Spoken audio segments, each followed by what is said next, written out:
Good morning, ladies and gentlemen. Yesterday we went from level 1 to 58 in 6 hours.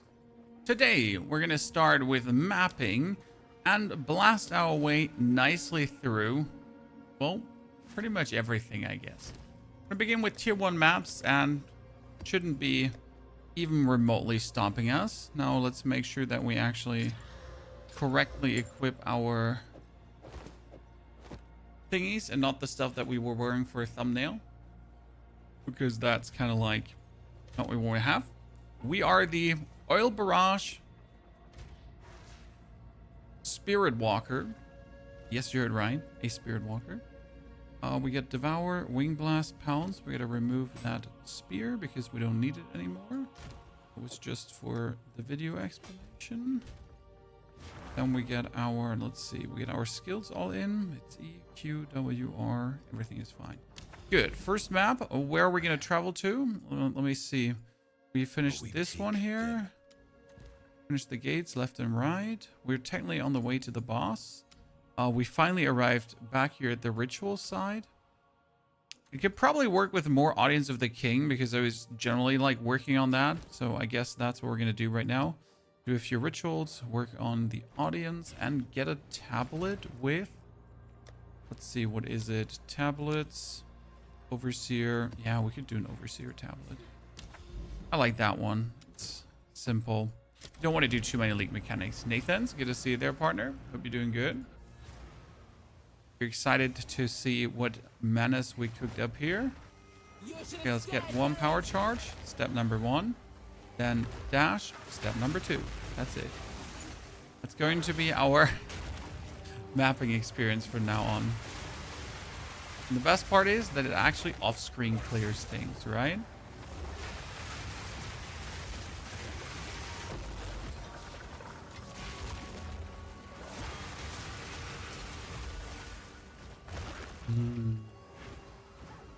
Oh god, I jumped into that lock.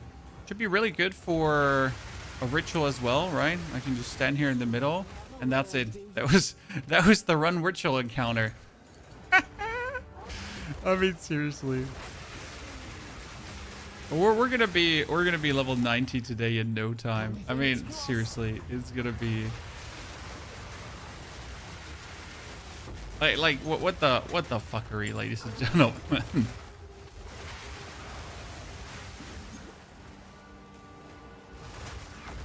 Oh, wow. We just died to I don't even know what. Holy moly. We gotta at least juice our HP and everything a bit. I thought Oil Barrage was nerfed. Well, it was. However, we're using the new Ascendancy stuff with the Spiritwalker to juice your Oil Barrage even further, which allows for whatever we're doing here. One-handed mace, quarterstaff talisman, two-handed mace. Unique spear. I mean, there's some interesting unique spears. So, shit, it's a thingy. I don't want to do that. So, Oil Barrage was indeed nerfed, but this is like with the Spiritwalker, and the Spiritwalker adds bonus projectiles, and this is most importantly not even the final version. So this is right now without Machacha's gift. It's definitely not how you pronounce it, but Machacha's gift, or again, however that's pronounced, would add the twice amount of projectiles that you see right now. So this is pretty much with half the amount of projectiles that we're going to have ultimately for this build. And you can imagine if we now had even more projectiles, how absolutely broken that would be. I reckon, right? So yeah, you know, it's like insane. I mean, I only get you like insane builds anyways. You know the drill. If it ain't insane, we don't want it. I thought it was gonna like play somewhat clunky in maps because it's essentially like a gameplay loop of eating, jumping, and then dodging and like spooing. But honestly, like it doesn't feel clunky at all. It's like super easy to pull off, especially with like the actual wholesale destruction that you're making, right? I mean, best part is like you don't have to aim anything, right? You just do this, then position yourself somewhere where there's preferable no ground effect. And from that point on, everything just dead. Okay, we got the burr, we got the gloves, the thingies, the Valakuz roar.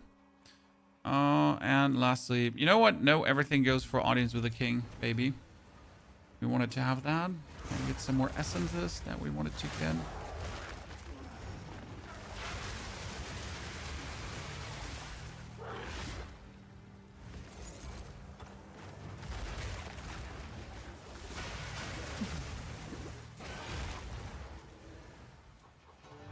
Why are there monsters on the map? Is it tier 1? Well, sir, we are level 95. So, obviously, this is tier 1. We just literally arrived here. So, we got yesterday from 1 to this point in 6 hours. And now we gotta play the rest of this build. And we're gonna actually stun you, my friend, quickly.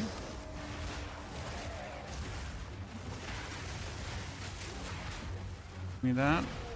Give me that. Thank you very much. Oh, wait. I need to dodge. So, okay, now we get this. Now, delete him. And we got the 3. Dude, he's resisting police brutality right now. Way more than I would have given him credit for. But hey, that's what we have the illusions for. Oh no, sir! Like, come back! Ah, beautiful. What is this? This is a Wyvern Spiritwalker. So we are a Huntress, right? And we're going to be using the cool abilities from the Huntress to give ourselves an insane amount of projectiles and win every single battle. And right now we're trying to boost our defenses further, because we are quite nice up. However, there is just more that we can do. Rare monsters, chance for increased modifiers. That was desert areas. Vile cities considered to be another biome. Up there is tablets, increased quantity of items dropped by bosses. Yeah, you know what? We can probably just move up to this one down the line. Well, we've mostly been working here with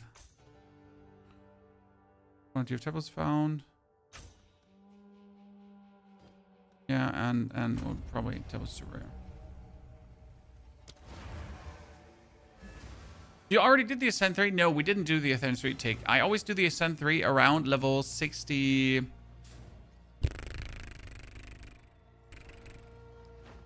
65 to 70. I really don't want to ascend before. I mean, it is possible before, that's not the point. But it's kind of like, if I do something, I do it in OPOP, right?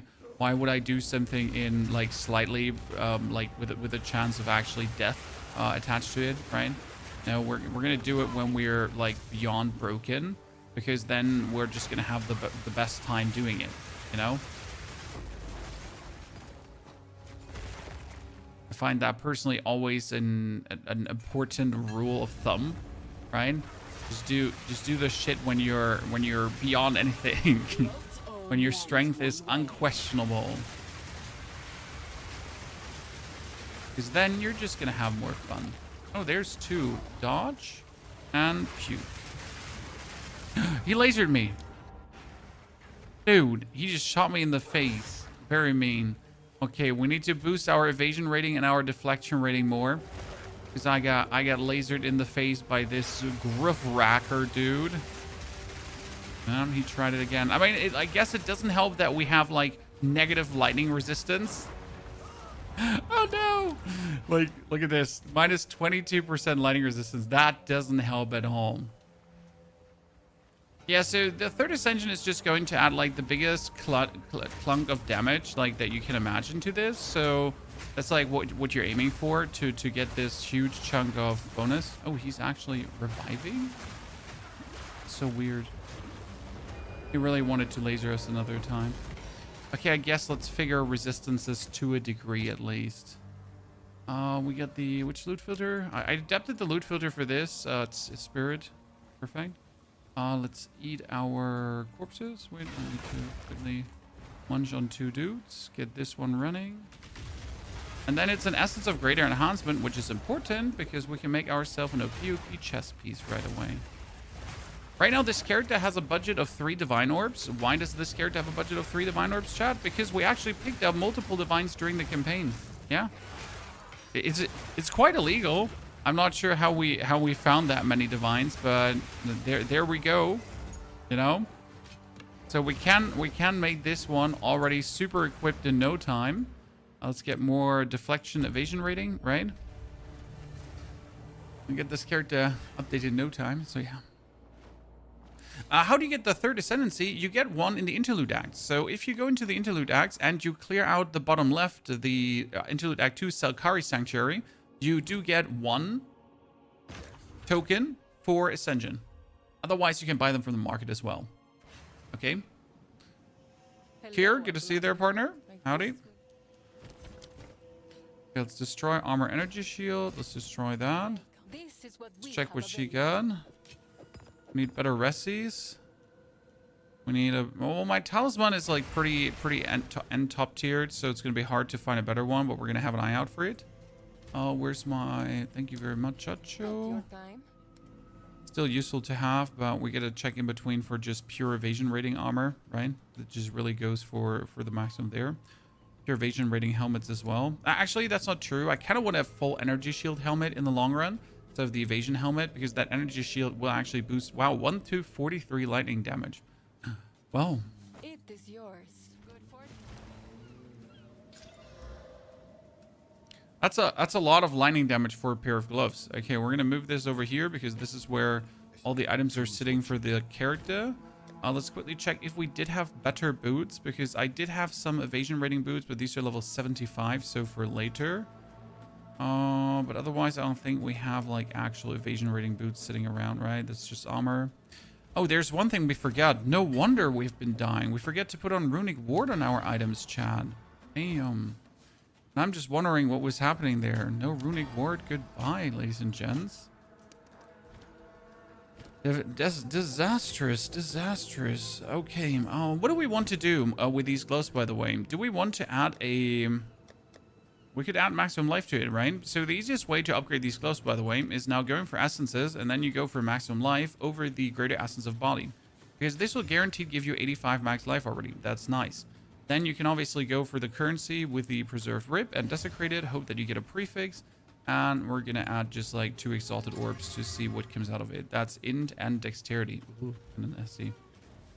Let's see what we got here. Teach Dire. Good to see there, Teach Dire. Pleasure. Hope you're doing well. What's that illusion spell? I'm having a problem with getting power charges with the shaman. Here. This the illusion spell is called Lingering Illusion.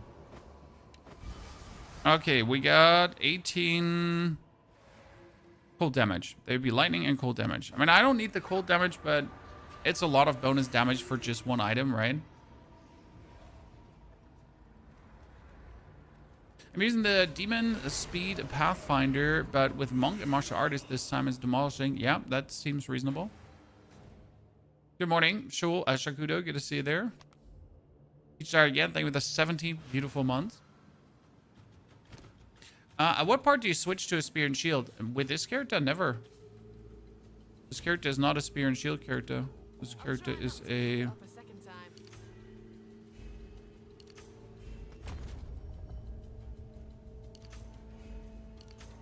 full-on Spiritwalker Druid. Okay, that did not give us a single point of resistance, which is kind of like Obsedi Spaghetti, I have to say. Let's put on here sockets. Let's put on at least some lightning resistance, right? Whereas here, that's cold resistance, lightning. So we're not so horrible.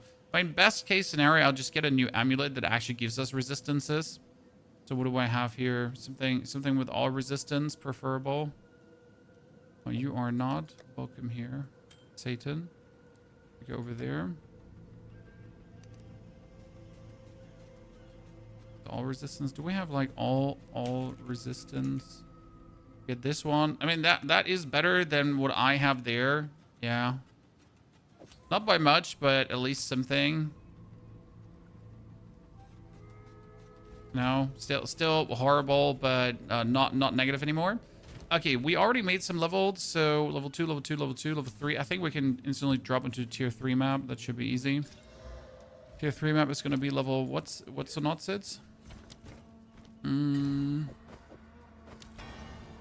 Ward, thank you very much. Choose what you need.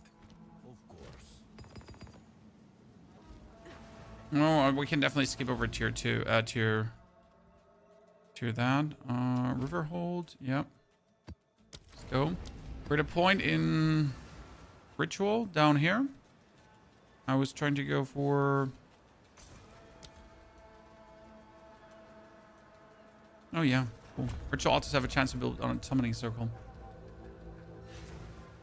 How do you get so much evasion? I don't have a lot of evasion. I mean, I have 800 here. I have 500 there. We're sitting at 60% evasion rating, but if I move around, it's actually more. But there's a lot of evasion in the board. So 100% more from body armor, enhanced reflexes. There's 40% more evasion rating. There's 30% more if you have hit an enemy recently. When evasion rating is truly plenty, you should never be out of that. Okay, now we're going to dodge and then delete. And we're going to eat, dodge, delete. Eat. What was this? Dodge, delete. And eat. And dodge and delete. And dodge and delete.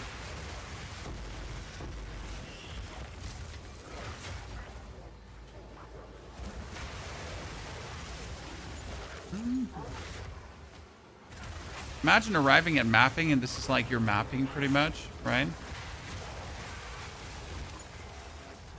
You are truly unforgotten for punishment.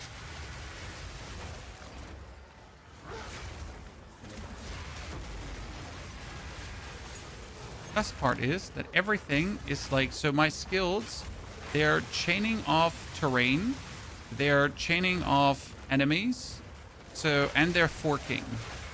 So if I just spoo out here and hit everything, then I just actually do hit everything. And then I hit everything, and then I hit everything a bit more, and then I hit everything a bit more. And then after hitting everything like quite a lot, I just actually hit everything and even more. Right? And then some more.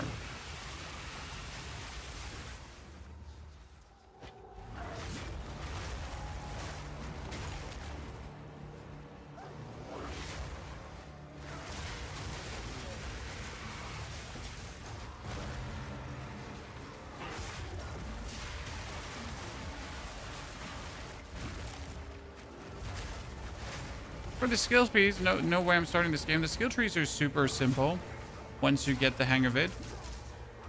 I mean, it looks complicated, but it's not.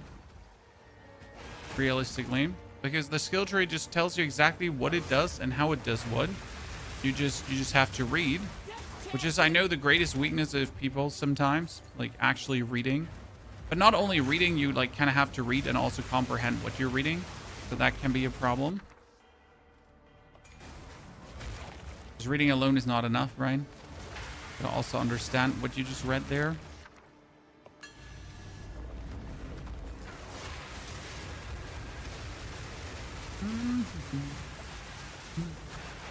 Get some more. Dodge another time. Wait for things to respawn. Hit everything.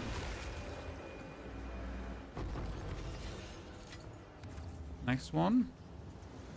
Get the bounty. And Path of Exile on surface, very difficult. But realistically, the amount of choices you have are fairly limited. Right? So we're a Huntress, correct? We want bonus attack damage. So what are we going to take? Attack. We don't have that many choices. Attack damage choices are here, there, here, over here, and there's a few ones. Those are the choices we have. Then you want evasion rating. So our big evasion rating choices are over there. They're down here. Here's bonus evasion rating. We have some few other nodes in between, but they're just bad nodes. I mean, you notice that once you actually read over them, right? So it's like there are not that many choices.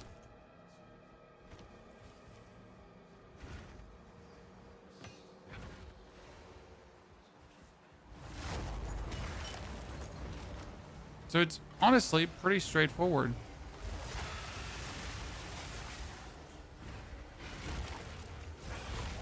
There's just an illusion of choice due to size of skill tree. But the actual choice you have is not that big.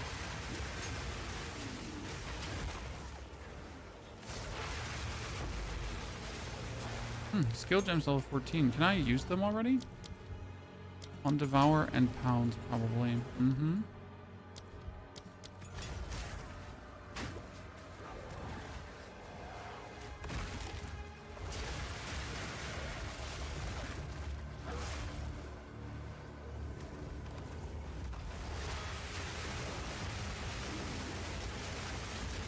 That's why I enjoy D4. You can just run something fun and get decent gear and you play the game. I mean, the D4 is definitely vastly easier to make a functioning build. Also, like from a conceptual stage to make a functioning build. Thing is, in in Path of Exile, defense is harder. That's a fact. Like actually getting good defense is vastly more difficult. Simply due to the fact that you have to like look out for stun threshold and you have to balance your defenses. And then there's chaos resistance on top of the actual resistances, right? But then if you have evasion rating, you also need deflection. And if you have armor, you also need elemental damage that's taken care of by armor, right? And then you need to have the right item pieces that exactly do what you actually do need them to do. So, yes. It is quite simpler to balance your stuff out in Diablo. Which is a good thing. Because, well, not everyone wants it this. I do have to kill that guy. Because there's always a world that he drops something.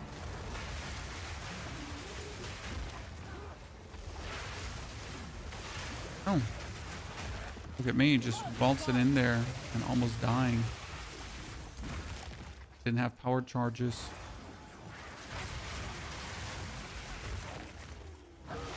Always die for something I can't see. Yeah, that's part of the show, brother. When at some point you'll have developed enough defenses to not have that happen anymore, but until that point there's always going to be quite some dying to just random things, right?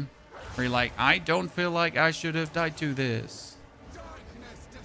Okay, let's see. We're gonna get empowered, dash, to our first shot.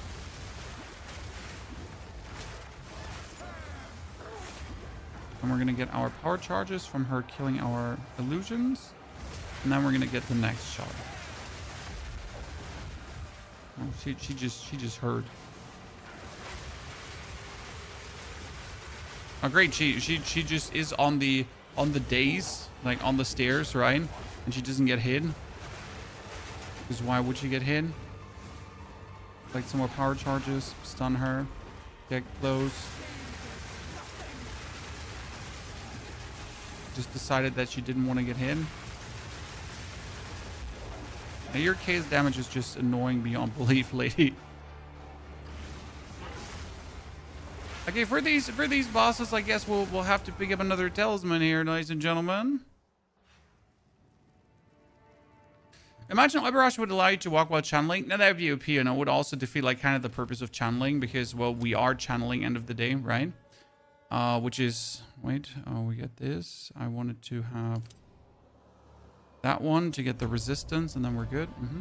So it kind of like would defeat the purpose of the whole channeling if you could move while channeling, right? I mean, that's what you kind of have Flame Breath for if you then wanted to play Flame Breath. Okay, lady, could you just destroy my poor illusions? We dodge, go lightning empowered. Actually, we can hit her a few times because that will give us rage.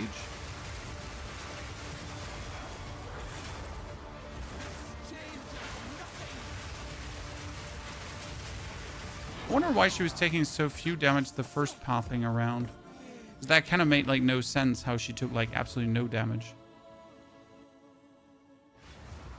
There's one annoying breach mob that melee that does like 20 attacks from super range that always kills me. Yes, Gata. You mean the annoying breach mob that's like a snake body and he has like his arms waving up here and he goes like fup, fup, fup, fup, fup, fup, fup, fup, fup, fup, and then he pierces you with these projectiles and kills you. No worries.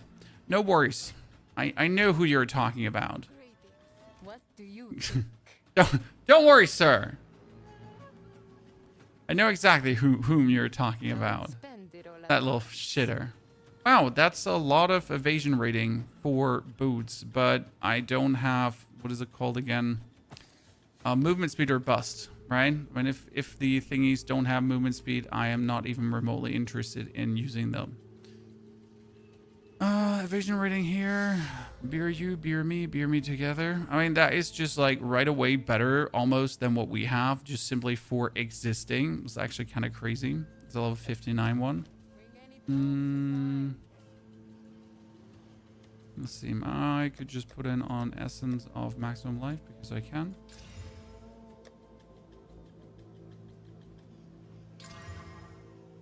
Wow, I get another 11 maximum life bonus. At least it was an evasion rating bonus, like mixed thingy, right? So that helped to a degree. Then we can remove this one and get this up to 1,000. Still nothing crazy, but better than what we had before. I'm gonna lose some for runic ward. We have enough runic ward, so that's not worth it for the time being. Well, the chest piece is like mostly not worth it at all to do that. Just as an FY. Let's see, tier 5 support gifts. We do have, no, rage needs to be rage 5.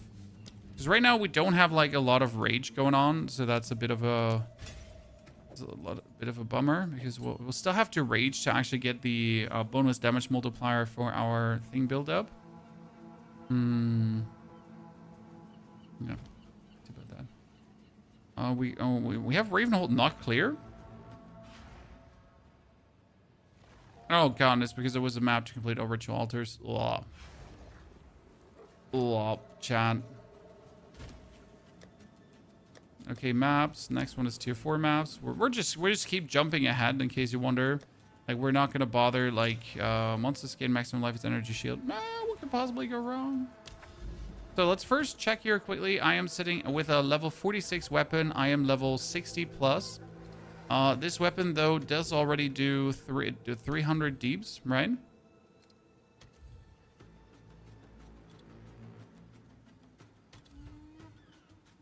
So the next one would be like for 5 exalted would be like level, what level are we again?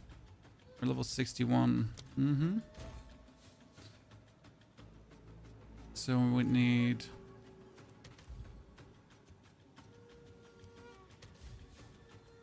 See, that's like level 59. We could get something with 300 DPS, just as a comparison, right? We're sitting at 288 DPS, so 70 DPS more would be possible at this level.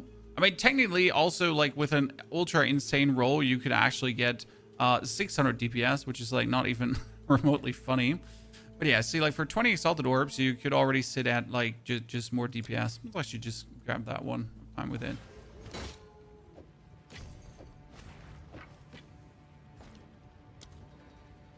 On Gemling Shotgun, I have a question. I'm playing a similar build, but playing pin support on Flash Grenade. Do not play pin. I did play pin before, sir. So, well, wait. If you watch my beginner video for the... what is it called again? If you watch my beginner video for that build, the beginner video does actually play the pin, but the full physical armor break is just better, simply because with full physical armor break, you are faster gonna go through everything. Okay? It's just like, you know, just cooler. Okay, I need to arrive at this map. Can you leave this on this side if you go Precursor Tower? No, you can't really. No, wait. Can you get in from this side to the map? If you clear that one, can you get in? So can I just go over to the right side here and then leave? Is that possible? We gotta find out.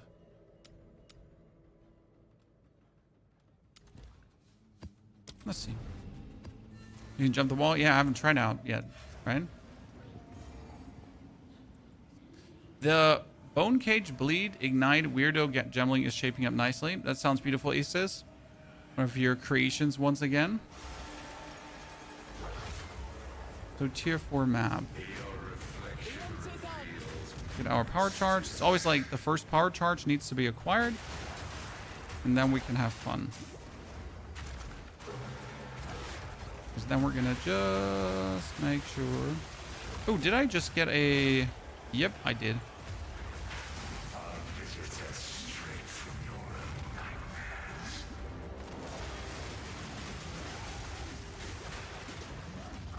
You staggered me out of it. Oh wait, we're just trying to restore my life here, but this this cannot restore above 50. Was just standing there and just being an absolute bitch about it. I mean, seriously, what was that, sir? I'm just trying to, you know, have a good time. He just went in and he was like, nah, I actually don't want you to do that. Can't actually wait for the map density to rise, like to insane values, so we can. Oh my goodness, that staggered me.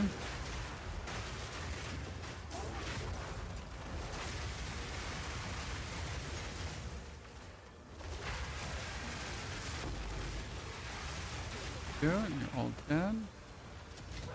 I need to adapt this loot filter because I'll be honest with you, that is not loot filtering much right now.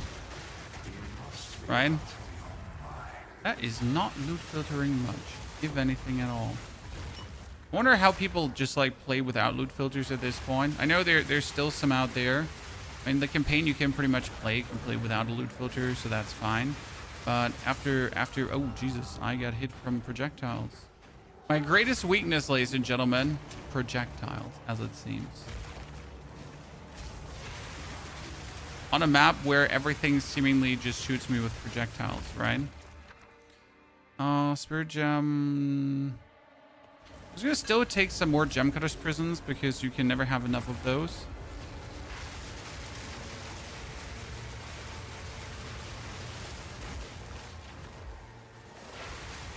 Oops. Oh well, they're behind me. They die. Oh, we actually gotta try out. Not sure if we're actually currently running salvo already. That thingy is just not on the same elevation as us, so we can't like. We're trying to kill it, but it just moves like one elevation different, so we couldn't even hit it. You know, because it was like not on the same level of existence. Oh, we can take care of it. How's delirium feeling? Fine-ish. Not good, but fine-ish. Okay, this is how much would drop if like your loot filter is not loot filtering. We need to adapt that in a jiff. Okay, wait, let me go in with here my fully power charged up. Let's get the man out.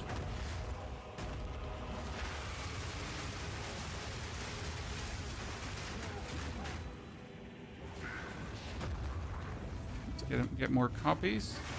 Power charge. Why do you get your power charge up? Because by getting the power charge, by getting the rend up, you're getting the lightning damage bonus also to your weapon, to your Owl Barrage, right? That makes Owl Barrage vastly stronger. Let's do another level because then we're 63 already. So a few minutes life and already good levels made. Like it. Nice one. Ladies and gentlemen.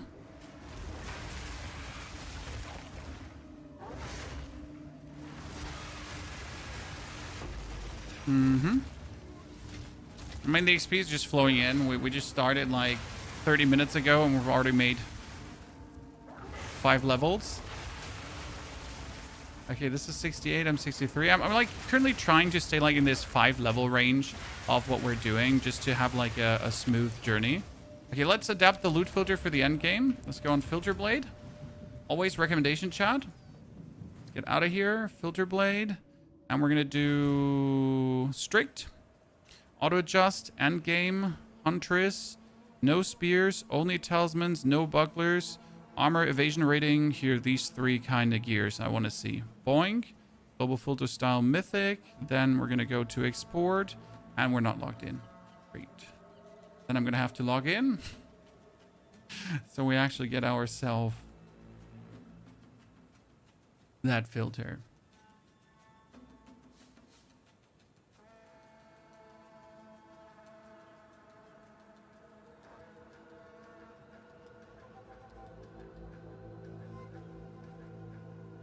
What stats do you want on the weapon? On your talisman, It doesn't matter that much. So since your oil barrage says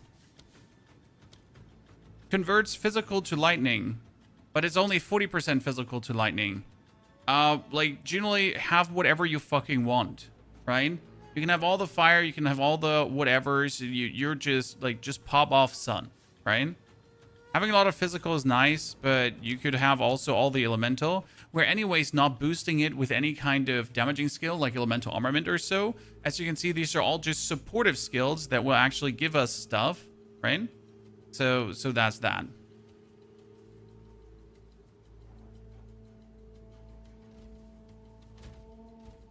Okay, I need to check my filters again. Sorry, so we made create new filter, strict, auto adjust, endgame, Huntress, talismans. I need to make some new filters, I think. Yeah. Global filter, mythic, and then export. This is Walker end.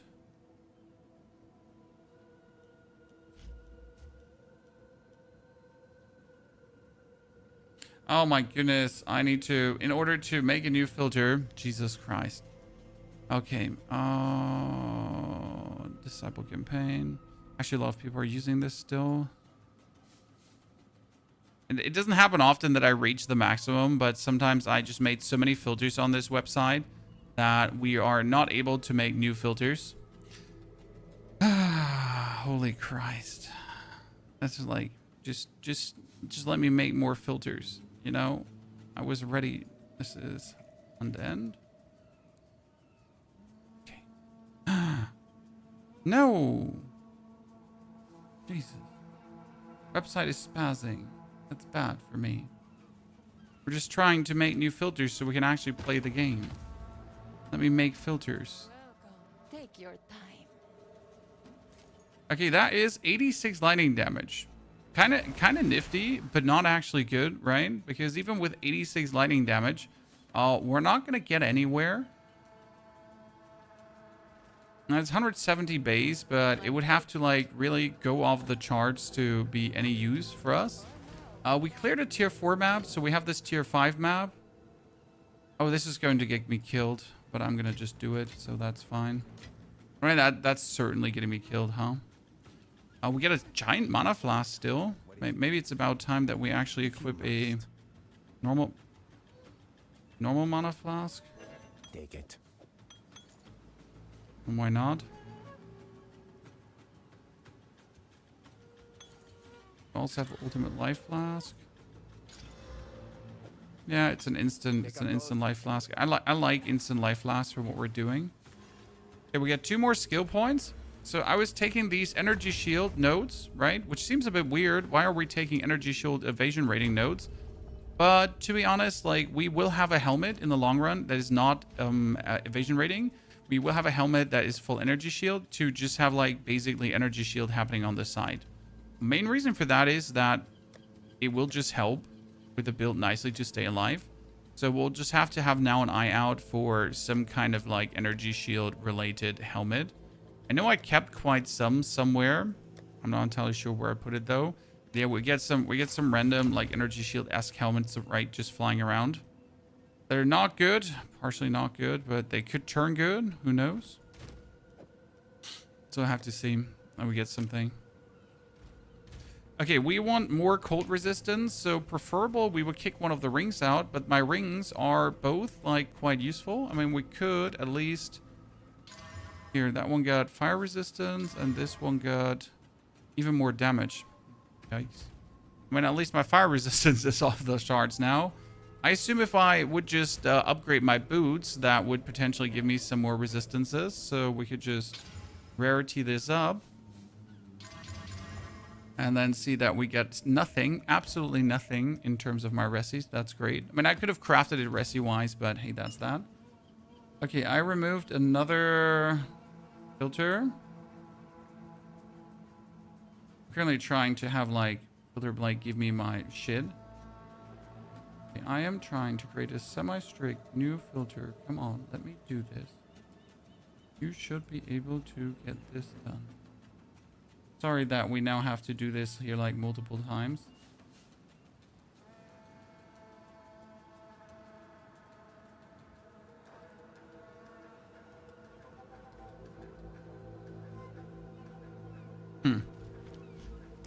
I think I will have to remove here some. The problem is, how did you remove them from here again? Because I think they're not in your folder, right? They're saved. I think they're saved in your profile. Aren't they saved in your profile? Wait a second. How do you open up your PoE profile?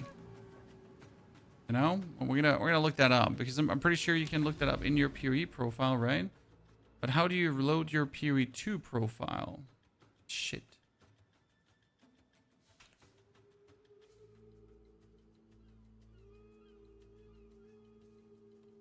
I'm just trying to find that out. Okay, seepage for a deadly map boss. That will probably eat my butthole. Increase pack size. Yeah, sure. There is my account. Item filters. Ah, there they are. So, like, in case you ever wanted to know this, if you go on Path of Exile, right, here on the website, and then you can actually see your item filters. And my problem right now is that he doesn't allow me to make new filters. So I actually have to, like, delete these filters now from my account, right? So I gotta get rid of them, despite already having them removed from Filterblade. And then I can potentially, on Filterblade, try to export it another time, right? And let's see if that works. Now it works, because now I officially have more space again, right? Now I can get it done. Yeah. I'm like had to find that link. I mean, it's probably an issue that most people will never face, right? This is truly like, ooh, there was another.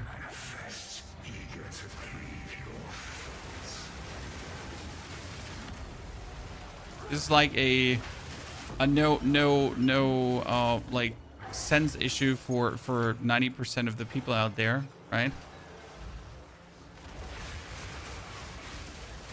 But it is an actual issue. I can tell you that.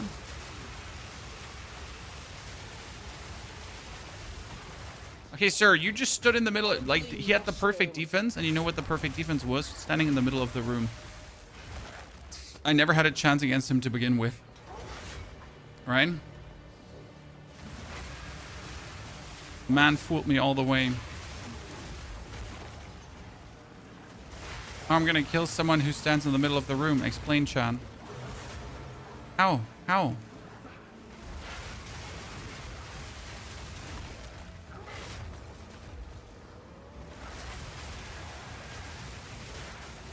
Like, if he stood against the wall, I could understand. He was in the middle of the room. Okay, what do we got? Focus, shield, scepter. I mean, you know what? Scepters? I don't think that unique scepter can actually give you any of the good unique scepters, but I genuinely don't know. Because there's Sacred Flame, there would be the Shrine Scepter, the Ice Shrine Scepter, and that kind of stuff. But I don't think you could actually ever get one of these, like, cool ones.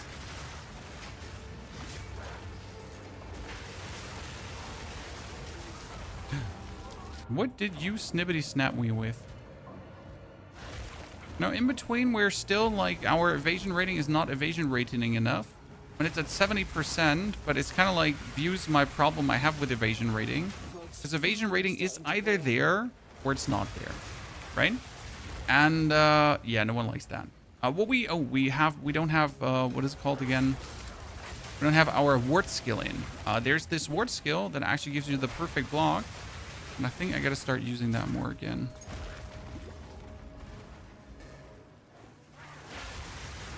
Oh, he did extra chaos damage. You know what? I can accept that. He did extra chaos damage, is probably hacking. Fond of Power, Omen Scepter. See. Told you, never a good one. Another Berea.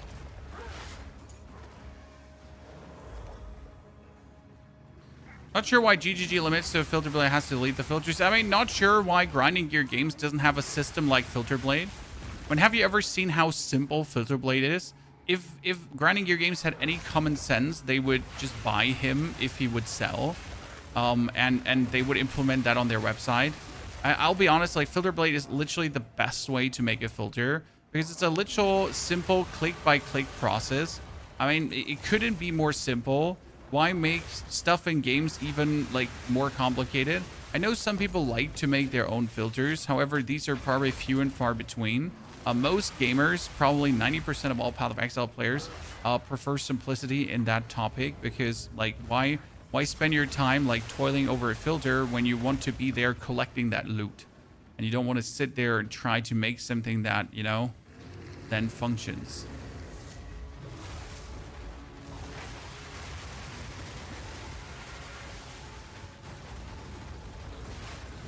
Yeah, please kill my illusions. Thank you. That's definitely something where Grinding Gear Games can do some work still. Right? Okay, we made it up to tier 6 maps, ladies and gentlemen. Almost 65. I think in the next 30 minutes, we should be able to ascend.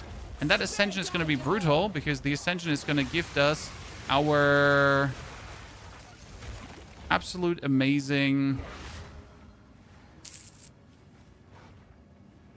super projectiles. Because right now we are not running the super projectiles, okay? We're just running some of the projectiles.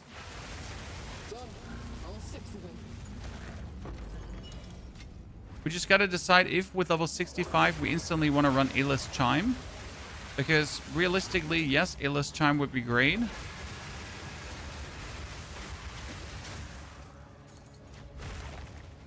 We also don't need it. My next bet is the one with the crow staff, Mustafa. What does the crow staff do? You know what? It's not worth it to just farm more. It's just better like to already jump into the next map so I make progress.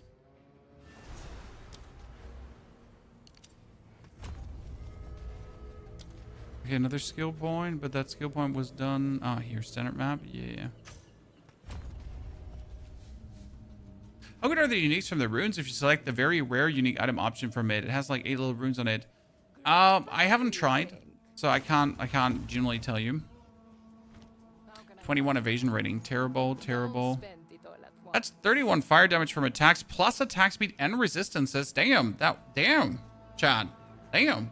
That's not bad, right? I mean, it would be great if it had max life, but attack speed, resistance, fire damage. You know what? We're going to desecrate that and just see what comes out of it. Why not? That helmet is better than the one I have because it has 172 evasion rating and rarity to items found. But I really don't want to mess with it. So let's put this Font of Power away. Let's put all these resources into the Box of Riches. That one comes away too. Let's check what the Well of Souls says, right? Crows circle around you and expound with each kill, and it scales with minion damage. Huh, cute. Okay, that is 86 max life. Kind of decent. I mean, less damage than the one I have, but at least it would keep me alive better. That's worth something. Right? I mean, it's fire and cold. Like, I don't need fire resistance, but I need the cold resistance. So we can, like, remove the fire from somewhere else. Let's put these gloves on hold here in my gearbox.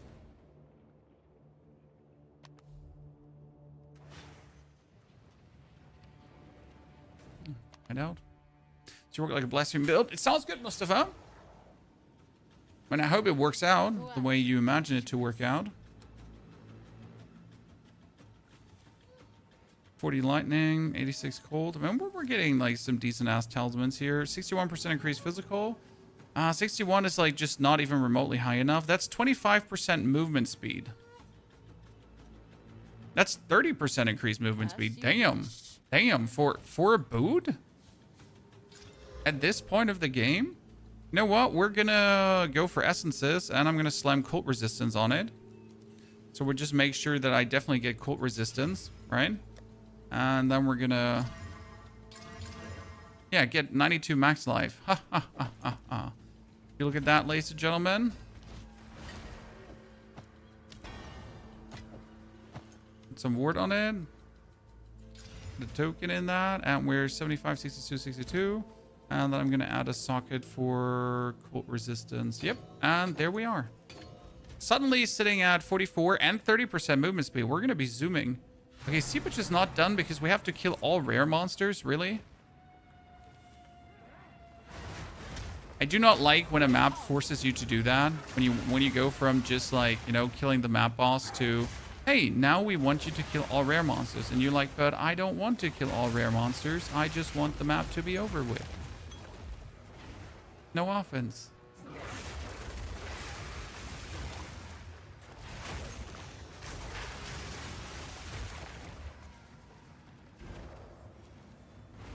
Mr. Pyro, thank you for the 100 itty bitty titties, for the 100 months of support, ladies and gentlemen. That was Pyro.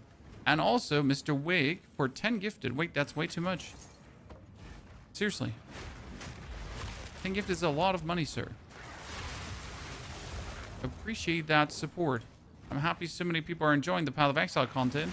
When I'll say this, it's kind of an interesting observation, but viewer-wise, more people were interested in watching Diablo than people are actually interested in watching Path of Exile.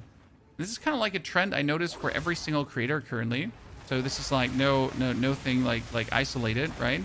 That actually like the Diablo content had more people actually watching, while I assume the Path of Exile content just has the people playing and doing their own thing. Not sure what it is, but it seems like the Path of Exile community wants... Okay, all rare monsters are dead, and it still says kill all rare monsters. That's great, chat. I have a check mark for all rare monsters dead.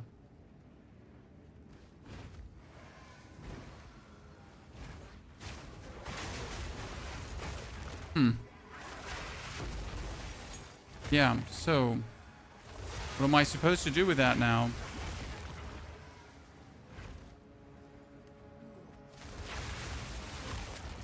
When all rare monsters are dead. You're gonna have me like traipsing throughout the map to just find like non-existent rare monster.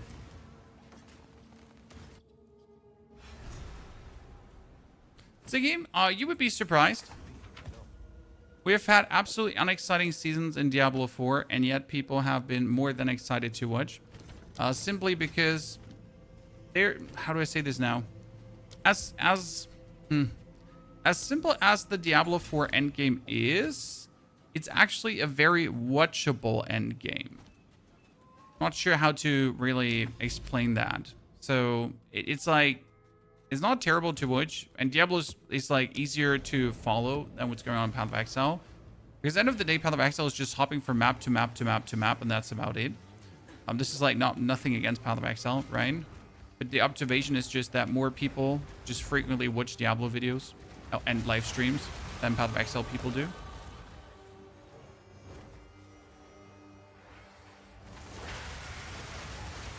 And this is interesting. I feel like there's so many streamers doing PoE compared to Diablo. No victims. On the new Diablo season, everyone and their mom was pretty much streaming.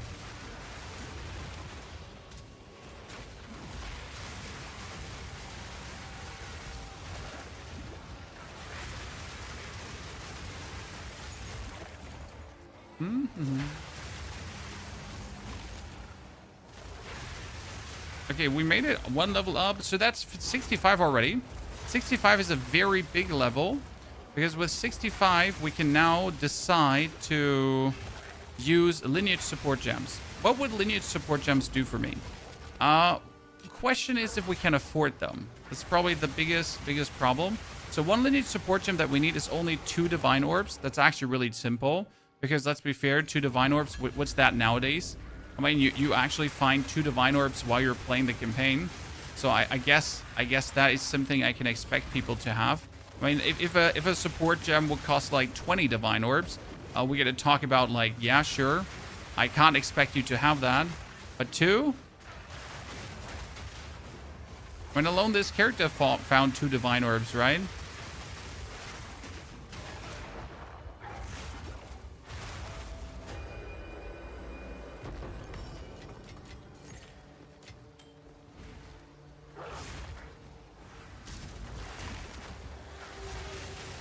If a Spectre Ninja following you and trying to kill you and you can't get it to go away.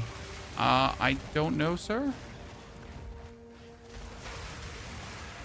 I've never had some Spectre Ninjas follow me and try to kill me.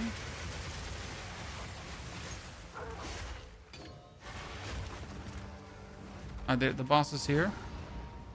Let's see, double boss fight, ladies and gentlemen. We're going to pick up this one because this is also resistance and more deflection rating.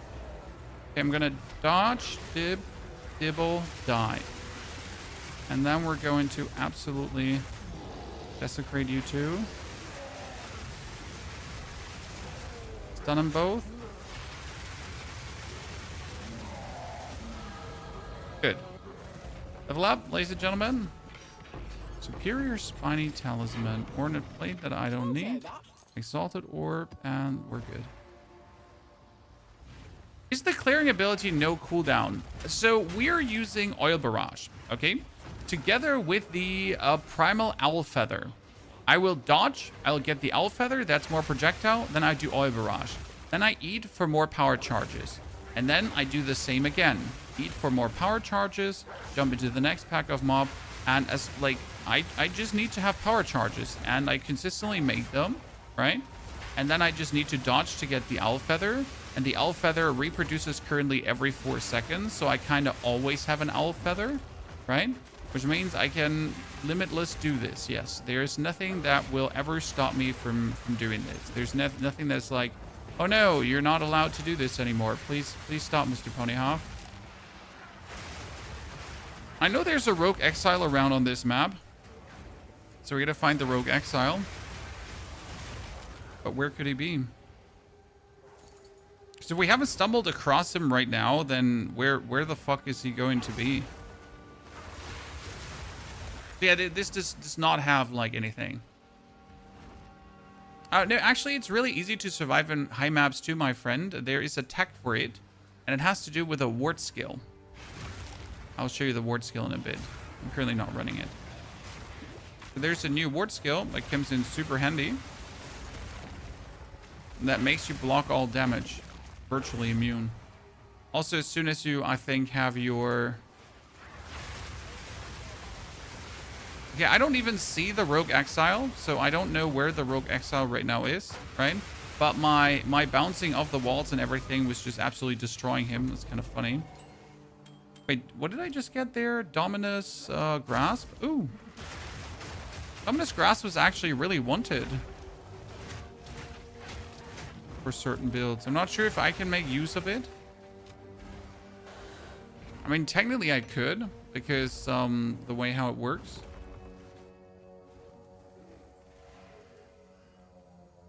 Because Dominus Grasp gives us a 100% chain.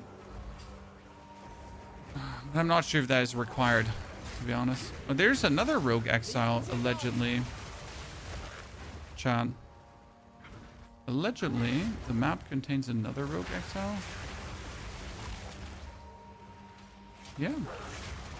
Look at that.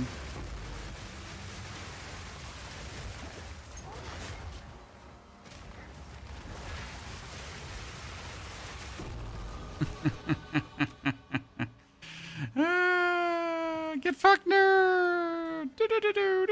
Sorry. Okay, let's get out of here and then see what we can do. The skill is called, let me pick it up. Boink. Oh, where did I put you? Gems. The skill is called Healing Runes Block. I don't have it anymore. Where did I put it? Ah, here it is. It's called Refutation. Yes, exactly. Refutation. What does Refutation do? So, spends all your ward to gain a short duration buff that causes you to block all blockable hits and apply parried to enemies from which you've blocked a hit. This buff is removed if you're heavy stunned. While this buff is active, you cannot be light stunned, but blocking too much damage may heavy stun you. Now, more stun threshold while buff is active per 10 runic wards spent. Ergo, the more runic ward you have, the more runic ward you spend, the more stun threshold you have, the more undying you are, the more you're just going to survive everything and be an absolute menace.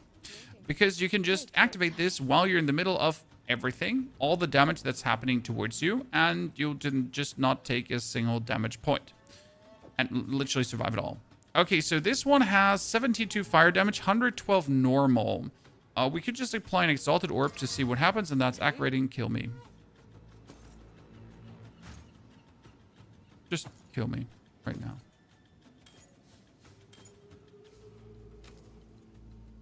Increased armor, increased energy shield, dexterity. Back into the amulet. Cluster to you. Greater Jeweler's Orb 4. Can be used for counts in the long run.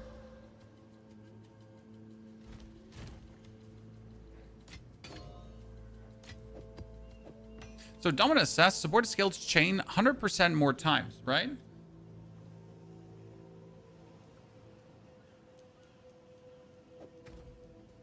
And our ability is currently using Ricochet to chain from terrain, right? So I wonder if I now would add this one to have them chain an additional time 100%, how useful that would be. Now we get to check out how expensive is Ulrith. So first and foremost, Aelith's Chime is currently 2 Divine Orbs, I think. 2 Divine Orbs is super fucking cheap. Like honestly, this is like stupid. Like you could get this so simple. But I also want to check out Ulrith because Ulrith is what is it called again? I need Ulrith Conviction. This one. Because supported skills empower 2 additional skill uses. Okay. That one is super powerful and it's 25 Divine Orbs. Damn. Yep, that's too expensive for now. I mean, you don't require this. Very important. It would just be really nice to have. Because why wouldn't you want to have something cool like that, right? So now that we're level 65, we can equip our gloves here. That would fix our resis. We could equip the helmet if we wanted to.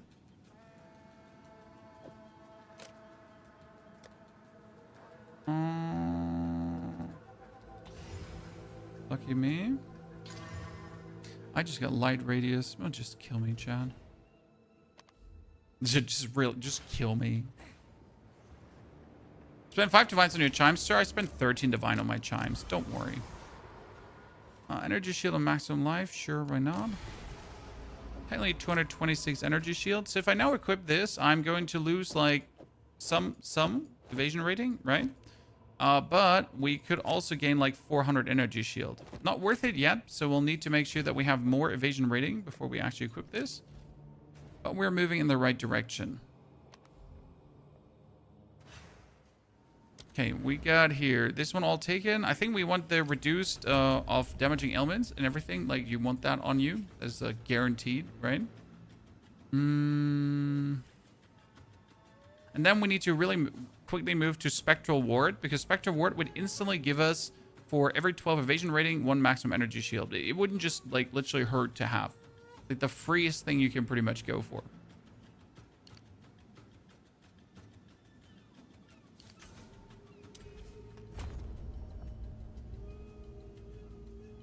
Also gotta consider if we could go for Subterfuge Mask, right? So pull this damage out and just pull it into Subterfuge Mask in the long run. That would probably work, but then I would have to go down. Well, I'll have to see if I have enough points for that. Okay, we're 60. Wow, we're 67. Since when are we 67? What the fuck? I mean, like, seriously, when did that happen?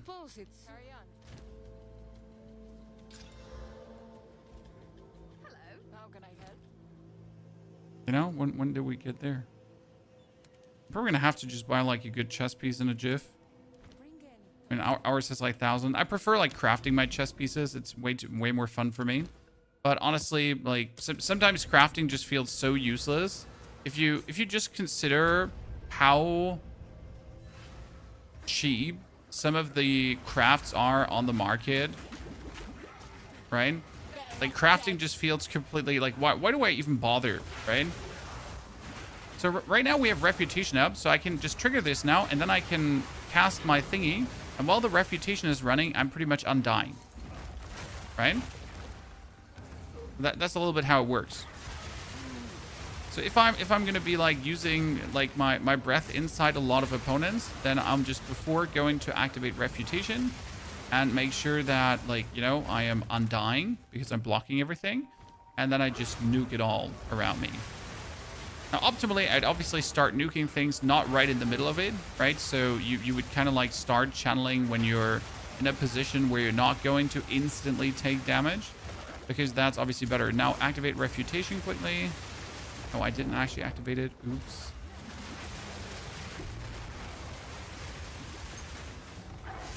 Does anyone know the prices of heavy belts right now?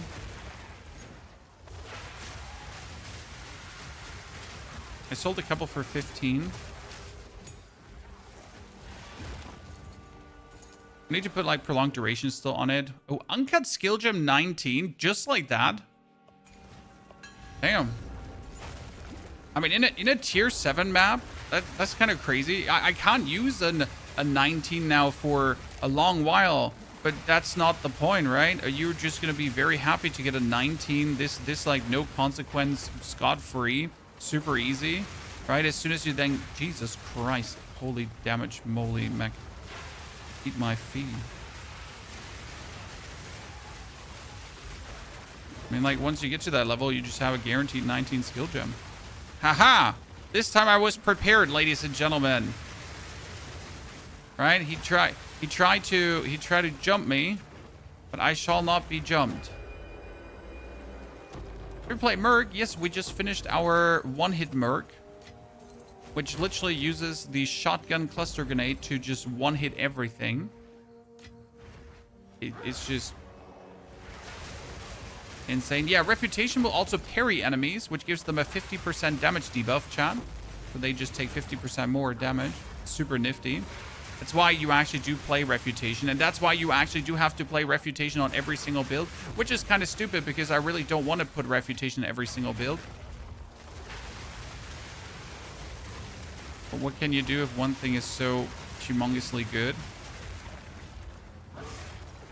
Is it Nova Projectiles you're using for Oil Barrage? It is Nova Projectiles plus Owl's Bounty plus Salvo plus Ricochet plus Fork.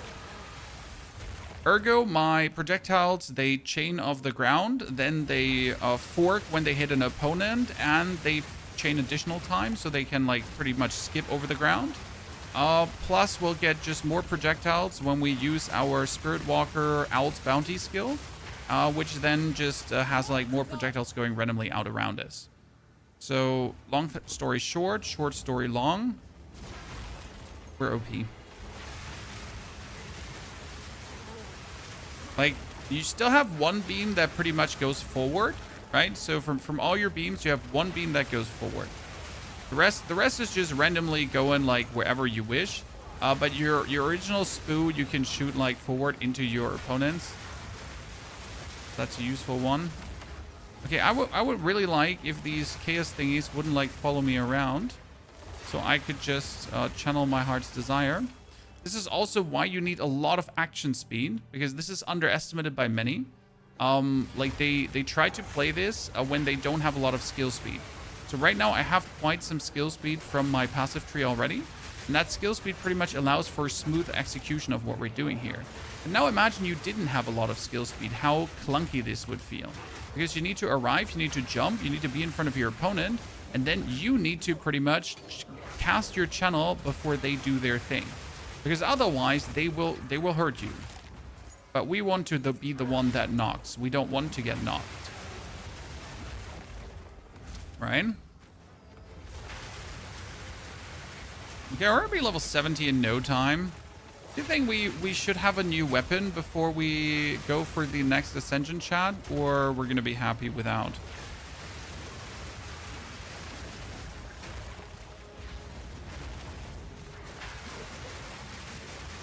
A third Ascension, sorry, not fourth. A bit ahead of my schedule here. Tony hates chaos damage.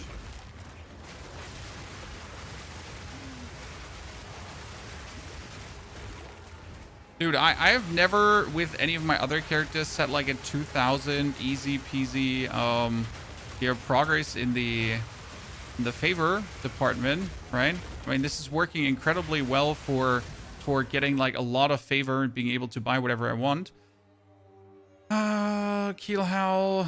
I mean, here, 2 random modifiers offered to the king baby. Okay, 68, only 2 more levels. Then we can go ascend. 1, 2 more levels would not allow me to get the energy shield that I want to. We'll have to think about like actually pulling out the points from this one here, the chance to blind. So these 4 points, so we can just instantly go for the defense. What class would be good for spell totems? Come on, say it. Oracle. Oracle. Why Oracle? Because Oracle, Druid. So Druid, sorry. Druid. Because Druid starts very close to the Ascendancy node, to the keystone that you need for spell totems. Don't worry, we will do a spell totem build after this. So I am absolutely, I'm rock hard. I am solid. I am looking so much forward to a spell totem build. I have seen some cool things being done by other creators, and I'm like, I need to do this. This is exactly what I want to play. So we're gonna have a lot of fun with this as well.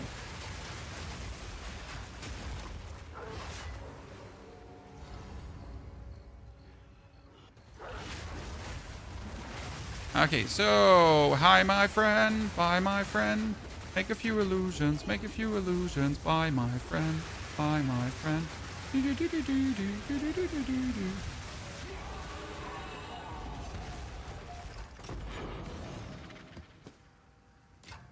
Beautiful.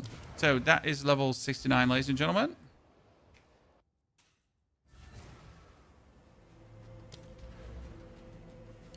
I can go for the intelligence here. You know what? We're going to pull the damage out because we have like reasonable damage. It means I can pull this out. I want to keep the attack speed because I like the attack speed from this node. We might be better off though if I go for strength, dex, and then I can also... Nah, this doesn't actually do much for like, I was hoping like I could save some points. Potentially. And I could technically go for flat evasion rating here. And save myself just this node. So all of this. Because actually this is like bonus defense. So kinda would make sense. Maybe I could go like for movement speed. Do like 1, 2, 3, 4. Like this. And then you could actually save yourself all these points. Yep. And we need more intelligence. Because there was intelligence needed for something. I don't know exactly for what. But that is 7 more points. So we could now get an easy energy shield, right? Because you're going to get here, this node is not active, right? 98. And then we get 1 for every 12. And we're currently sitting at 1,000.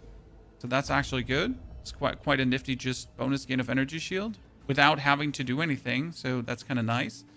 And we would have to get like this one in the long run. Because if I now like put these points in, then I can actually activate if I want to. So this one has 500 evasion rating, correct? But if I now equip my other helmet, this one here is not that much. But we're sitting exactly at the same evasion rating, more or less. More or less, not really, but more or less. Without having to compromise much. So that's actually nifty. We could juice it even further. How can I... What do you think? Why not an evasion rating energy shield chest piece? I don't think that would work. Because if we go for an evasion rating energy shield chest piece, we're... Oh my goodness, 136 lightning damage. Huh. Huh. That's a reasonable one. But now could get the physical up also. That could turn into a banger. Okay, what are we going to do with this? I could make a full elemental version now, but I could also gamble. So 2 gambles we could make. We could increase the physical with a greater, and then we could desecrate to hope that we actually get what we're looking for. I mean, I could make a safe elemental version of that one. So what we might do is we might just go for the Essence of Flames. Here. Just add fire damage to this, 99. So this already sitting at a decent value, right?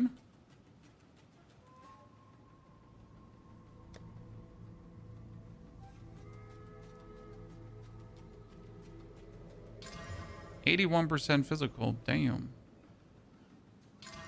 Leech. And now I need a desecration.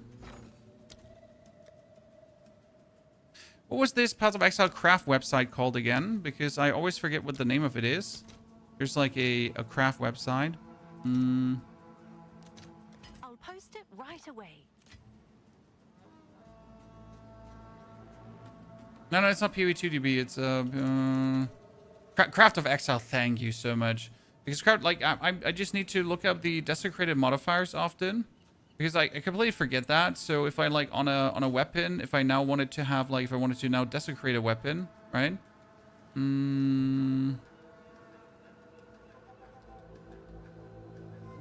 What could you put on it? You know? Desecrated modifiers. Does it show what like, see, this is Craft of Exile. I've never messed with that website much. So with Craft of Exile, you can like basically see everything that is available for your weapon, right? So I would like to have a suffix, for example. And it shows like, see, this is increased attack speed. Companions have increased attack speed. That's an Amanamu, for example. So I would like to have something attack speed related, obviously, because attack speed would just make things more efficient for what we do, right? So we have like, I put in Talisman as a base item, 200 weapons, what would Talisman? So I would actually see what's here like. So I would like to have these here, this an Amanamu. So I guess if I now go for desecration, I would like to use this one here for an Amanamu modifier, right? So we're gonna go for this, boom, and then Amanamu on it. It's kind of useful, right? I find that overview there a bit better, personally. So, and we got increased attack speed. Let's go. I mean, the Spirit Reservation is actually not bad, but like, look at this now. So we got a 17% attack speed weapon. Now let's actually check how much DPS would this have according to the market. Because this is like what I recommend you doing if you compare weapons, right? I tend to just look at them and then I count the DPS together and I'm like, mine is kind of better.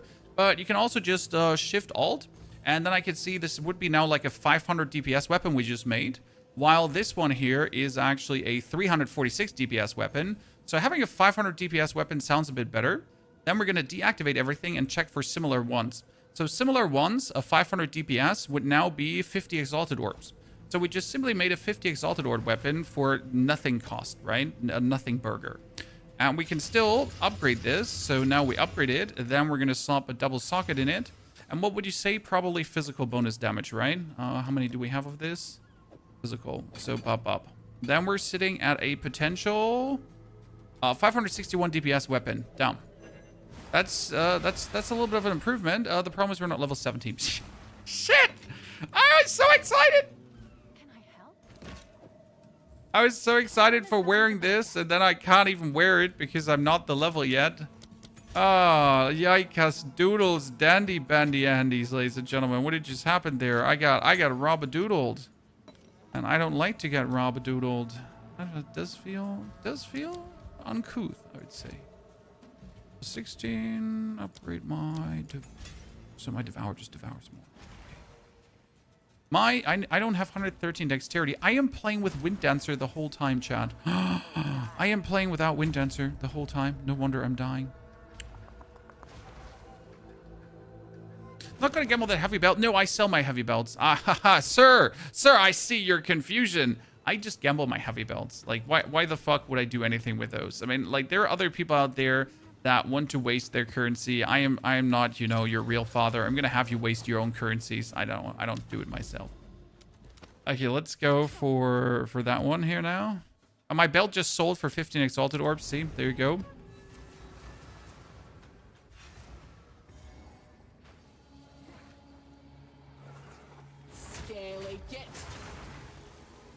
Like, this is how simple it essentially is to make good weapons. Like, it's, I mean, obviously, I say this is how simple it is. Yes, you still have to be lucky to a certain degree. So it's not like this is going to happen on your first try. That was just, like, really fortunate. But you just, it's about you to identify these chances, right, when they arise, that this is a good base item and you can actually work with them. Okay, where is the Rogue Exile? I mean, his name pops up here, right? But he's just nowhere. So did I accidentally off-screen hit him? I did. Look how fast he died now. Damn, son. Poor man. Okay, so we pretty much doubled our deeps. We're at 350. There's another one. But where is she? Ah, she's there. Right, let's get closer. And gone. Good. Armor scrap. I'll need so many armor scrap. Like, this is like the problem of doing this many different builds, Chad. You are just consistently going to be out of armor scrap, and it's going to feel bad. Trust me. Your worst part is not running out of exalted orbs or anything. Your worst part is running out of armor scraps.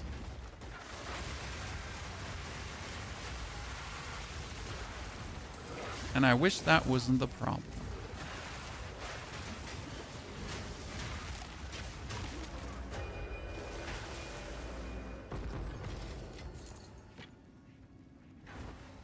Mercenary good yet? Mercenary is insane, sir. I mean, high recommendation on Merc in any given way.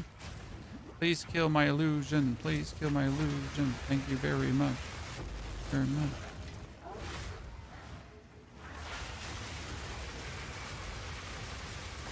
The only thing I currently don't like is how we're not making much rage, right? So the only way how I make rage is essentially if I then actually strike a few times here with my hands, right? I mean, it's worth it for that 30% damage multiplier, but it just feels shitty to have to strike enemies. And I could have my pounds give me rage. Feed the fungus behemoth.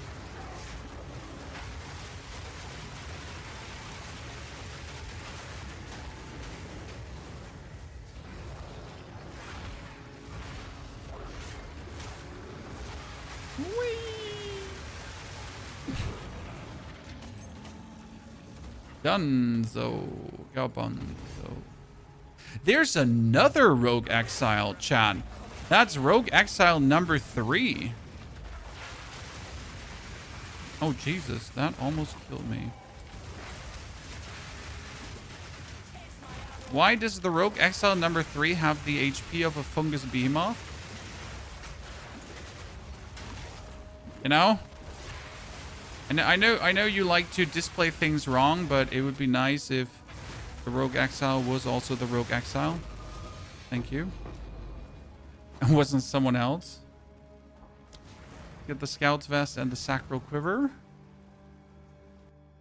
Selling armor scouts are bread and butter. Honestly, Hematic, you can make so many exalted orbs with this. It's like, people are always, oh my goodness, I gotta find these rare items to make like a lot, and I gotta get like this one and that one, and like blah, blah, blah, blah, blah, blah, blah, blah. No, you don't.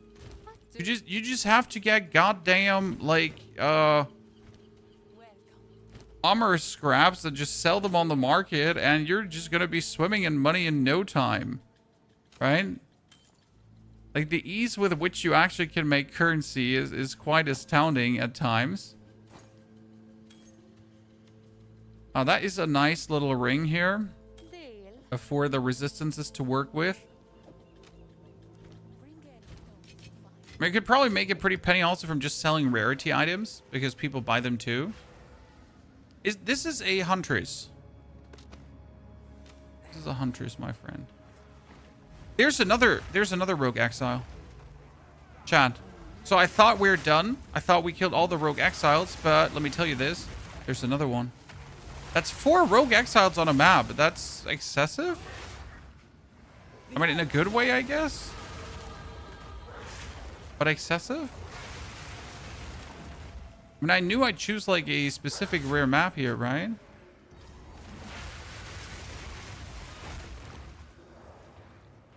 Would you not add Mark of Death? We have Mark of Death added to our pounds. We are breaking armor with the pounds. We just mostly don't directly pounce on enemies. So it's often that we just pounce before them. Because I obviously use pounds as a movement speed tech, so we're not really necessarily waiting to actually land on enemies.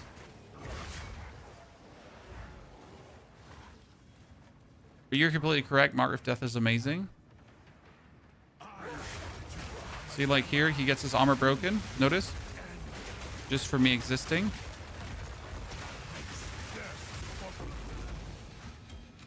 So yes, we indeed do that. Okay, that is level 70 now, chat, with that new talisman we made next ascension. Still play Once Human. I am waiting for big reworks on Once Human to ever touch it again and make it like super worth it. I personally enjoy playing more Once Human. So 200 max life. Ah, damn, chat. Really? 200 max life chest just like that? But it's just not worth it. I'll find a use for it. 37% increased armor. Let's keep the increased cast speed for better times.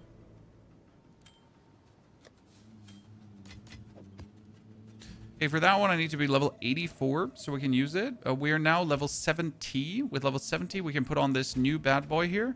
So this is currently 2,800 damage, and we're sitting at 4.2, right? This is the damage boost, ladies and gentlemen. 3,000 damage more here. That's quite reasonable, I reckon.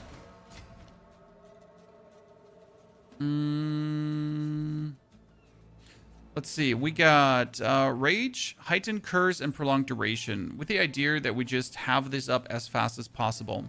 I think what I'm going to add now is rapid attacks, because I want my Rend to strike as fast as possible. That we're going to get like buff up, super rage up quickly. He got Brutality and Stun currently because it's just reliable for more stun. But there's also another lineage support that would be really good. The problem is it costs a lot. It's Ramira's Requital. Ramira says that companions take damage I would take. No, Ramira's is super cheap. What the fuck? That's 9 exalted. That's nothing. Awesome balls. Give me Ramira's. Okay, then I'm gonna get one for 10. Thank you.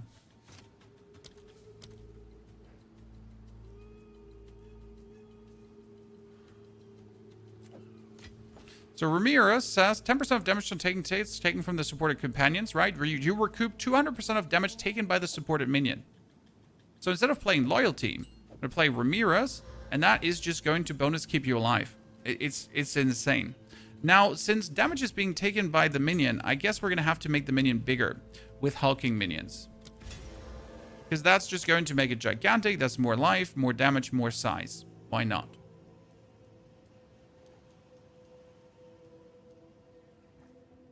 I mean, we're not really boosting his, like, damage or anything. He's just there to do some bonus stuns because he can.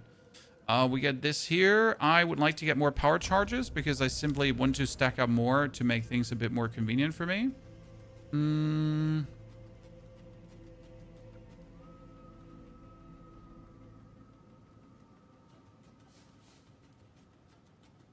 We get all the essence-related stuff.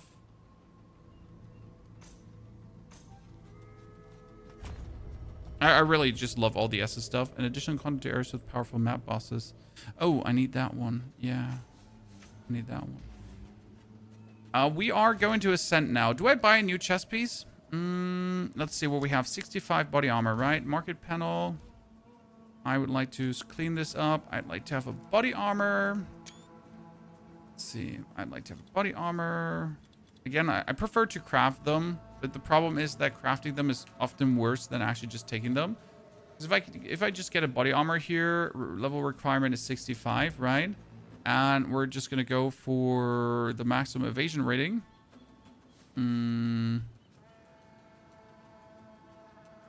Here, armor, energy, shield, evasion. So minimum 100.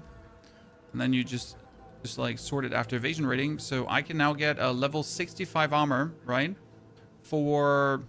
And let's say 5 exalted. You don't even have to try, right? See, I can get this for 5 exalted. Why would I even bother with anything else? Right? It's just literally like, what the fuck? You don't even have to try to get something good, right? It's just something randomly here with 5 exalted. Done. Right? Fully qualityed up, so I don't have to even remotely do anything anymore. And I'm just saved. Right? It's dumb. But why wouldn't you? Like, I tremendously prefer crafting this myself. But Sometimes you just, you know, take the shortcut.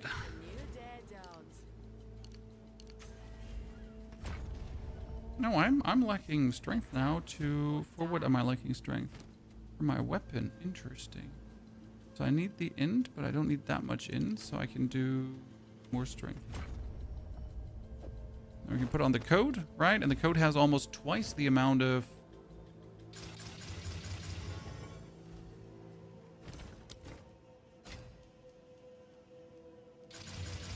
And suddenly we're sitting at what? 1,000 energy shield and a 66% evasion rating plus more evasion rating as we hit enemies, right? Because we just gotta hit them and then it will actually improve us. Okay, let's put all of these away. We're gonna take our fragments, our level 60 fragment, because we got the here from our third ascension, Sekimas.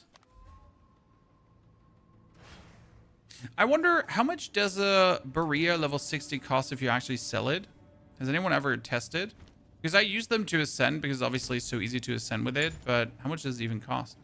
Oh shit, before we ascend, let's test if we get any cool new thingies. Does any one of you, chat, order their thingy here? So I usually, like, I at the start of the season I care, and then the further the season goes, the less I care. But I try to at least have it roughly sorted because it just makes it easier to handle things down the line. Because otherwise, this is going to be like in a very shitty position where it's just all jumbled through each other.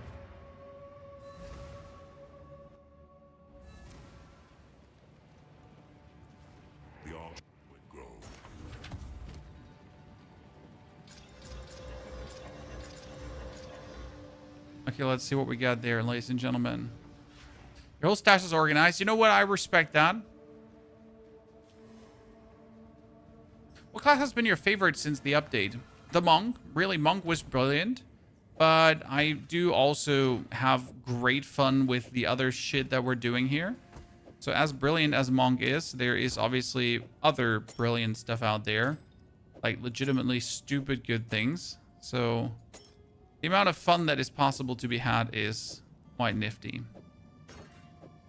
Okay, let's see. What do we have, ladies and gentlemen?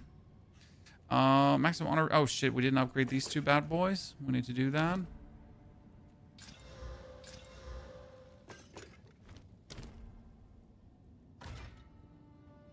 Okay, we need 18% honor resistance, 17%, 23. I mean, that's 40%. What do we have? Resistance. We got 14, we got 10, we got 8. That's 14. That is 10. So wait, we got 40. We got 50. We got 64. And then 8. I guess that's enough. Oh goodness, they're weirdly put. I'm not happy. They're really not happy. Yeah, that's better. Then I can at least play 2 3s. Restore honor and killing a boss. Restore honor on venerating on a shrine. That one is actually really good. Restore honor on venerating at a shrine. And we could take a... Rare monsters take increased damage. Yeah, sure, why not? Just put it full. I love the Sekima's relic Jenga. Me too. You don't keep the relics with honor and sell the others? Nah. I just have random useless shit in there because reasons. I mean, there's literally no good reason why I have this, but I just have this, okay? I'm a hoarder. I'm a filthy, dirty hoarder bitch, so please don't judge me. Please judge me.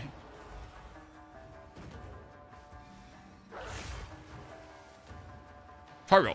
Thank you very much for the 99 months of support. Shell Talks also und Dienstschlusskommissar. Moin moin.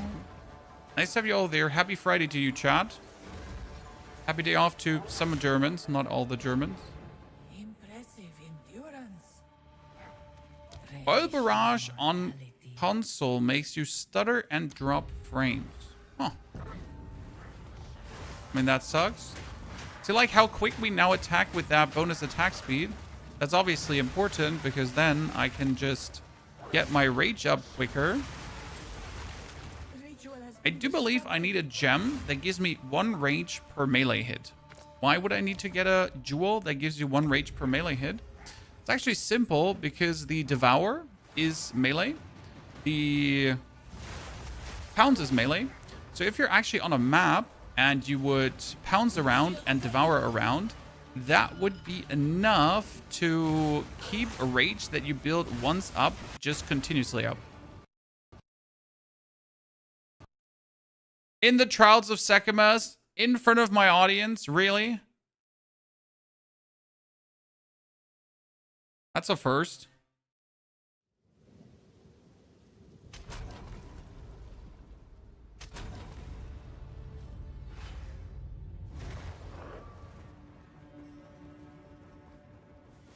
That's it? Does your trial then abort? No, it actually doesn't abort. Well, at least that. Lucky me, ladies and gentlemen. Lucky me. That would have been upsetty spaghetti.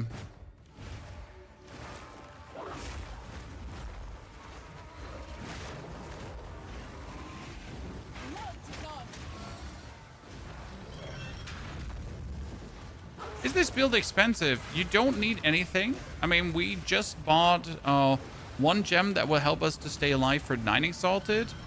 We bought, like, you can buy Illus Chime for 3 divines, but also cheap. There is 1 support gem that would make things even better that costs 25 divines. But again, that one is also not required. So there are chase items to look for, but you do not need set chase items. You're very good off without them. So no build is not expensive, and talismans for some reason are at an all-time low.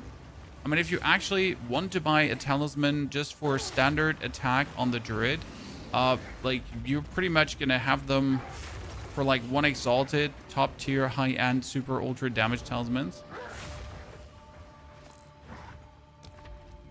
So all in all, no, not expensive, super cheap, very amazing. I mean, this one's solo cell phone friendly. As always, I try to make only solo cell phone friendly builds, as that just simply makes your life easier. Ah, Chad, look at this. Trial of Sekhmet. Oh no! What are we going to do?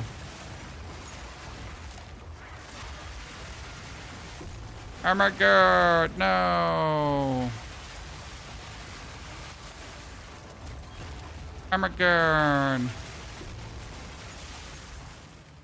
Oh, beautiful. That was close.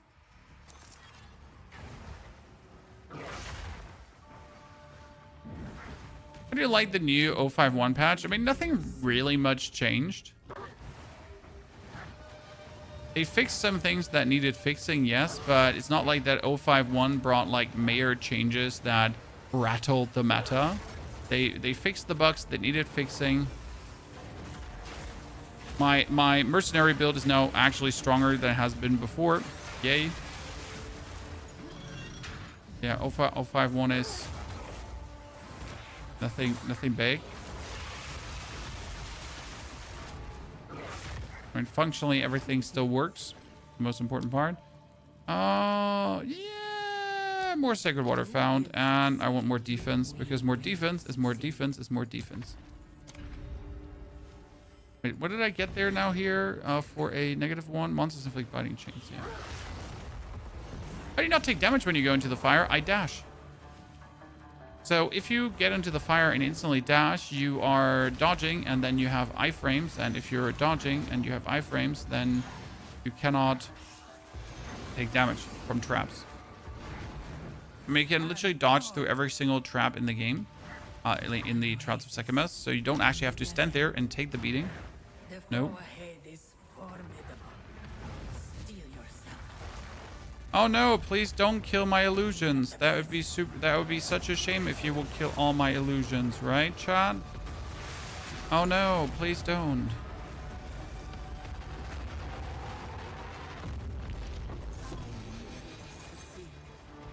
What should we ever do? Let's plan. You can see an additional room ahead. Merchants at no cost. You can see an additional room ahead. Is there a good route to take Atlas Tree? Well, I personally went for all the Atlas related I personally went for all the essence related nodes because essences are being used for crafting. So I just wanted to have as many as possible. A Fickle Blessing of the Wind would be great.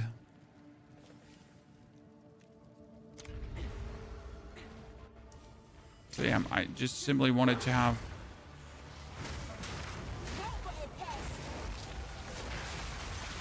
Oh, I was not in the...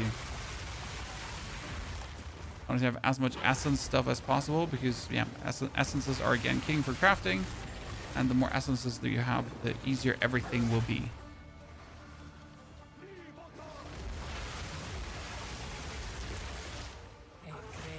This is, by the way, without like 50% more damage, right? Oh, Harefoot, let's go, ladies and gentlemen. The zooming and booming just has officially commenced.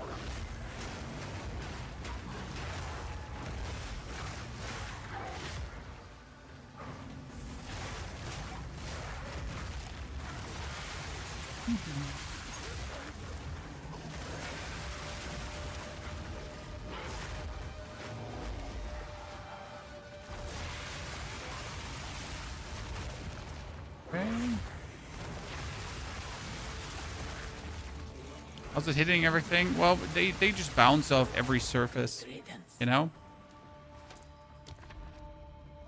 Okay, let's go for him. Because Fickle Blessing of the Wind removes a... what's it called again? It removes an affliction and adds a boon, if I'm not mistaken.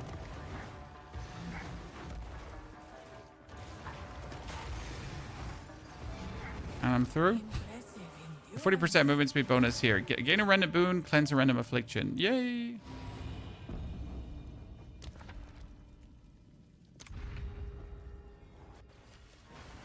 This build looks nice. It also plays very nice, my friend.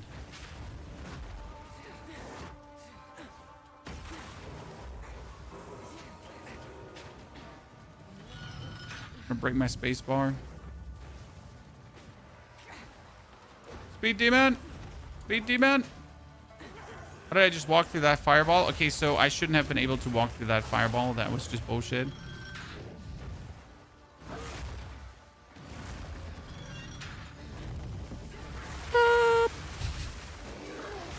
Did we have to kill them all? No, we didn't. However...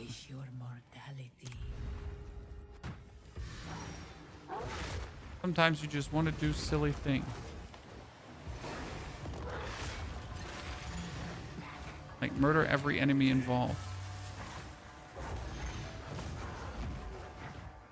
How fast are you? Yes.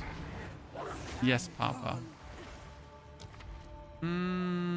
Random when you gain less sacred water found. Always annoying, but kind of handleable, right?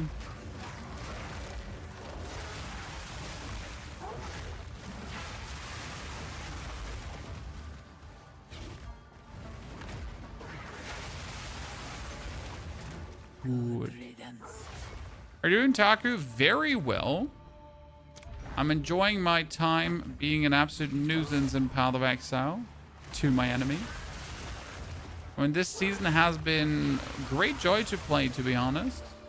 And we have just so many more builds to make, so many more things to try out and play with. Positively looking forward to it. Right, I mean, Jin build, we got the Monk build to fine-tune further. No. How do you get Spirit? Well, you get 100 Spirit from the story. And then after getting 100 Spirit from the story, you are also going to get more Spirit on your amulet and on your...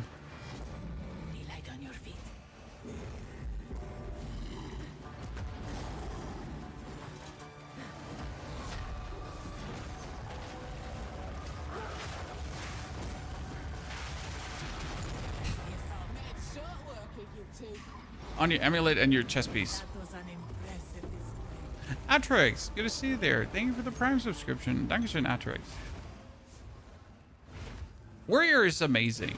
Honestly, I'm a big fan of Warrior myself, so my recommendation. Which level is this? This is the 3rd Ascension. We are level 70, but I'll be honest with you. We crafted this weapon here just a second ago. We crafted this bad boy just a second ago, which doubled our damage. Yeah, what can I say? Sometimes you just gotta do the do and just craft the OP shit. So it might be the 3rd Ascension, but we have the damage already for the 4th Ascension, I guess. Best way to look at it.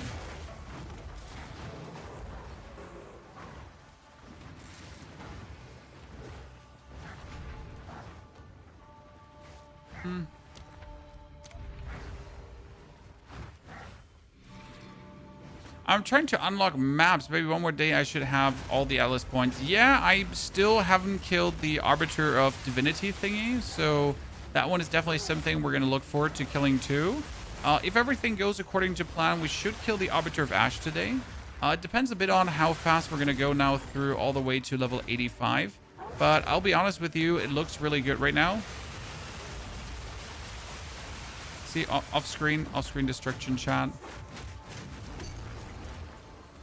So we are now online for 1 hour, 46 minutes, and we went from 58 to 70, so 12 levels bonus, quite nice. And now we're going to finish the 3rd Ascension, which is actually going to supercharge us.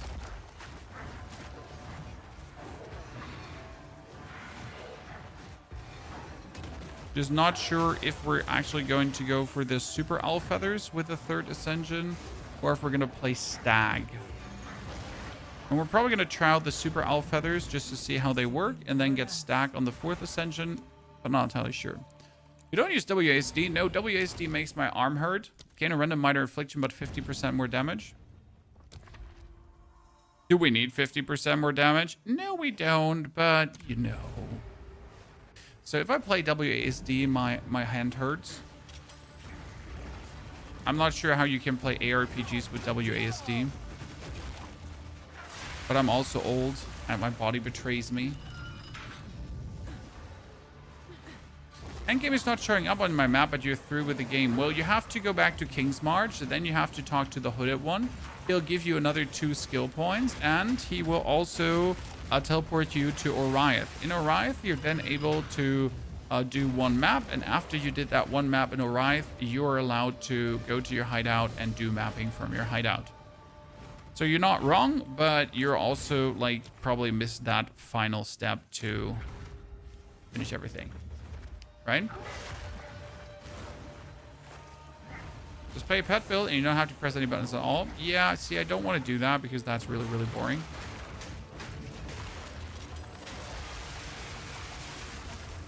I like pressing buttons.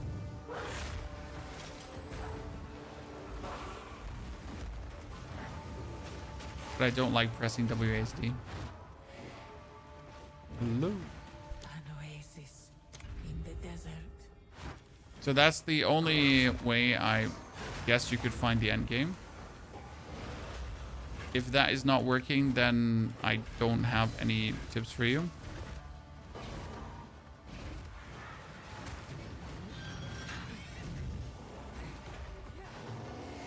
I'm not getting hit by anything. I'm rolling through it. Rolling gives you iframes. Also, I'm too fast for the game to catch. What can I say? I'm fast as fuck, boy.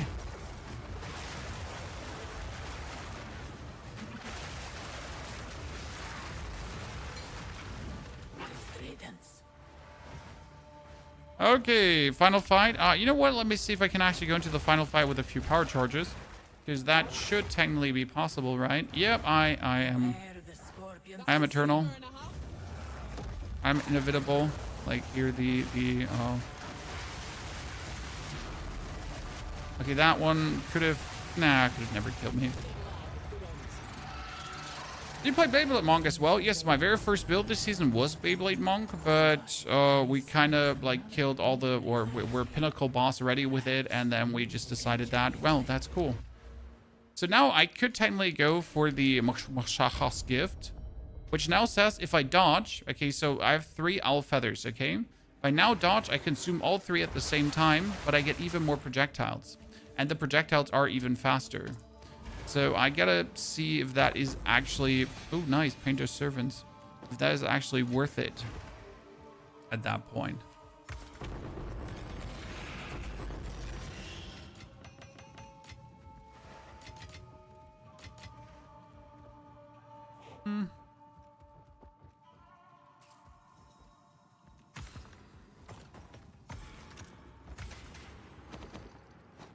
Nothing interesting. All these thingies and nothing interesting, right? Build for you.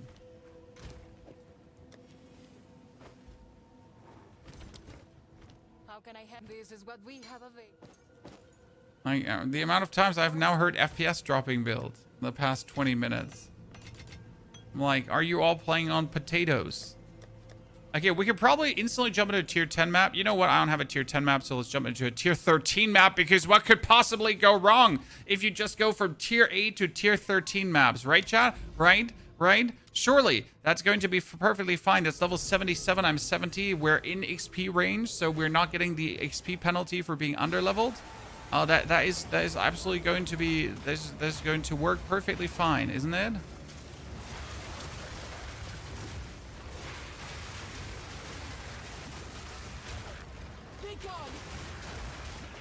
Oh, well, I mean, I know, but she's on top. I'm wondering, how am I not hitting her?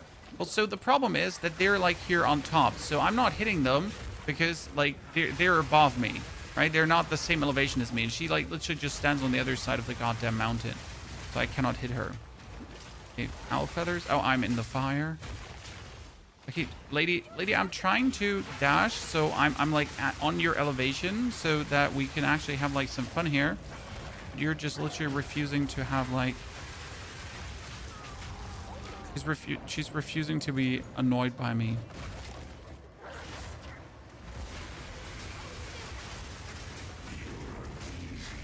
Get this one. We're definitely feeling like the 3 owl feathers. Like, we can expand them, right? Oh, Jesus, that poison she does. So problem... See, everything normal dies, just she refuses to battle with us. Okay, survivability on tier 13 maps we need to work on, but I guess that happens when you jump from tier 8 to tier 13. But let's not kid ourselves. Like, damage-wise, we're just killing everything regardless. Gonna have to see about the boss. Greater Jeweler's Orb, unique jewelry. I mean, unique jewelry can always be good. So, like, how many projectiles that now is with the super feather bounty? So we now get an owl feather every 2 seconds. But if we dodge dash, we consume all 3 owl feathers instantly together. However, the owl feathers are always 100% more efficient, which means instead of getting like 2 projectiles bonus, even with 1 owl feather, you're just getting more.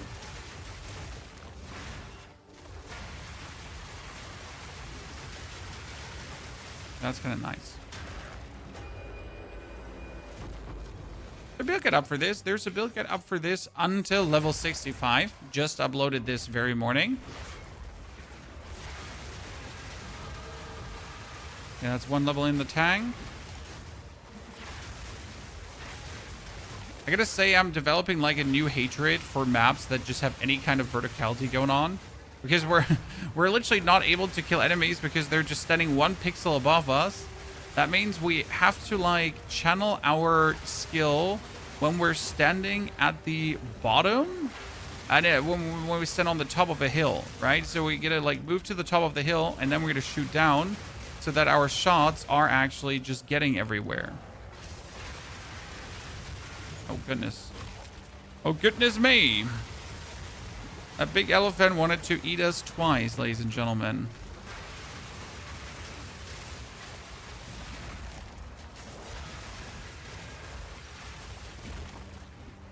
I want an ice warrior. You can do something with warrior, ice stuff, and the... What is it called again? Warrior, Ice Stuff, and Wind Dancer. Gemling Legionnaire, actually. Just, there's some... Okay, so now we expanded the feathers and see, like, the amount of projectiles just quadruple, quintuple, bibbly, bubbly, bibbly, boop. And we're just getting more projectiles than ever. So that was a tier 13 map boss, ladies and gentlemen. So from tier 8 to tier 13 after the 3rd ascension. Feels good.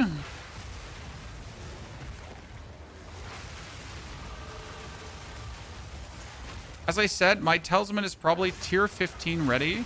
Seems a bit silly to say that, but I guess we could just jump into tier 15 maps now, and we should be fine. I mean, yeah, my defense might be somewhat lacking for that, but we'll get by somehow.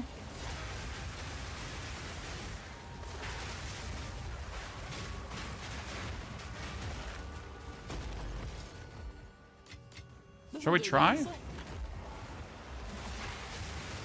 This is the only negative point. I mean, right now, sir. We're wearing like level 65 equipment instead of having like level 80 equipment or something like that. I guess it's fine to not have good defense. We also don't have like our resistance up. For example, our lightning resistance is non-existent. So yay. There's so much more to tweak and twerk.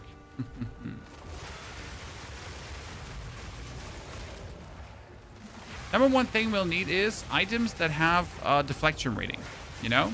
So we need to have like evasion rating is also deflection rating, because currently our deflection rating is only at, or it's at 70% actually, damn. But that can be higher because that means that we're going to consistently deflect and then consistently take less damage. Because obviously evading is nice, but then deflecting to also take less damage on top is like double nice.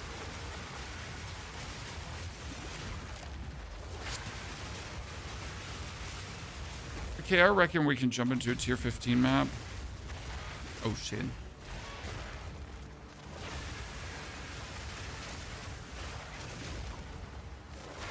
He's not standing with me again. I'm trying to hit him, chat, but he different elevation, I repeat.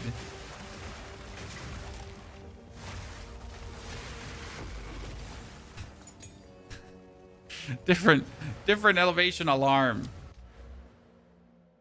Okay, evasion. We get the energy shield evasion rating, energy shield evasion rating. We technically could take this energy shield evasion rating as well, but that seems a bit of overkill if I would do that. We were saving up for 2 more power charges, so we just get more charges to actually out.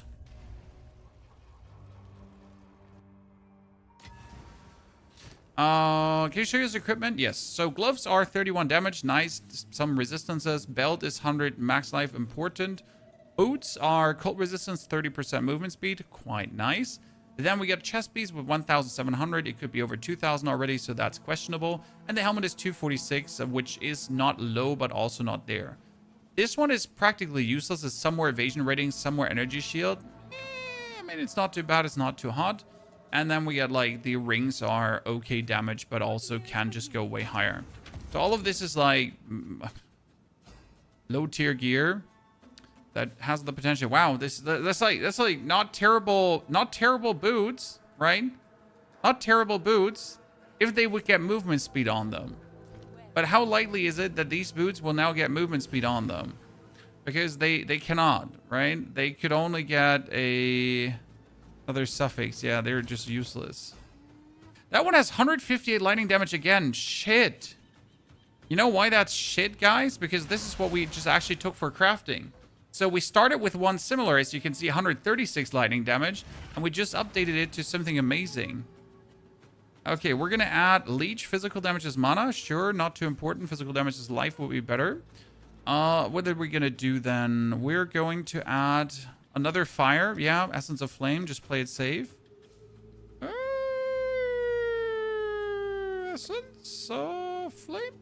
And then we're going to add another 98 fire damage, which does bring it up to 400 DPS already, right? I mean, this one is 390 and 136. So it's also like at 400, 550 DPS. This one has 400 base. Then we're going to take our Greater Omen of Exaltation, actually. Come on, let's be risky. Together with a Nah, we gotta add 1 and see what that is. That is strength. Then we need to desecrate it and hope that it's a prefix. It's a suffix. Well, that's a bit unlucky. And then we're gonna add ac. Well, that's a dud. That's a dud because we're at accuracy. Is there a reason to not runecraft the armor piece? Because you will lose evasion rating, you will lose armor, you will lose energy shield. Yeah, that is absolutely terrible, and I hate it.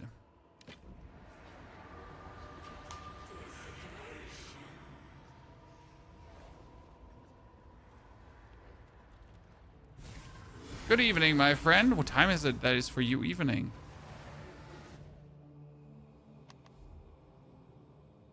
Good news for you. Good news for you. Thank you for these 15 exalted, my lady. Belt is useless. That is useless. My legendary dump is overflowing. See, this helmet here, for example, double resistance, chat, fire and lightning, together with 255 base, so it actually does have more than my current one, and it gives me more maximum life as well. And it hasn't even started, right?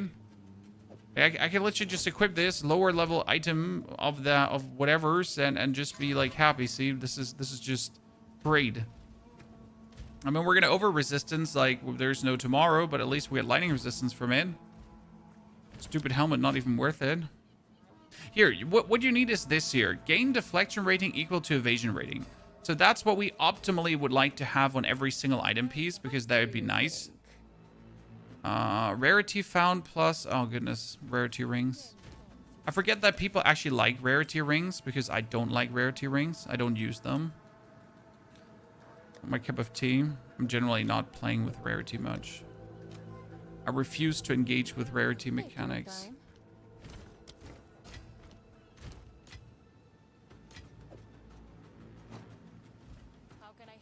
Don't spend it all at once.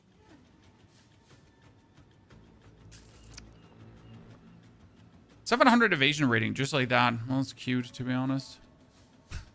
That's cute, just like 700 evasion rating. Okay, so I would have to find a pair of boots that has... Let's see, like, this is my problem. So what I would have to find boots-wise, right? So we'd have to find boots that have at least 30% movement. Movement. And it needs to be minimum 30%.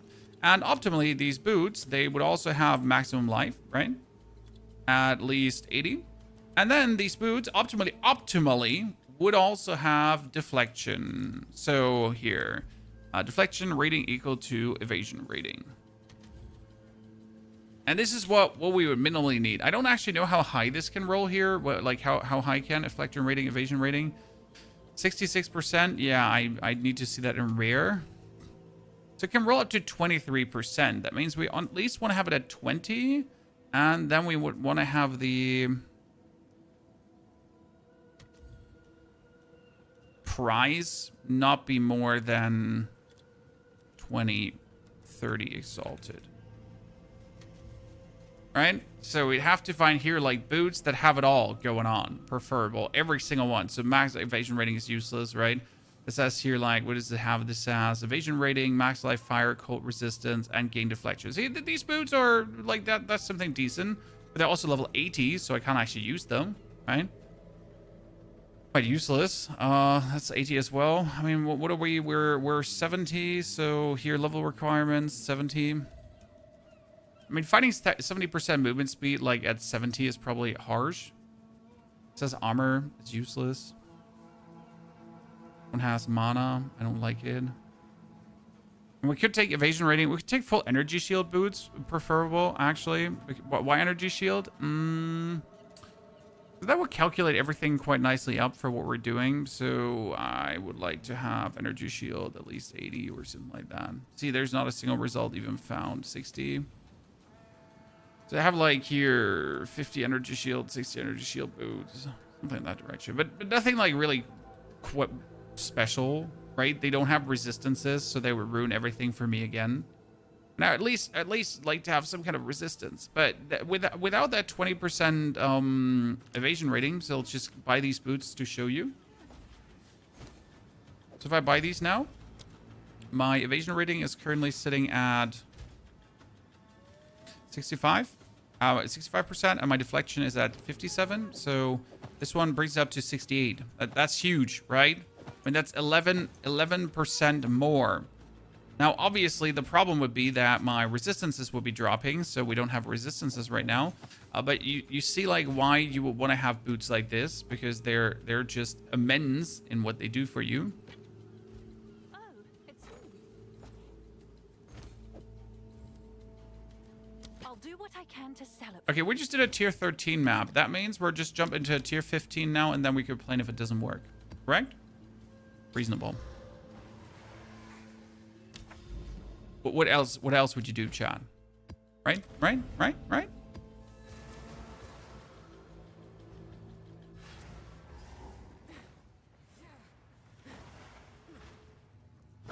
Okay, welcome with level 72 and a tier 15 map. Good, damage is fitting. Before you ask, no, the weapon wasn't bought, it was crafted.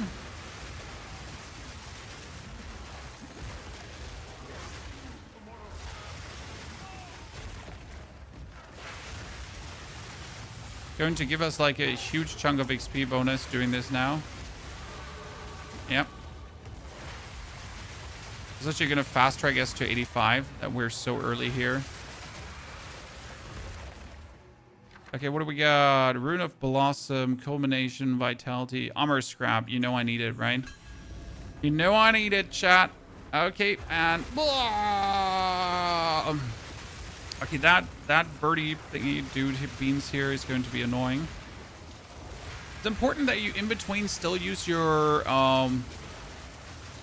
Wing Blast to take care of these opponents, because it just makes it so much easier.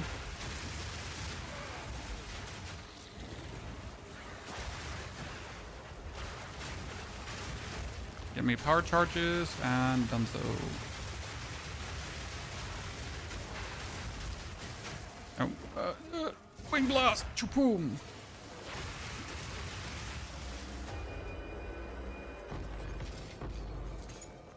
Okay, got this. Do you think a Poison Warrior build is possible? I mean, everything is possible, first and foremost, right? The question is not, is it possible? The question is, first and foremost, how much would it cost? And how efficient would it be? So, for example, you can play a poison grenade character that does actually work extremely well and rampages over tier 15 maps with poison grenades. Super fun. I do believe it gets slightly nerfed, but it might actually still work plenty fine. So that is definitely possible. Also without like too much investment. That's like poison grenade, which is kind of like making sense to actually play. Whereas we could argue Poison Warrior doesn't really make much sense to play, right? Now again, each to their own, right? So if you want to give it a try, please do so and tell me how it went. Okay, we got 3 power charges, but they're probably not going to last. Okay, we got 3 owl feathers, 3 power charges. Dip, dive, dibble. Eatus, deletus. Have him kill my thingy. Lightning activated. Get more power charges. Then eat him alive. Tier 15 boss, chat. Gotta be careful. Ah, that's now hitting him proper.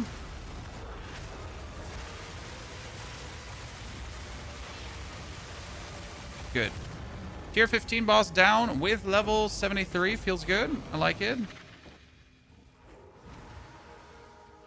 Let's actually make another level if we're here already. Because this is like an easy map, so we might as well just get this out. I mean, there's also a ritual here, so I guess I want to do it anyways. Because I'm trying to currently get an audience with a king. Because my last audience with a king vanished. I will die on this hill, chat, but it just vanished. And I still don't know why, and I am still absolutely salty about it, before you ask. Yes, I am. I mean, why the fuck would just my audience with a king just vanish? What is that supposed to mean? Ooh, the warrior flask. Oh no, could that work to get rage? Oh, that would be so good. That would be so good. I was asking myself the whole time, how could I get rage with a warrior flask? Actually, that is such a handy solution. I mean, it would reduce the life that we get from the flask, but right now I anyway stay alive with life leech, I guess. I wonder if that could work.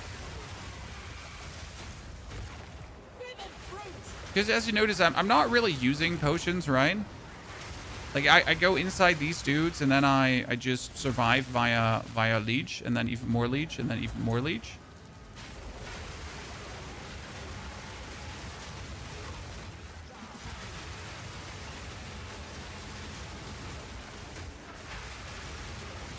Dude, look at the offering just stacking up. So what does the chart flask says? So it says effects not removed when unreserved life is filled.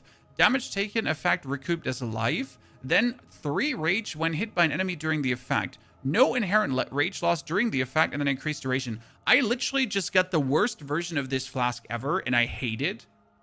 Like, I single-handedly get probably the worst Blood of the Warrior flask that has ever existed. And it's not even funny. I refuse to buy this, chat. Okay, I just refuse. Because of how low it just rolled in everything. It's like, hey, do you want a terrible unit? Yeah. Do you want a bat in every single way? No, you don't. What a shame.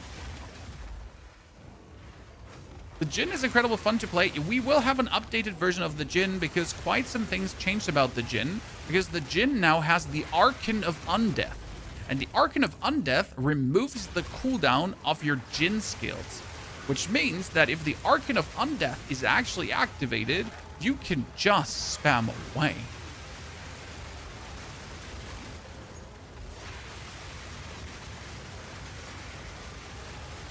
Think about that.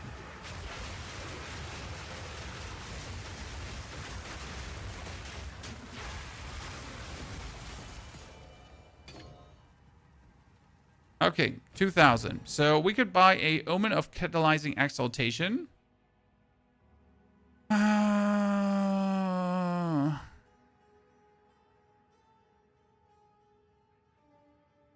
mean, I'm just gonna look for a Blood of the Warrior flask probably, and that's it, because I again refuse to just spend money on that, or spend like even any resource.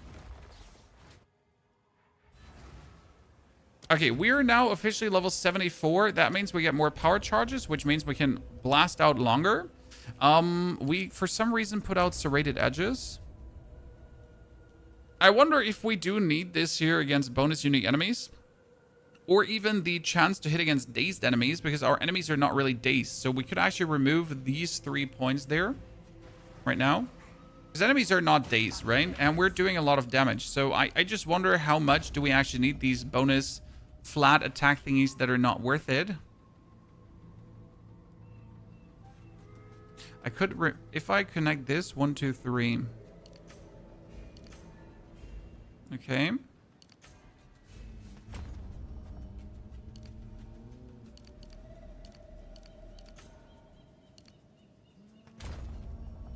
Then I could connect. Then we can remove.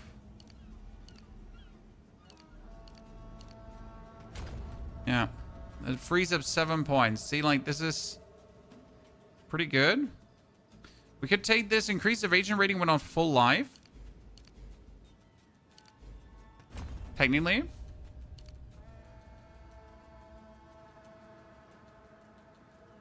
I wonder if we want to take the bonus crit here, because I don't have crit hit to make this worth it. Right? That's a bit of a bummer, if you think about it. I mean, technically, we want to reach these nodes down here. So this would be 1, 2, 3, 4. 1, 2, 3, 4, 5. So I could go over here. 1, 2, 3, 4. Need more end, by the way.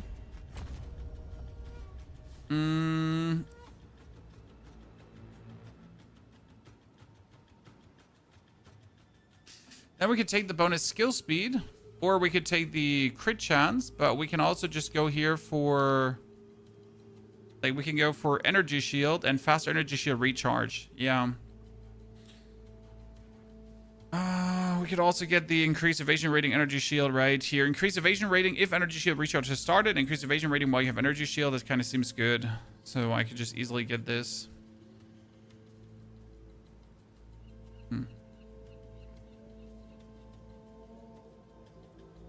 This one here, the start here looks weird, I know.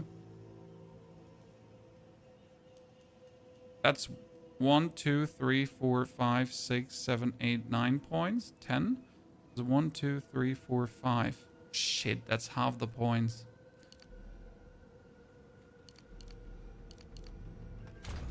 Let's go for...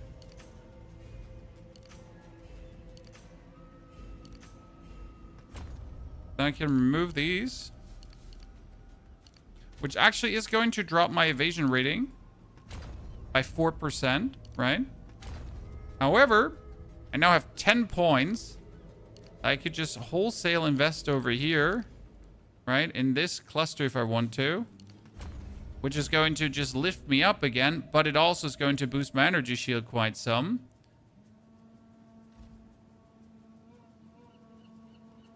And I could get even more nimble by increasing my skill speed. Right? I wonder, though, if the crit hit would be better instead of my skill speed.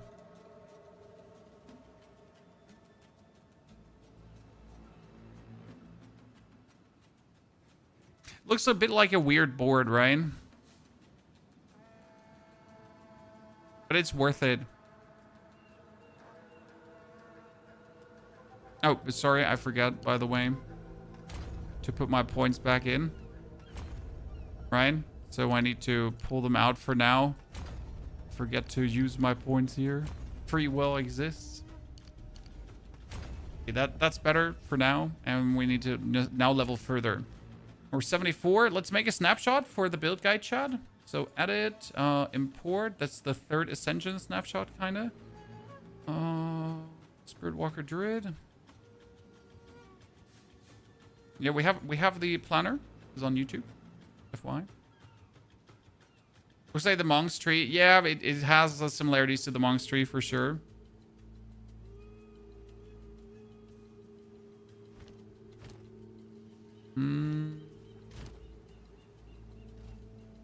What do you think? So our first tier 15 map has fallen, chat. Now we just need to make sure that we get a better amulet. Preferable one with projectile skills, I guess. Right? So that's what we're going to have to invest into. That tier 15 map is shitty. I don't like it. 1, 2, 3, 1, 2, 3. I mean, I don't want to do rare tier 15 maps, even though we just did it. But we're still under skilled, under everything. So bear with me. One thing we should do, though, is we should quality up the...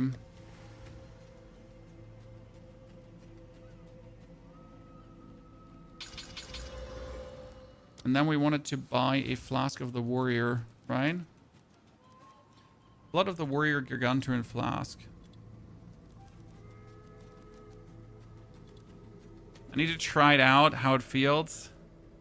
I want it with the increased duration as high as possible, obviously. 50%. And then also the maximum rage gain. 54.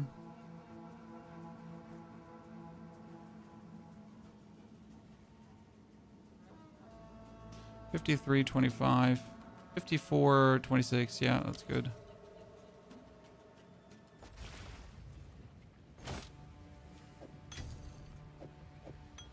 Not sure how well this is going to work out. Might be a dud, might not be a dud. We'll have to see. It might not be worth it to Glassblower bobble that, but hey, at least a little bit. More is more.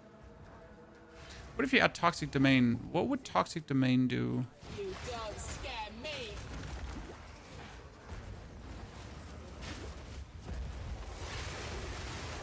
Ah, Chad, how would a breach look? How would a breach look? Well, listen.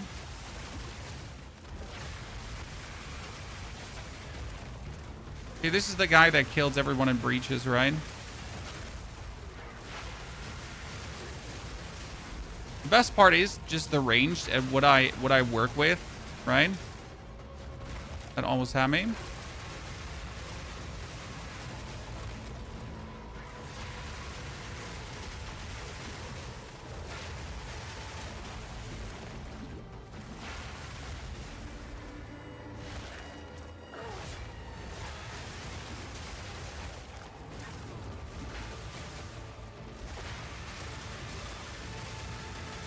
Okay, he's not taking any damage.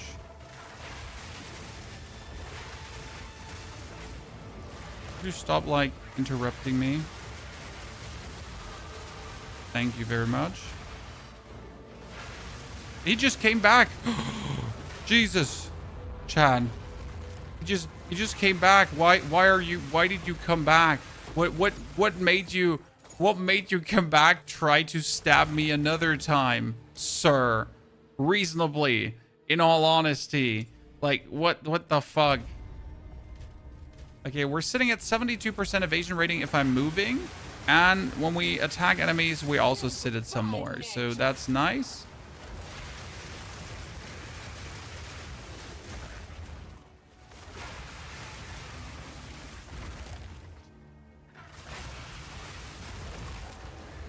No rage? We're getting, like, rage when we get hit. Like, I need to drink the potion, and then I need to get hit, and then we get rage. Every time I get hit. So I need to make sure that the potion is pretty much up consistently. Right? But I also need to get hit. The problem is I don't really get hit. Right? But as long as the potion is up, we have no inherent rage loss. The only problem is you're, like, kind of, like, forced to just press the potion every... I'm not actually sure how long the rotation is. I mean, you see in the bottom left corner, like, the length of this, how it ongs up. But here, I'm now fully raged up, so that's actually nice if you think about it. Who doesn't want to be fully raged up? All right, so as long as I keep drinking the potion, I'm actually fully raged up throughout the map, which is quite nice way in my eyes to keep it up, because, like, you like the other way would be just rending every now and then. I mean, you do rend to just keep the rend buff up, right? But obviously you wouldn't like to like, I could technically rend every mob pack one time, but why would I do that when I can just, you know, literally drink my potion? And now the only thing we need is a macro that drinks the potion every 8 seconds, so I don't, oh shit, so I don't have to do that myself. Who said that? Wow, macro users are cheaters. I mean, seriously.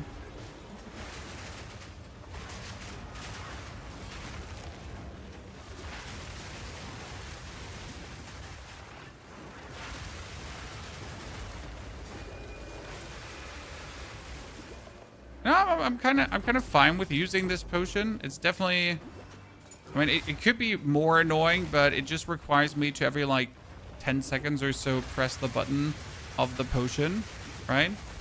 And for that, I keep full rage.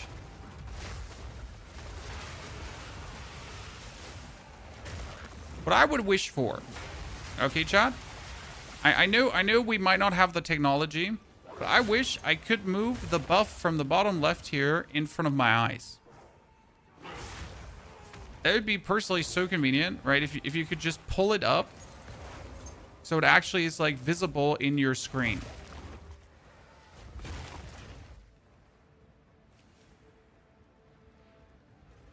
What options did you choose for the shark fin? Shark fin, very simple. You go for deflection rating.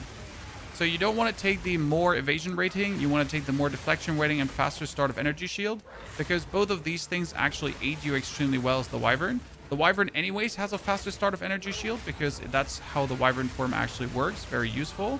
Like, my start of energy shield, I think, is sitting currently at 2.06 seconds. which is relatively quick. I mean, my other character I think is sitting at 3.3 my monk or so, like roughly 1.3 seconds faster without having like done any big investments into it. I reckon that's pretty good.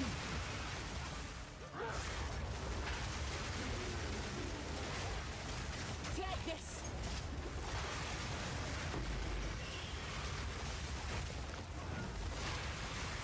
Honestly, I feel like we shouldn't be able to do tier 15 maps this easy. But I also have no complaints, so let's not dabble with high horse complaints here. Okay, activate this. Have him kill my dudes. Thank you very much. Appreciate it. Oh, shit.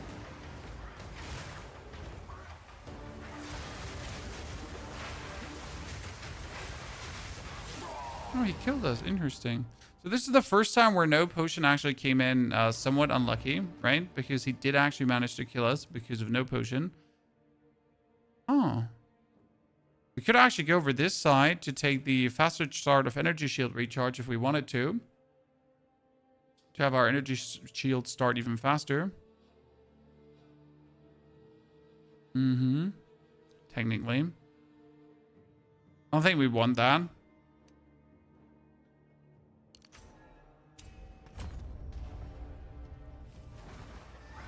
Sorry, yesterday I picked the Huntress. This is a Huntress character. Just FY. Okay, that guy is particularly sturdy. Oh, he's just lightning resistance, and I'm just wondering what's happening here.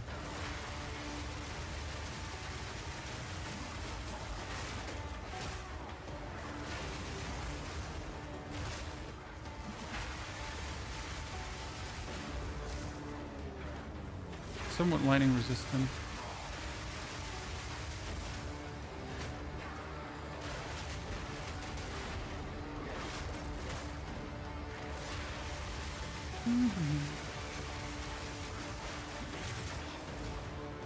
Our biggest problem right now is we need to get power charges. Okay, chat. Then we need to wait for our owl feathers to stack up. Then I need to dodge, and then I can shoot because we're getting just more owl feathers like that. The problem is, though, if I get interrupted in my charge, right, when I just get my owl feathers running, we just get so less projectiles. So this is like the problem when you notice that you actually require the A-list chime. Because A-list chime would allow me to play a bit different. So this is also the first time where we noticed that our health regen wasn't enough. So we're going to find like another way to regen more health too. One of my spirit buffs is not active.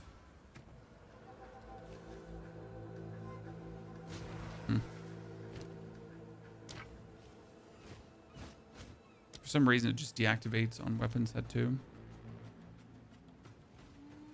Okay, we got him down. So after all this time, we'll finally be able to move to the next Don't spend it all at once. thingy where I wanted to move to. We've been like consistently working on going to a specific side of the map now. Okay, we got the...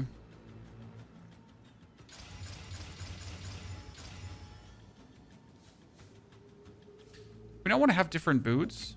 We wanted to have different boots, right? But our resistances were not up to snuff. I have 144 fire resi. So technically we could get rid of this ring, right? And our fire resistance would still be good. It means I could take a ring with lightning resistance that actually does give us more oomph. So what do we have? Lightning resistance. Which obviously is here, this one, but that's 10 to 14 fire. This is 3 to 6 physical, so that's kind of sad. That's 2 to 62 lightning damage. Well, it's not bad. That's fire damage and increased lightning damage and increased fire resistance. But I wanted lightning resistance, kind of. We got more lightning damage. We get increased fire damage, which is useless. That is all resistance and lightning damage.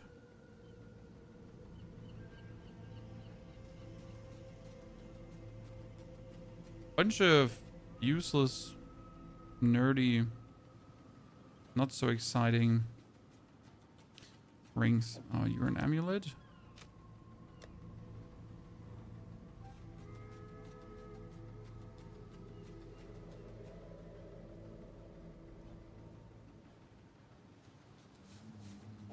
Because worst case scenario, you could just take that one. I don't get lightning resistance. Hey, look at me, chat. Fully resistant out. Okay. At least we get that one covered. If I now pull this one away, we're still somewhat resistanced, which actually means I could play different gloves if I wanted to, right? I did play these gloves because they had resistance, but these gloves technically have more damage. So they're better for what we're doing here while still maintaining a good amount of damage. Get your first ascension ever done, sir. That's amazing. Congratulations. The first ascension does feel... The fourth ascension feels very good. Oh, 15% more XP. Let's go. Let's see. Mr. Ashikes, congratulations on your pet. Thank you for the 2 gifted. When I picked my character, I had read that Monk is difficult to play. Monk is difficult to play because it's a melee character. If you get used to the melee playstyle, you're fine. Why is melee difficult to play? Because you gotta go into melee range instead of staying on range. I mean, technically this character is also a melee character, but kind of not, but kind of. But my melee is a bit different, you know, than other melees.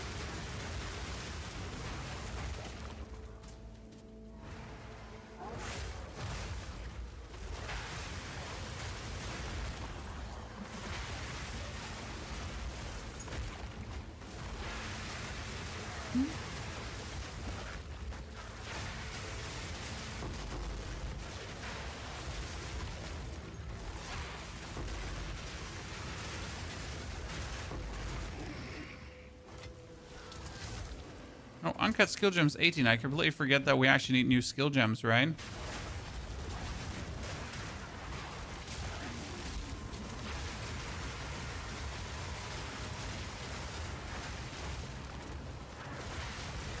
No, Breach is so much fun. Honestly, like, I want to do a Breach Fortress with this character. Because I was wondering, like, my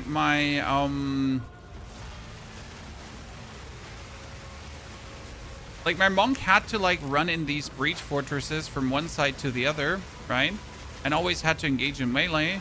And right now with this character, I just don't have to run anywhere. I'll just exist. And existing is enough to kill everything.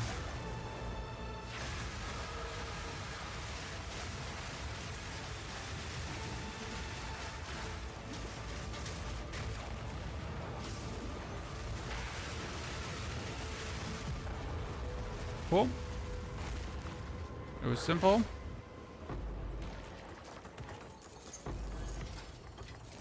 It was a bit low on the reward side.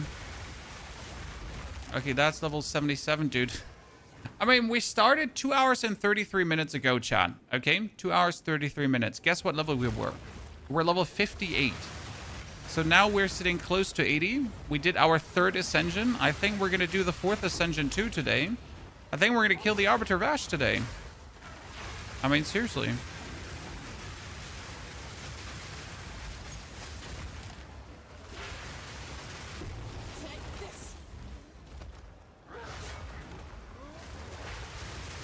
When, like, we need to get level 80 so we can buy ourselves endgame gear, correct? So I'd say that's our step now. Let's get level 80, because from level 80 on, we could put on, like, all these level 80 pieces of equipment. And then we might, like, find another chest piece that finally has the deflection rating, so we actually do feel tanky. An Orb of Annulment, they have been extremely rare this season. I'm not sure if that is intended by Grinding Gear Games or if I'm just been, like, really, really unlucky. But the amount of Orbs of Annulment I've gotten, I can pretty much count on one hand, right? Because that's the first one. Yeah, you heard right. I know, bamboozled.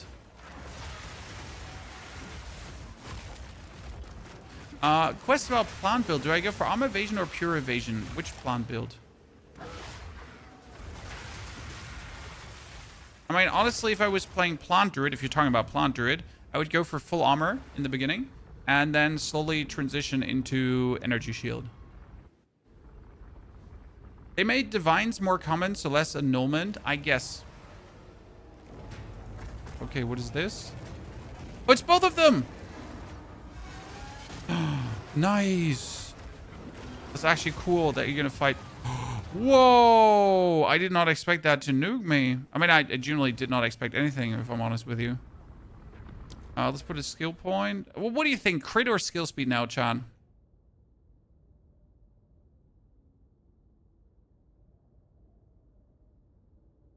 I'm gonna go crit hit chance because we want to crit. We want to add some crit. Nah, actually, I feel like we have enough skill speed, right?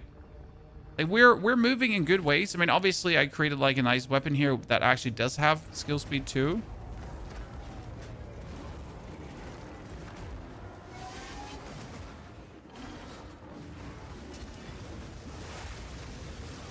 What? That just lasered me as well? Okay, so everything they do just kills me? Okay. Hands up, hands down.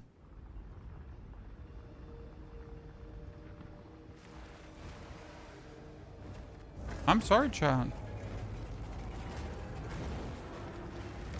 Maybe we should take these serious? I don't know. It just touches me and deletes my whole HP. I'm sorry, maybe I wasn't ready for a tier 15 precursor tower map thingy, right? My apologies, Chad. I wasn't ready to take like the damage that deletes my soul.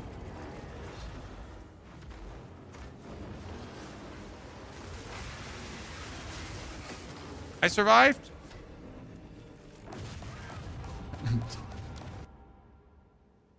Okay, step one, we're gonna just run to the side to have him like do his thingy, and then he does his other thingy, and then we just win. Okay.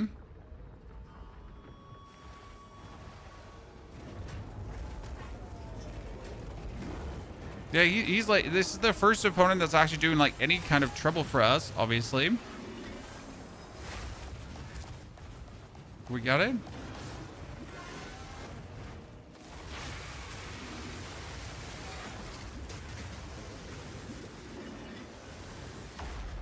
Yeah, okay. I guess we weren't ready for these yet, ladies and gentlemen. We tried, but we weren't ready for these. So let's try to get level 80, then pick up the new pieces of equipment, and then just return to do it again.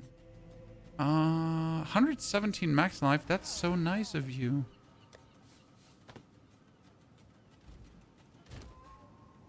Did not have a Helm of Binden yet. Take your time. Okay, Orb of Annulment. Totally doing that again, right? Okay, so we get this unlocked, and the main reason I wanted to go here is because I need to get this map. Okay, this is the only reason why we went all this way.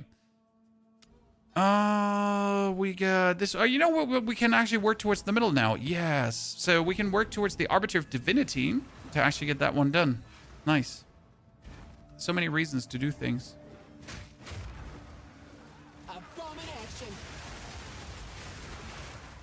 I mean, there's a lot of travel you gotta do, and I'm still not sure how much I enjoy all the travel you gotta do. Because you know what? Some travel is fine, but you feel like you can never arrive where you want.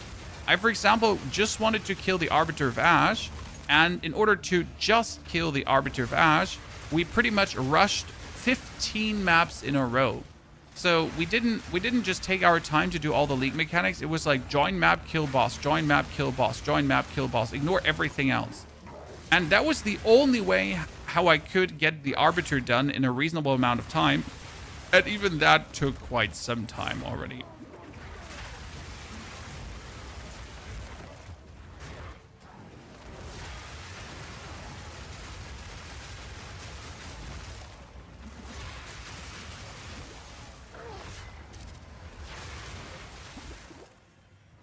Okay, we notice more and more, though, in certain boss fights, how...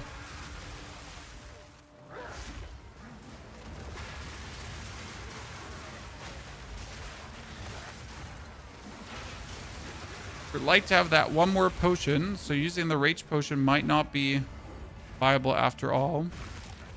Which have me sad. Okay, so we have 4 power charges, okay? That means I'm gonna Dodge.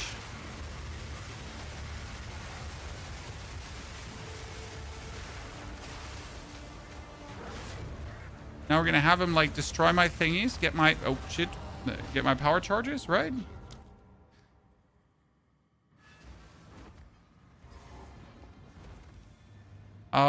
Pardon me, but why did it put me back to the start of the map? Pardon me, Chan. But it put me back to the start of the map. Okay, we're gonna expand our charges, right? Leap onto him. Get our things. Now I'm gonna wait until the owl feather's up, so all 3 owl feathers. Then I'm gonna dash. And now we can unlash for the full bonus. I'm gonna avoid to get killed by this. Dash in, get my charges, go for this, get more charges, and all 5. Oh no, we didn't see the ice wave because we clustered the ground. Oops. You know, we didn't see the ice wave because we clustered the ground, kinda. Okay, get the thingy, get my 5 charges, activate this. Wait until all 5 charges are back, because this is like the problem right now. So I gotta wait for 3 charges are back, then dodge, and get the full amount. So this is like my maximum unload, right? Then hit him again. Get more charges, have him do that. Get all 5 power charges, wait for the feathers to be gone.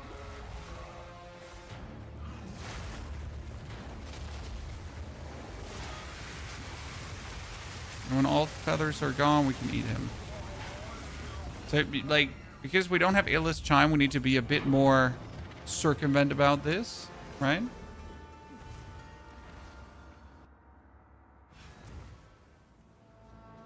I still don't like the no rage, but I kind of feel like, so as much as I like the potion, we're better off using a normal potion. Which is kind of sad. Jay, good to see you there, partner.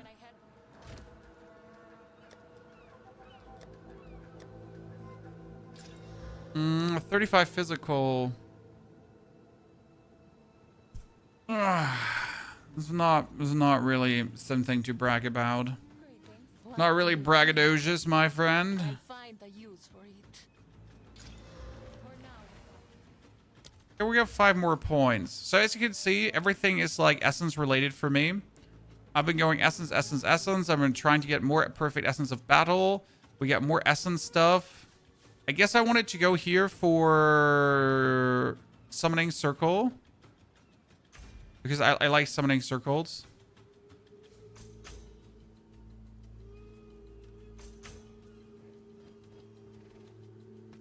Yeah.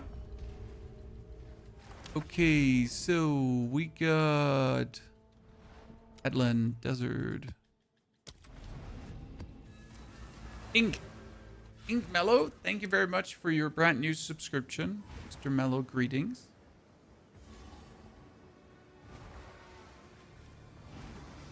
I guess at this point, we should also slowly get ourselves the final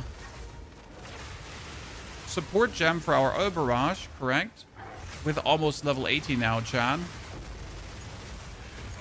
Guess it's about time. Oh, did we not just get... No, we're close to level 78.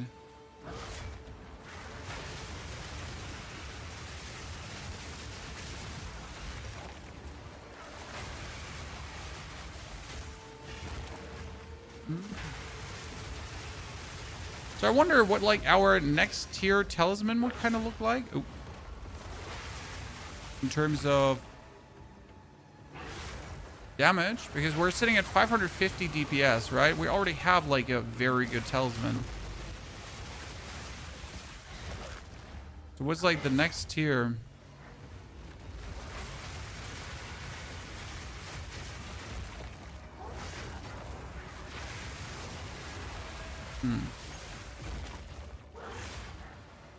A new chest piece with 80 is a must, and then we're gonna go for over 2,000 evasion rating, right?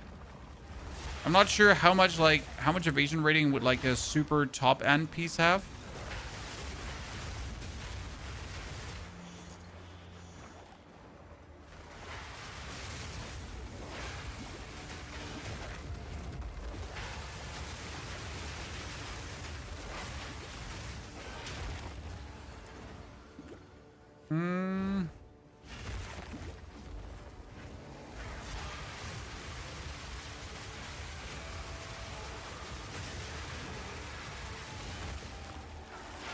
Oh, he regenerates life?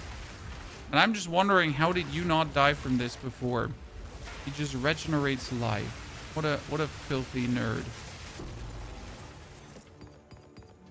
That could be Divine Orbs. 3. Yep, chat. That's 3 Divine Orbs.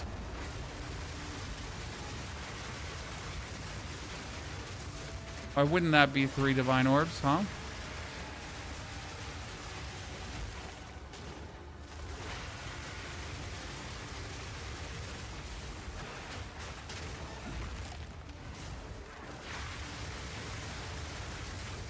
Oh, that ate me. Luckily, there's the thingy right next to it, right? Honestly, this is like they're fighting for it.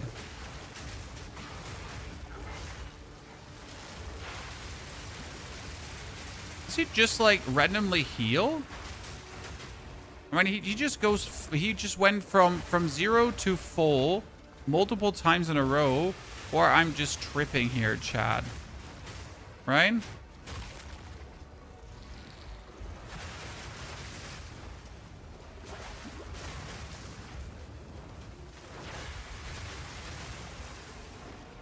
I don't think I was tripping.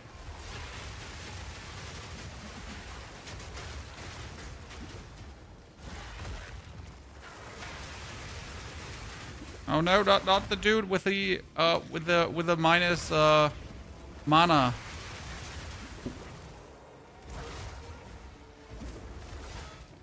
Okay, I'm just trying to like here use my mana, but Mr. Man is just preventing me from using my mana. Like the problem is that his domain is like weirdly swippity swiping around his booty.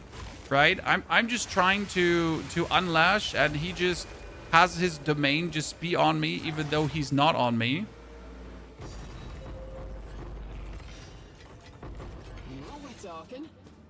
Okay, 3 Exalted Orbs, ladies and gentlemen. Fantastic.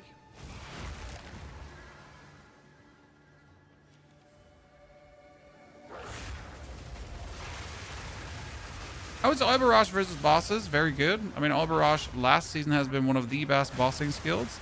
Now, obviously, we're currently turning it into a tool of mass destruction to make mapping even more convenient, which takes a lot away from the damage potential that Oil Barrage can do. But we're going to offset that by just creating so many projectiles that it's fine. Right? I wonder, though, if you would want to have 2 Oil Barrages with you. Can you still equip 2 skills?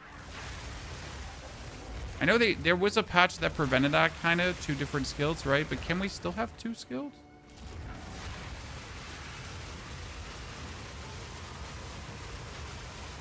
There would technically be a world where 2 Oil Barrages would make sense.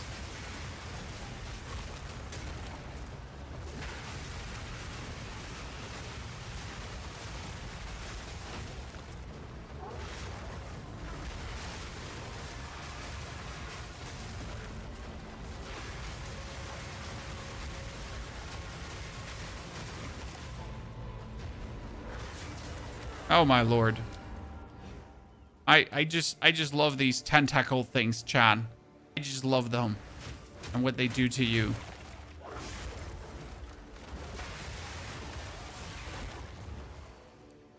My main breach enemy that we absolutely dislike to the fullest. Okay. Get fully juiced up so we can show him who boss. Okay, avoid his like clinginess. Then try to delete him right away before he Just waves his arms at you. So as soon as he starts waving arms, it's just Joe Ever, right?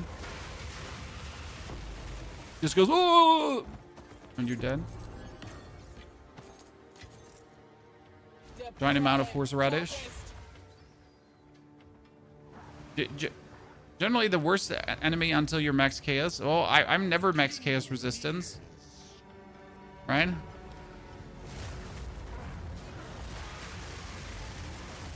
So this is the bossing. Let's get more power charges quickly. Hask, please give me more power charges.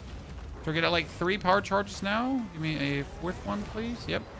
We're gonna lightning enchant, then expand our owl feathers and go places. Get more feathers. And he did. I gotta learn where I have to stand because I felt like always I have to stand as close as possible. But I was standing like really far away from him right now, correct? And that was actually better than standing as close as possible. So I wonder what was now the better choice there, right? What is the where we get the most out of?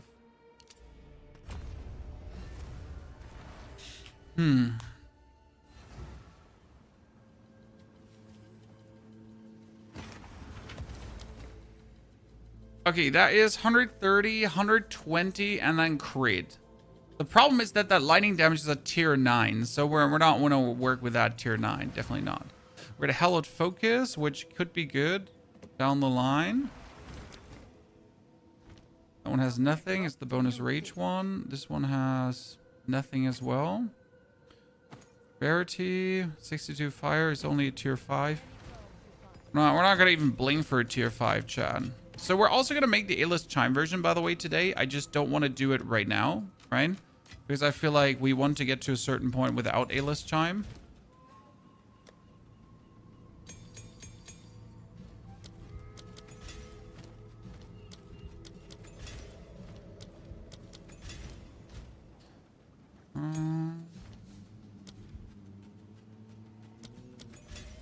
Lingering Illusion is just going to give us double Renmans like there's no tomorrow. Condenser makes us also more tanky. This is what we have available. Okay, 78 is, oh wow, this is 32 fire damage and 22% increased critical damage bonus. Oh man, we're getting partially some intriguing gloves here, huh? I suppose. 48 fire damage and dot. What do you need to make this build overpowered? I mean, obviously a new...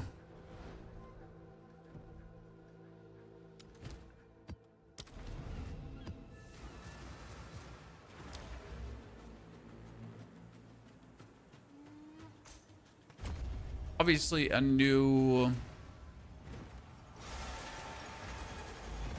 Talisman would help. Right? New Talisman always helps. We need more defense. Because right now we're sitting at 70% evasion rating when we're moving, right? When we just recently hit someone. So we need to be on the move to also be defensive. And then we're going to be less defensive when we're actually standing here at times. So you just notice that. But we are mostly fine. But mostly fine is not really fine, right? There is a chance that we die. I mean, especially because we just haven't gotten new items for a while, but still.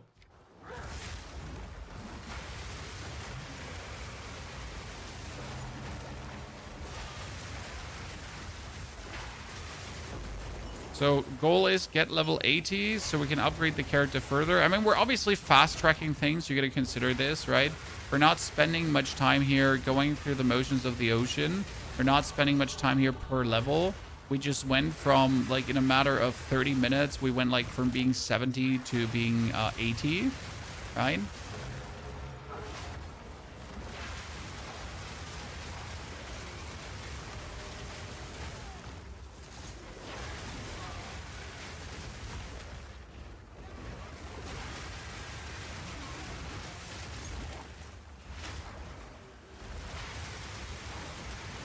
Is there something to...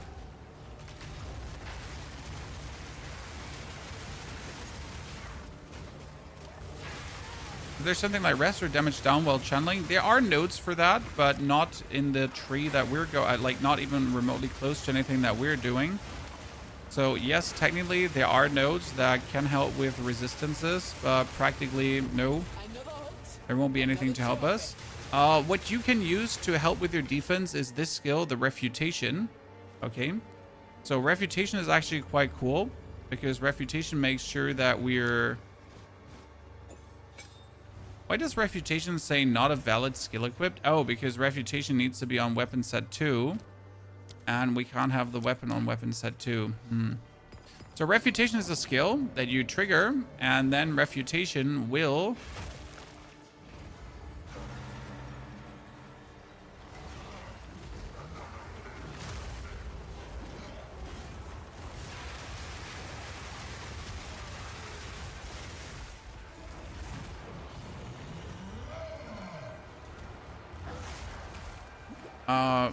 make you block everything. He's about to hit the bell. I thought he was about to hit the ground. Okay, we'll get the Owl Feather buff. I'm not entirely sure where I should best stand. That my thingies are really like hitting him the most, right? Okay, we get the power charges. We get 3 feathers, so this would be the maximum I can do. But I gotta look out that we don't die here. Make power charges, right? Get this up. Wait for the feathers now, so I gotta wait for this buff to deplete. Okay, then we got 3 feathers now.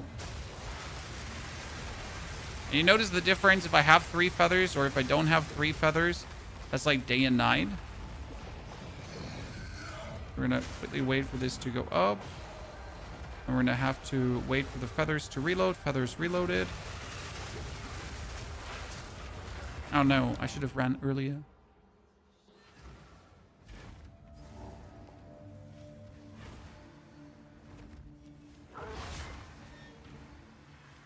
So yeah, you're gonna use the Refutation. This is this buff. Then you have it up for 4 seconds. And while the Refutation is up, you're gonna block every single incoming point of damage. It's a wholesale 360 degree I can't die buff. It's super nifty, but you could get stunned out of it.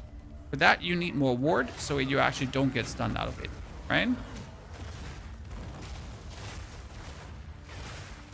Okay, we have this now. Let's wait for 3 owl charges. 3 owl charges, dash, and then shoot.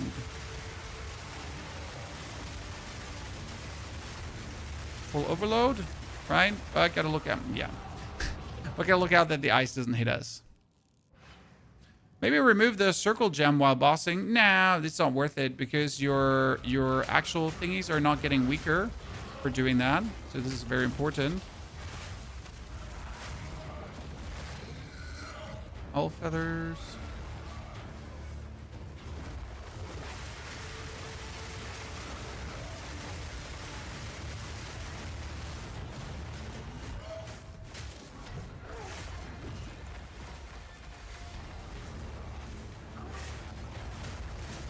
It's all about having the right amount of owl feathers at the right point. See? So you just gotta make that work. I'm still learning like the ins and outs for this.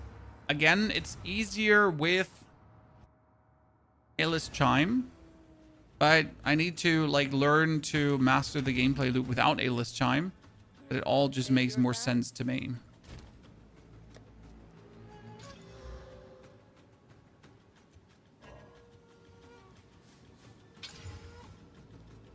That's bad. I don't like it. Take your time.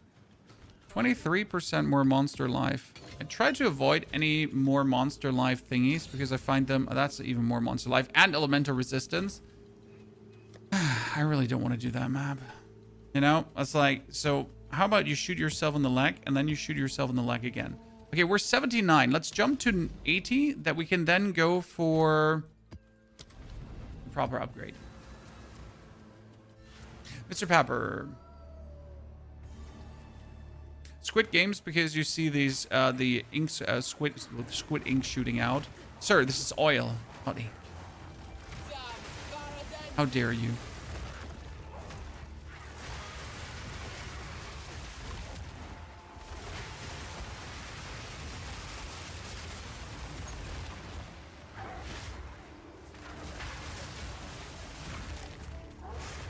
does salvage table do? Well, it gives you materials. Quality items get turned into their respective quality stuff. Whetstones or armor stones. And sockets get turned into artificer orbs. You pretty much create crafting materials. This map here is perfect for this build. I don't even want to kill the boss right now.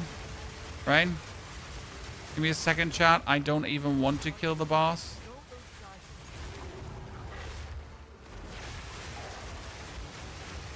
I rather quickly want to just gain as much experience as I can. We're so close to 90.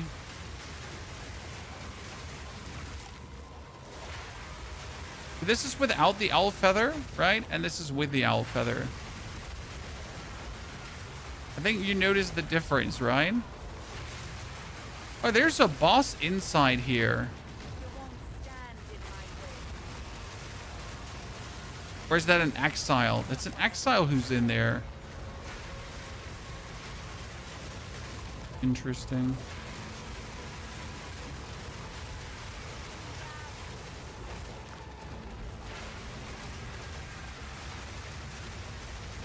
I don't see where she is. Oh, she almost. Oh, she nuked me.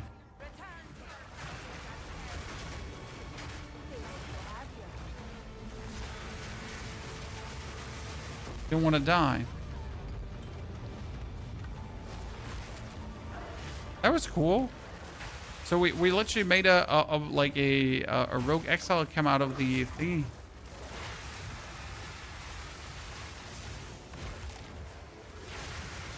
Okay, could we get the level update before we fight the boss?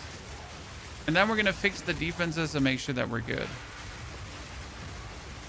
I want to try the Velacro's glove to electrocute enemies, but what for?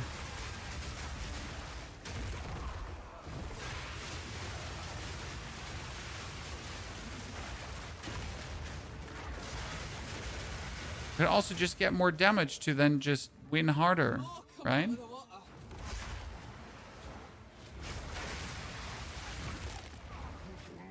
Sir, where did the exile come from? We put the exile in the essence.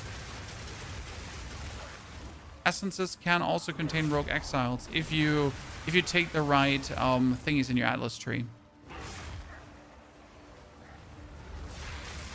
I did actually take just everything essence related in the atlas tree, like literally everything essence related. Okay, we could get there before the boss. Problem is that the boss is like really annoying to fight against with this, because he has like this middle phase.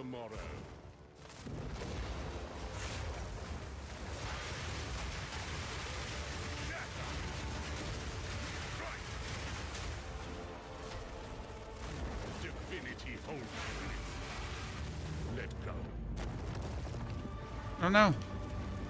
I had a problem finding the outrance.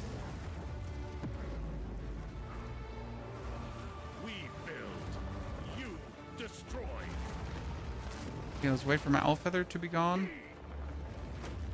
You will fall in line or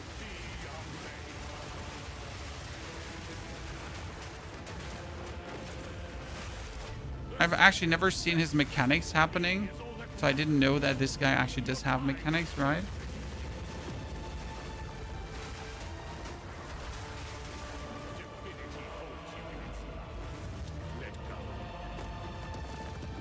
Usually you like kill him before mechanics ever happen. Okay, we got owl feathers. Wait, all 3 owl feathers. Yep, that was fully boosted.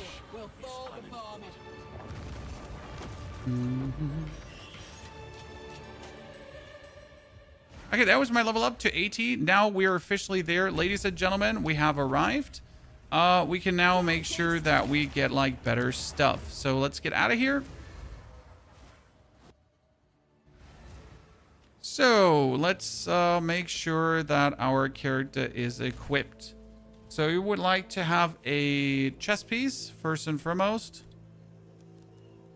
I mean, we just found 3 divine orbs, so I guess we have access to more than enough exalted to buy thingies, right? So what is a divine orb currently in exalted currency? 1 divine orb is currently 88 exalted, so this is like our budget to buy like cool new things. Market panel, body armor, we want here, what is it? Equipment filters, evasion rating, just make it high so we just know. Then sword highest to lowest, and we obviously, what, 3,000 is possible? What the fuck? But obviously only for like 1 billion divines, I understand, but still. So we want exalted orbs and not more than, like, let's say 30. Let's see what I can get for that. So for 30 exalted orb, I can get 2,500, right?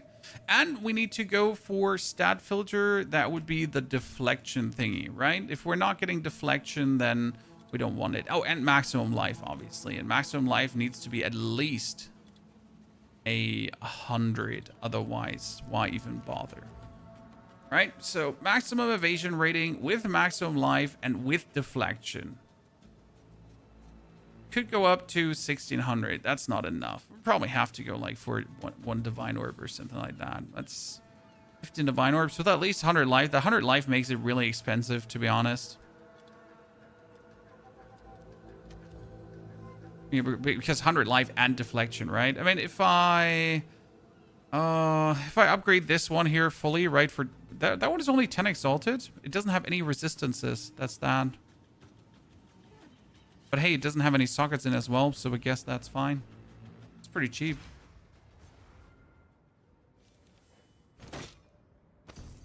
Glass cannon? We're not glass cannon. We're gonna make sure that we exceed that glass cannon potential now. We need the armor scrap because we don't have them.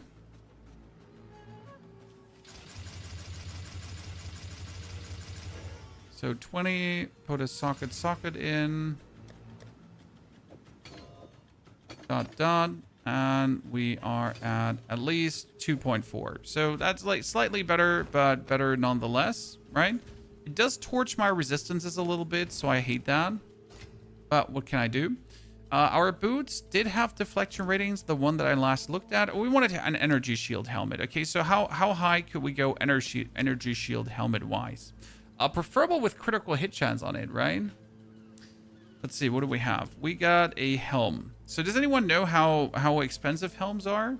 Helmet, we want energy shield. So where is it? At least like 300 or something like that. What do you pay for this?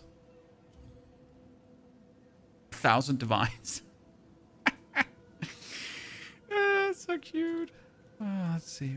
What do I get for 30 exalted orbs? That's not even better than what I have by much, which is kind of like sad, right? This is somewhat similar to what we're looking at. This one at least has cold resistance, I guess. But it doesn't have maximum life. But it has cold resistance, so we could... you know what?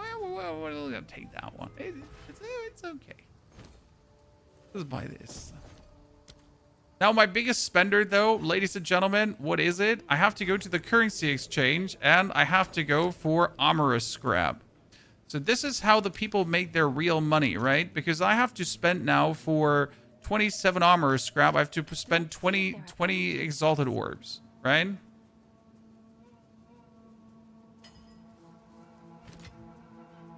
Just so I can exist and mess around with things. Okay, this is going to have us jump from 1.5 to 1.8 energy shield, so that's kind of nice. And my lightning fire resistance goes down, but my cold goes up, so all my resistances are kind of similar. Not bad. Not bad. I like what we see there. What do I have? Nope. Nope. Nope. I didn't have that one before.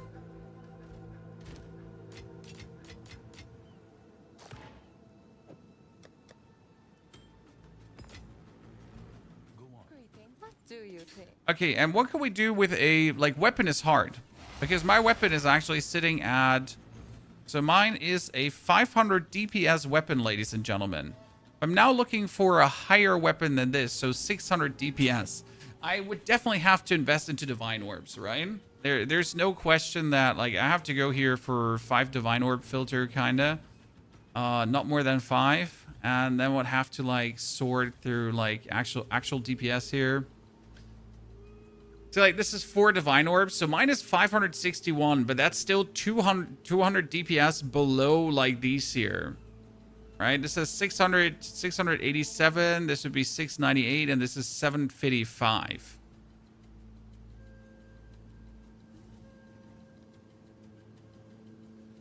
I guess let's just buy this one for now.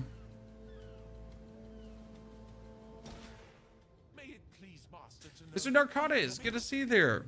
Howdy, partner. Hope you're doing well. And we're going to get that. And the one that we crafted. So I bought this one here for 4 divine. We're going to take the one that I crafted. We're just going to sell it for 1 divine currently. Maybe someone buys it. It's a good one for that level. Because it's like a level 72. And it has like equivalent damage. So might be. So with this one now with level 80 in Tau, we were wanting to go back to the Precursor Tower that, remember the Precursor Tower that nuked us, right, ladies and gentlemen? So we are thirsting for revenge. We have our defensive up a little bit more. Our resistances are gonzo for no reason. We get lightning, lightning, lightning, cold. I mean, I could remove this one that has like only lightning and all. This one has fire at least.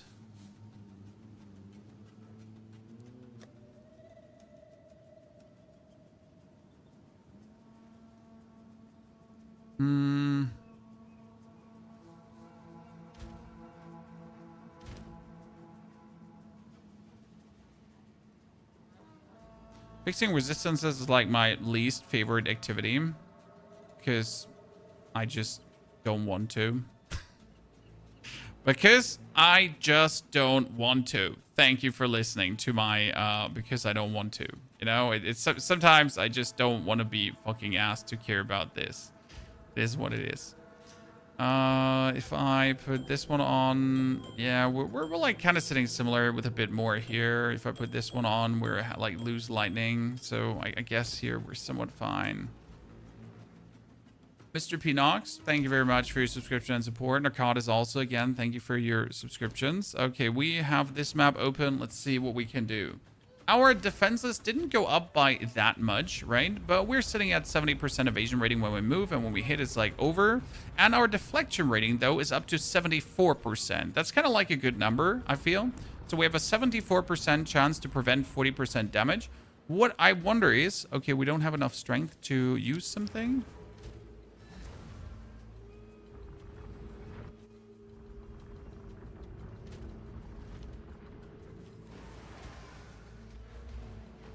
Missing strength to use something. This build is solo self unviable. Hardcore, I don't make a comment on that because I just don't play hardcore. Okay, my friend. And it could be hardcore viable, but I just don't play it. So you know, it's useless for me to make a comment about hardcore. Refutation, prolonged duration. And I guess you also wouldn't want to hear from a non-hardcore player about your hardcore journey, right? That doesn't really make sense.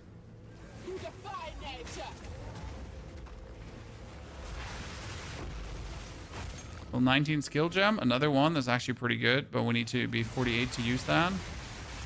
Okay, the damage is noticeable, right? It's a big difference in like overall booms now. And this is still like without skill ranks, which is actually crazy.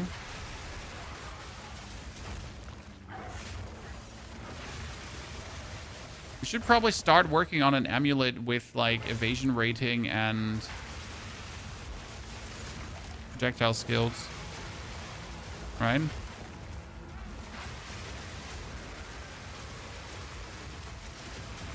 I mean, maybe we should also work on case resistance, but then again, no, absolutely not. Most of my builds just end up with 0 case resistance because I just can't be asked.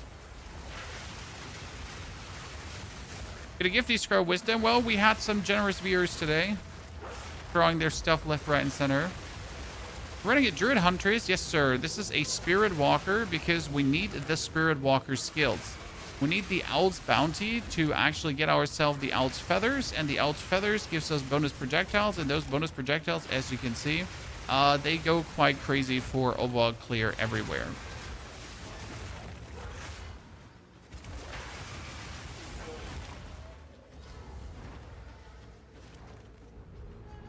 He's required.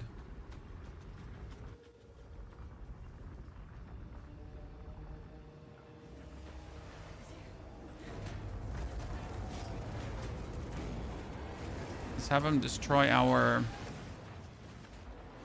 thingies. Thank you very much.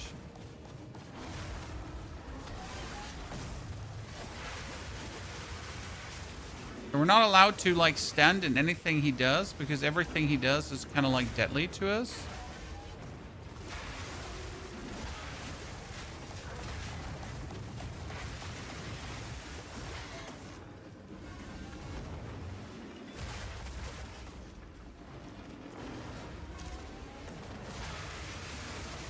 Now, finally, we stand in the right position to actually do something, right?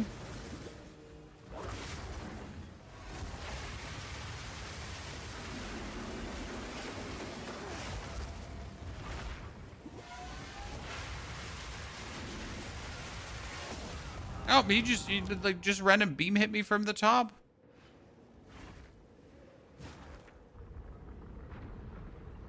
Oh, single target, very good. I'm just still working on the targeting and learning how to position myself for bosses the best way, and the rotation, because we need to make sure that the Prima Owl Feathers work.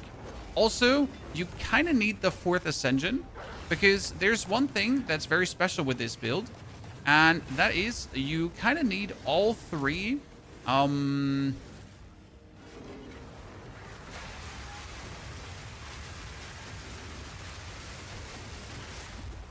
you need all 3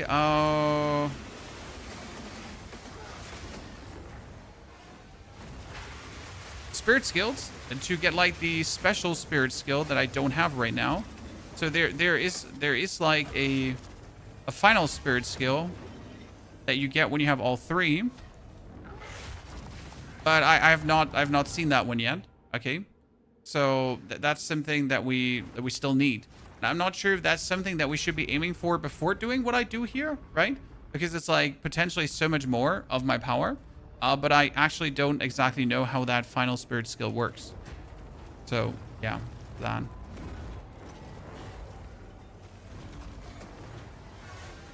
So I'm learning.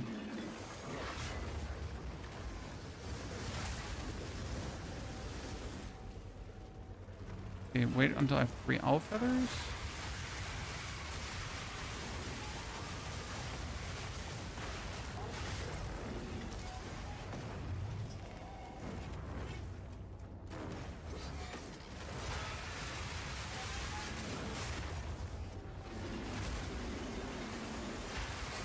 That's all 3 owl feathers again.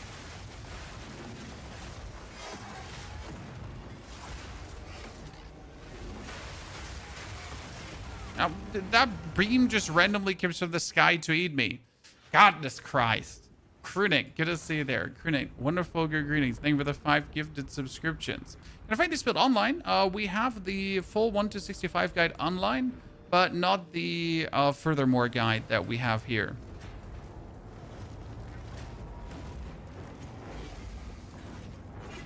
Okay, so I guess after this experience here, we will have to make sure that we get the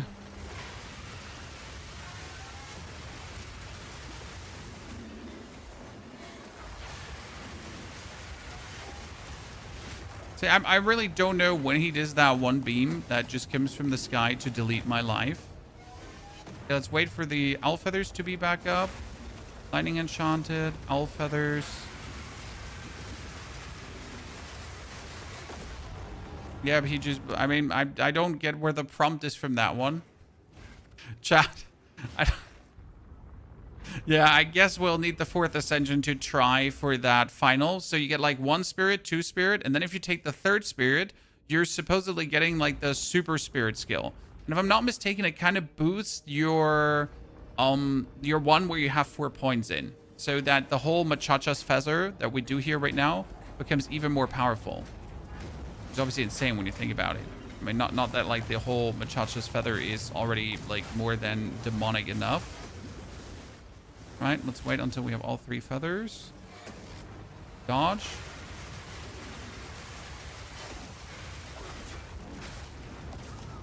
Okay, well, then we're gonna go for that. Okay, then we're gonna have to go for that. So, more tier 15 maps that we just get to... Oh, actually, we could just ascend, I guess.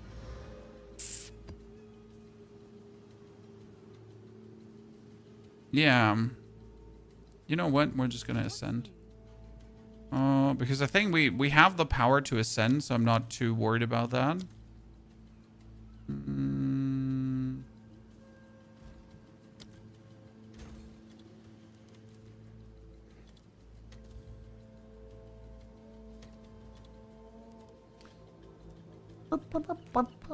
I wanted to wait for level 85, but you know what? Screw that. We're just gonna ascend right now.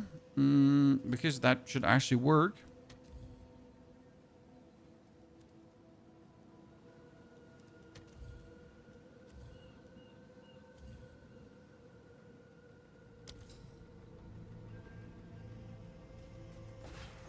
Yeah, it looks like an orb pops up underneath me, right? And then, like, the laser comes from the top, but I just missed that moment. Okay, so we're gonna just go ascend quickly. Trials of Sycamus.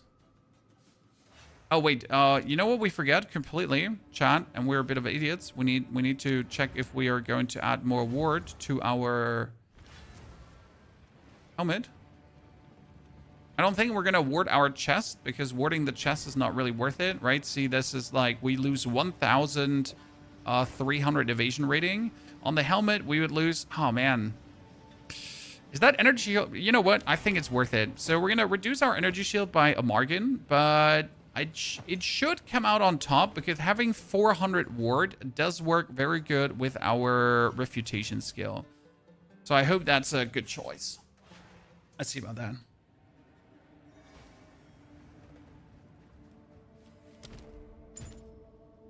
Okay, we get all the resistance stuff up. Yeah, let's just go in. So let's find out about that 4th spirit shot, so we know like where our final boosting is. Because seriously, I'm not gonna get bullied by that guy.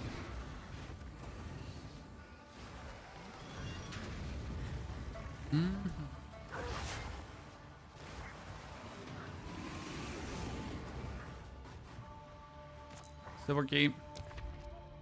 Room types are unknown. Take physical damage on room completion. You and your minions deal. Trap steal. Yeah, so I can't take trap steal 100% more damage, because you know I'm an idiot. Or you might not know I'm an idiot, so I'm an idiot. And I just consistently run into traps. Also, I have like 0 patience. I love the Trials of Sycamus, but I have 0 patience for it anymore, because I've done it so many times that I just tend to absolutely rush through. Right?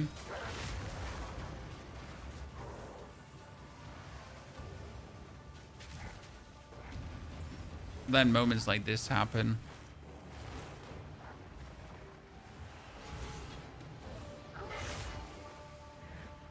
I would give anything for a sip. I mean, my honor resistance is going to reduce that damage we're taking, but room types are unknown.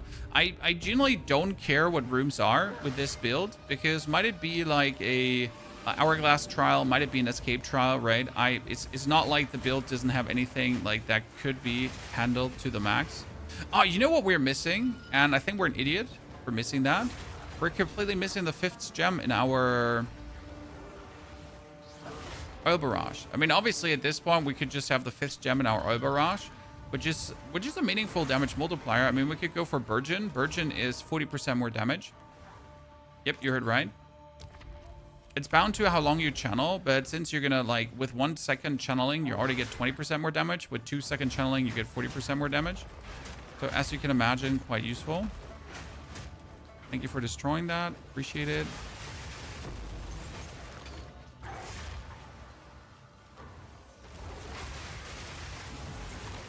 So I'm saying we don't really care about any kind of whatever combat trial, right? Okay, let's get that. Skididdle skedaddle. Less energy shield, reduced light radius. Oh my goodness, I can choose the reduced light radius and no minimap. You know how much the no minimap is just annoying to me? Goodness Christ. But I can't play, like, the choices between no evasion rating and no energy shield, right? I cannot take no energy shield. I cannot take no evasion rating. And then I might as well just leave. But I also really don't want to play without map.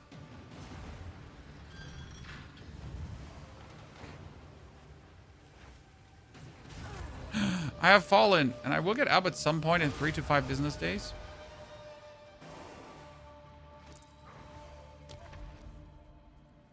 Reduce minimap. Jesus. I find I do know how to navigate most of these maps, right? But I still do navigate by minimap. Also, I find this like less light very disturbing. Like, whoever thought about that one, I hate you. Anyone feels like he sees shit? And you're in the same boat as me?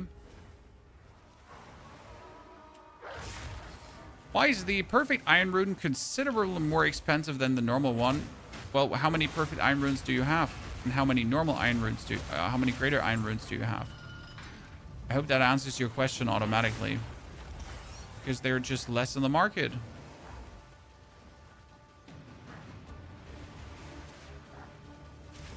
Also, I think in order to make greater iron runes, you need to finish the quest line, the seasonal one, right?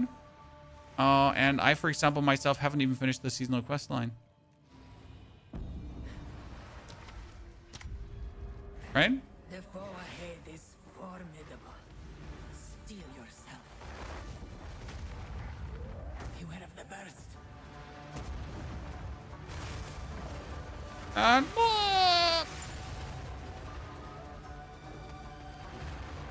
this is why we're not scared of the 4th Ascension.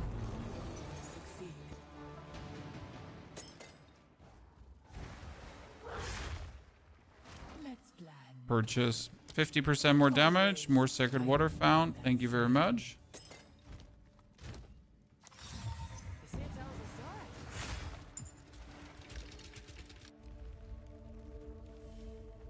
I mean, opportunity. In Path of Exile, a lot of players are all about just maxing it out to the absolute max,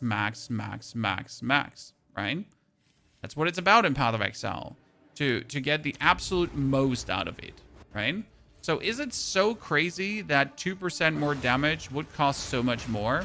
If you honestly think about it. Because those 2% are the final 2% you could get in some cases. Ergo, they're the most important, expensive 2%, right? Because everything else you can quite easily reach.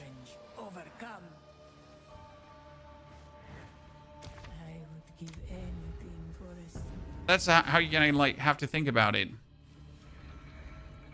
I mean, for example, right now I have a weapon that's worth 5 divines, correct? And with this weapon worth 5 divines, I could kill every single Pinnacle boss. Well, is that the strongest weapon in the game? Absolutely not. There are weapons worth hundreds of divines that you technically don't even need. You don't need those weapons. You will never need a weapon worth 100 divines. However, people still want weapons worth 100 of divines because they really want to get like the absolute highest damage number in the tooltip. They really want to max out everything to the absolute maximum, max, right? It's why you can save a lot of currency by going for 98 instead of 100 on a stat. Exactly. Like, I mean, if you want to become extremely strong, right? You can get really strong for cheap by just being happy with going 90% of the way instead of 100% of the way. I mean, for example, when I look for projectile skills on an amulet, I don't look for +3. I look for +2. Because you know what? +2 projectiles on my amulet will make me already very strong. +3 will make me stronger. But I don't even need that stronger, right? I don't need it. I shall aid you. The choice? Use that well.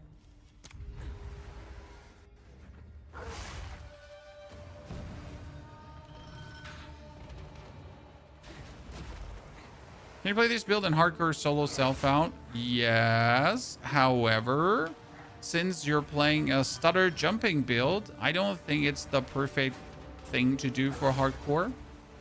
Because you're literally going to be jumping headfirst into your opponents, right? And then you're going to blast every single one into smithereens. Also nice. But again, considering that you jump, then shoot, and jump, then shoot. It might just literally not be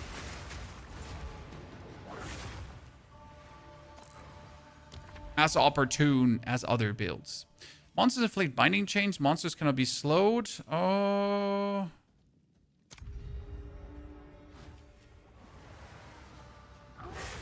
So again, your choice, how much risk you want to take, but just be aware.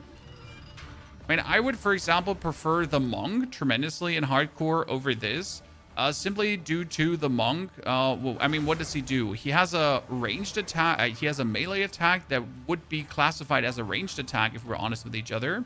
And you can pretty much hit mobs before they actually hit you, right? That's insane. So if you compare that to what we're doing here, like literally having to dive bomb everything, or dive bombing everything, right? Quite different. Okay, monster inflict binding chains on hit. That could kill me if I'm not careful, but I guess we're gonna go for that.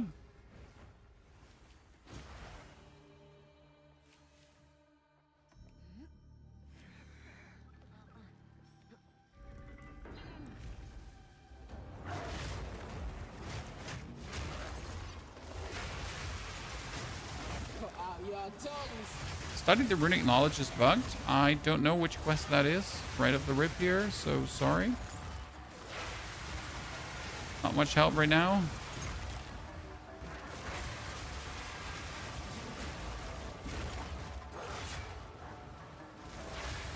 Any enemies? Any elites? Hello? No?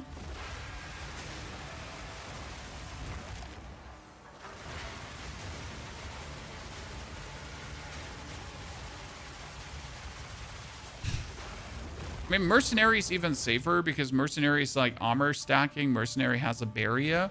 Mercenary throws grenade to stun your enemies. So if you want to consider Merc also an option. I can't wait to bring this like here to the 4th floor. Because in the 4th floor, usually you're not killing any enemies, right? You're just trying to get past things. But due to the way how we're set up here, I should be able to just clear every 4th floor rather easy.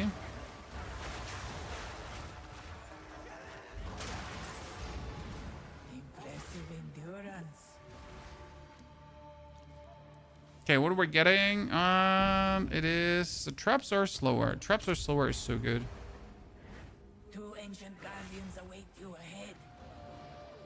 Okay, ladies and gentlemen. Move quickly.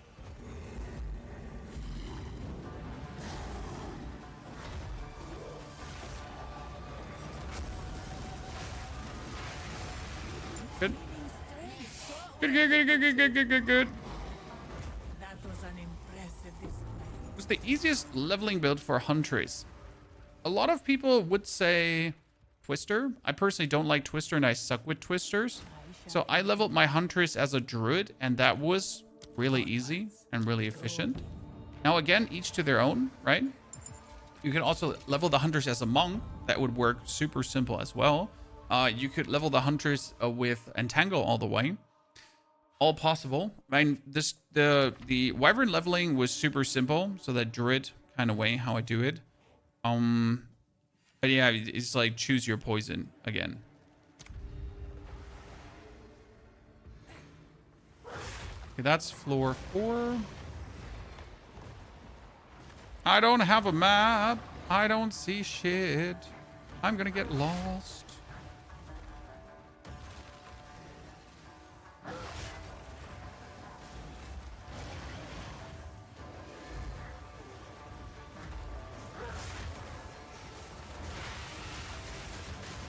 You know what would happen is just puke in them. Endurance. Puke at them, chat.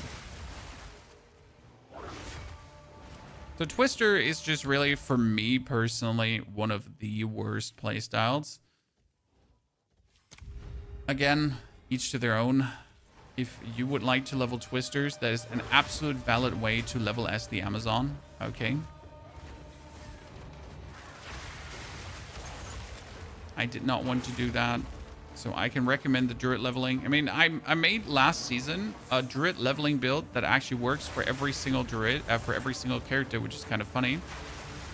It was like one build for no matter which char as a Druid. Why did I do that?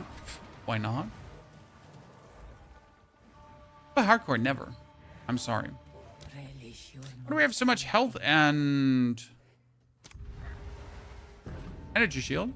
I mean, all of our item pieces pretty much have bonus health. So belt, 100, 100, 100, 100, right? So you just have to have like bonus health on every piece, and that's actually not even a lot. We have a lot of strength too, so that does help because more strength, more health. Surprise, would have guessed.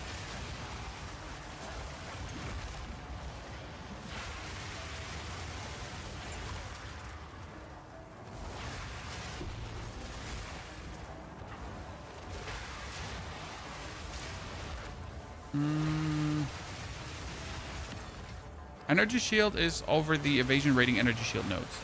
So there's a bunch of really efficient evasion rating energy shield nodes that help a ton. Is this the first trial? No, sir. This is now currently trial number 4. So we finished the 3rd trial already. But we need the 4th ascension so we can actually try out the final buff to the Spiritwalker and kind of figure out like how much is hidden behind that for me to understand.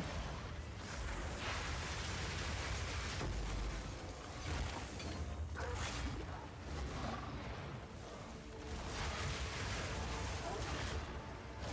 great challenge overcome. Do you like 05? Oh, I'm loving 05. Very well done expansion. Very well done update. I do believe they definitely shaped the end game in a way that really makes sense, right? I like what they did. We finally have something to do. Even I, as someone who doesn't actually enjoy endgame much in this game, feel like I have stuff to do. Feel like I have things that I want to do, right? I want to level up my Yado. I want to level up my Doriani. I want to get Hilda all the way so that mapping is even more efficient. I'm not entirely sure how much I like the fortress. So I think the fortress is fine, but I feel like the travel ways are a bit long. Like literally you unlock the fortress and then you have to go to the side chambers, and then in the side chambers you have to go to the simulacrum chambers. The amount of maps you have to do for that, oh man. I can see people just literally giving up already at that part. Because, so, the problem is that it's like so much that you look at it and you're like, yeah, no. You know? You just look at it and you're like, I can't be asked. Not sure if that's the case for you, Chad.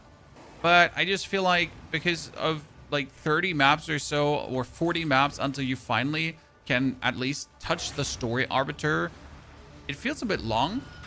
Especially then, that would be just to get to the story arbiter, right? And then after you did like these 40 maps to get to the story arbiter, you would have to do like another 30 maps until you're at the abyss, and then another 20 until you have the abyss boss killed, and then you have to do like I mean, I'm just literally complaining about too much content, right? But the problem is when too much content takes too much time.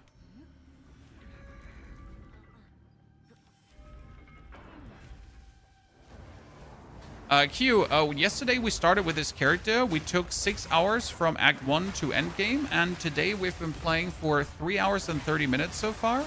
And we went from level 58 to 80. So that's 20 plus levels. And we did the 3rd ascension, plus now we're at the 4th ascension. That is obviously possible because this character is just broken as fuck, right? but also because we found 3 divine orbs in these in mapping. So 3 divine orbs is obviously a nice budget to work with on this character. So I'm able to like make myself a bit stronger. Scorpion sting.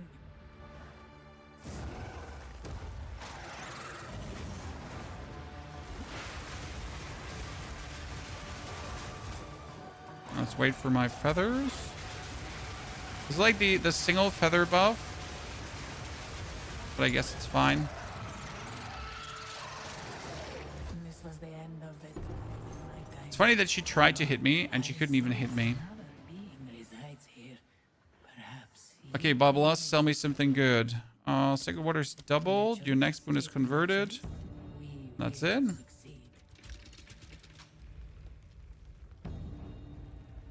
That sounds good. It's more content is probably good for people that... Honestly, if you are a Path of Exile 2 only player, I do believe the endgame does have a lot to offer. The only caveat we still have for the endgame is that it's just mapping. Now I know that, like, this is a very high tier complaint from my side, but I just personally, like... Mapping is fun, yes, but there's just, and there are all the leaks inside the maps, yes, but there's literally just no other activity but mapping. I don't know how to describe this. Like, there's one thing I do like about Diablo, that we just do have different activities to do. Now, it is kind of like mapping, but it's kind of like different. It's hard to explain why I feel that way. That just mapping is just something where I feel not cool enough with. Because at like end of the day, you're just doing maps with some more activities, yes, but it's just maps. Still, just that.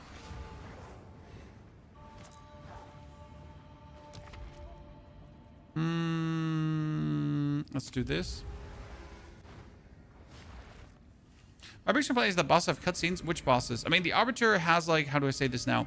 The Arbiter has faces, and I do believe the faces are important. Let's get that. Skididdle skidaddle.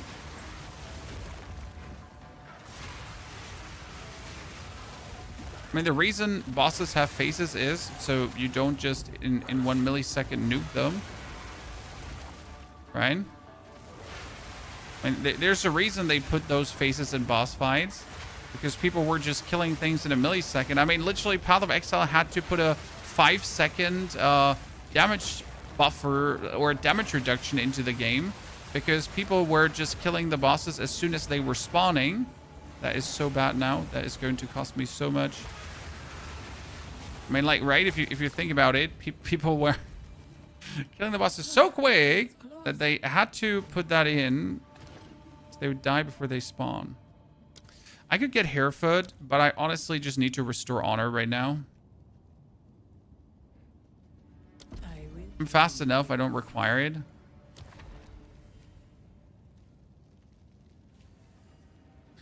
Oh, you're cursed with enfeeble. Huh, like a board lost when taking a hit. So mapping is the actual PoE 2 endgame. Mapping is the only PoE 2 endgame. I mean, mapping and finding the pinnacle bosses. But that's like just the why are you mapping, right? So mapping is the thing you do to find the respective pinnacles and to then be able to take them down.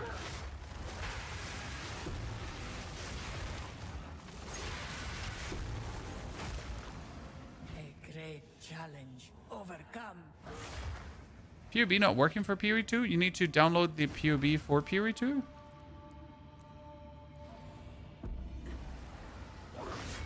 Yeah, we at least get some more honor. That's good. I assume it's a matcha-themed build on the Spiritwalker here. AQ. I'm still trying to get more used to it, but yes, that is the... what we're playing.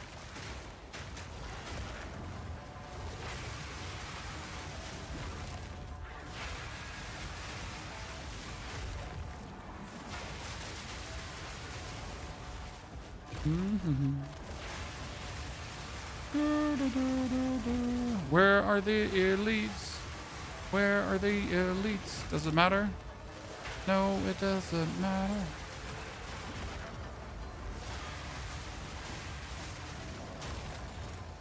There is the elite. And it's gone. Just kill everything before it can, like, become a problem. Is, like, a good motto.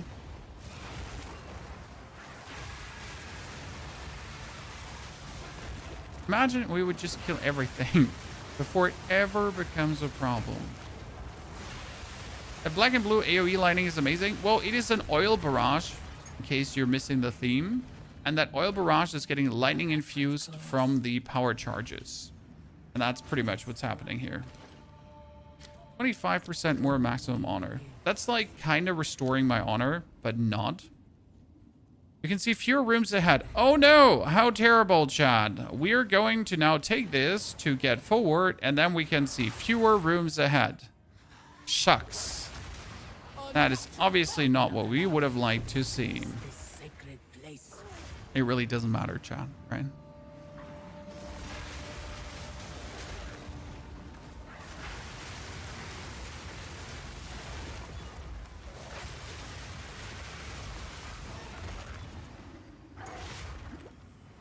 I mean, Oil Barrage has always been good for the people that have never played it before. Path of Exile tried to nerf it. They pretty much said, hey, Oil Barrage now takes more power charges when you're channeling, so it just uses them up faster. And they also introduced a mana cost. The mana cost really doesn't matter, and the using up of power charges faster also doesn't matter. You are still, as you can see, highly efficient. Oasis in the desert. I'm enjoying my Bleed Shark Spiritwalker. I still haven't gotten my 4th Ascendancy trial, but working on it. Ah, you're probably using the companions. I wanted to avoid using the companions because it just has gotten a bit cookie cutter. I mean, I'm saying that while playing Oil Barrage, so excuse me if I don't have a right to call anything cookie cutter when playing Oil Barrage myself. Because Oil Barrage is obviously also one of the more cookie cutter skills out there. Still, though, what can I say? I like Oil Barrage.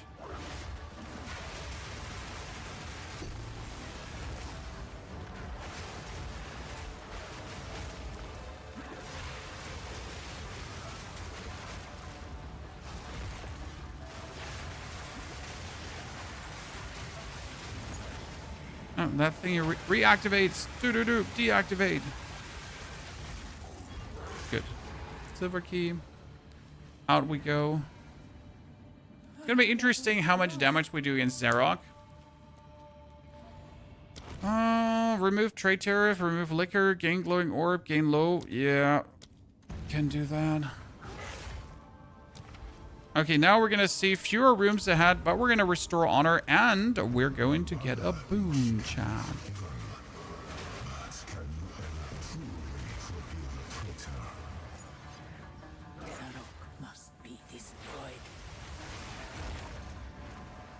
Honestly, get a rethink if we want to play Seal. Right now we're playing Seal, and what does Seal do? Seal makes it so that we get more projectiles, but our projectiles are also flying random.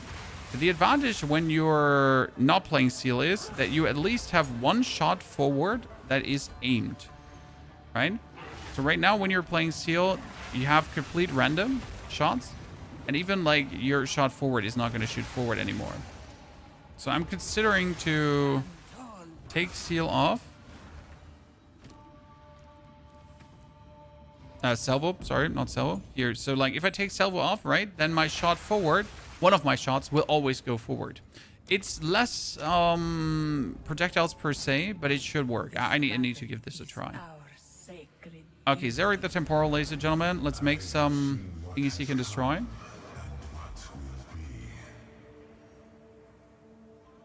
Step 1, destroy that. Thank you. Power charges. Now let's wait for our owls to be available. All available and new.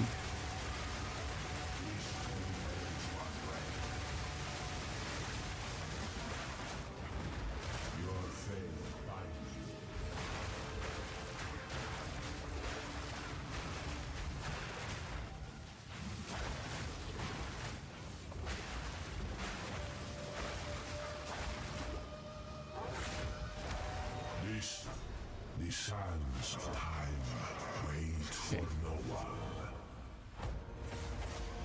This, a fortuitous escape.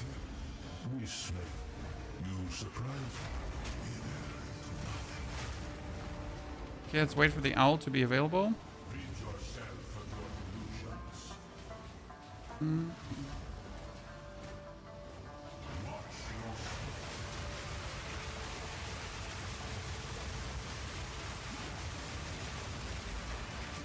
They went like so quick into that phase again. This kind of bullshit.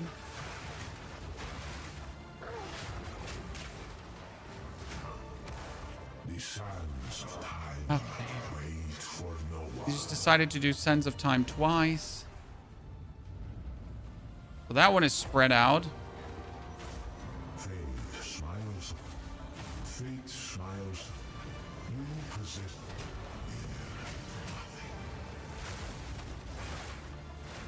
Okay, please destroy my thingy. Thank you. And we got it. So. Corp of Norman. Dankeschön. Any tip for the final boss? Which final boss?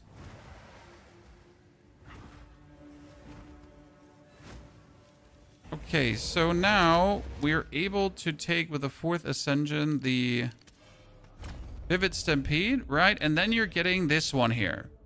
Okay, so this is like the Sacred Unity, if you have all 3 available. Sacred Unity says, Bear Spirits gains Embrace the Wild. Protects the Bear Spirit's allies while they're in its presence, granting them maximum life regenerated per second and causing 8% of the damage they would take to be taken by the Bear Spirit. So that's already nice. Then, Vivid Stacks leap towards enemies, and Central Projectile of Owl Feather Empowered Skills leave a trail of Soaring Ground. And Soaring Grounds increase evasion rating, 40% increased damage while in full life, and Onslaught to you and your allies standing on it. Yep. So we're going to be exactly faster, harder, stronger, donger, definitely devastating, and everything together just by existing.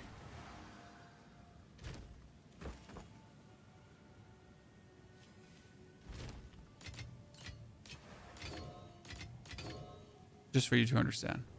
Okay, my dump.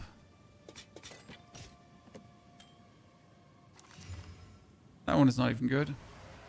So, 4 keys. Last time, I got multiple divine orbs here, chat. So, I opened up these Arcanist caches. I'm actually not looking for time lost jewels. If I want time lost ones, I'm going to buy them. So, last time, I got multiple divine orbs. It was so funny. Chat was actually cursing at me.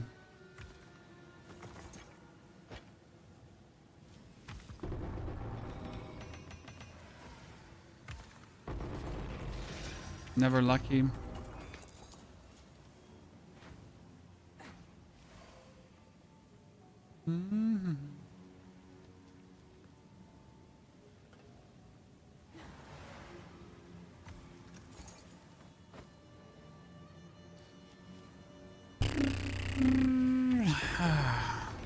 I've been looking at my rubies anyways.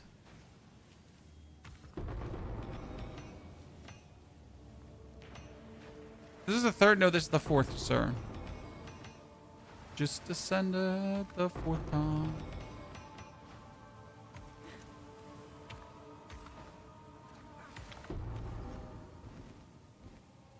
Okay, everything open. I can go. Bye.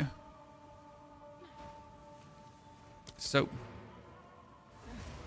Now let's put some things on the stag because we now get the stag as well. Right, Chad?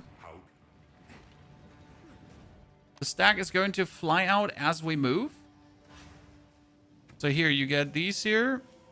Vivid Stampede. Moving sends them out. And I think Vivid Stampede does also leaves behind Shock Ground, right? They do damaging shockwave and converts physical damage to lightning damage. So if they do lightning damage, could we do...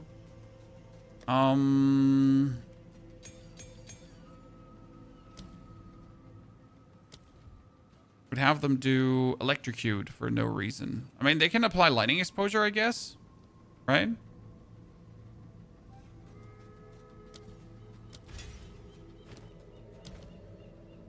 They could electrocute enemies if we wanted to, right? But then they couldn't like lightning exposure, so that's not worth it.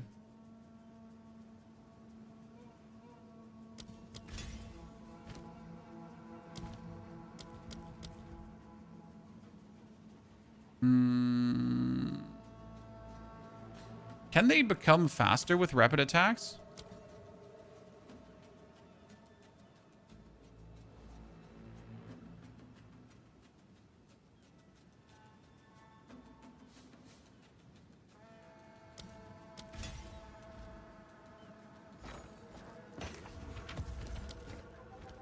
Okay, a bunch of useless jewels.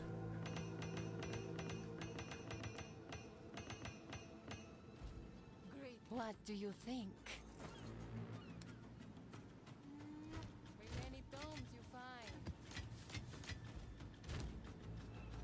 Okay, what do I have currently for jewels on? I had one on that gave me projectile damage speed and one that gave me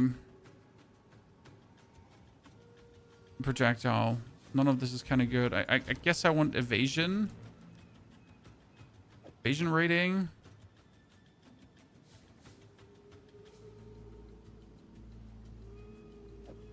An evasion rating?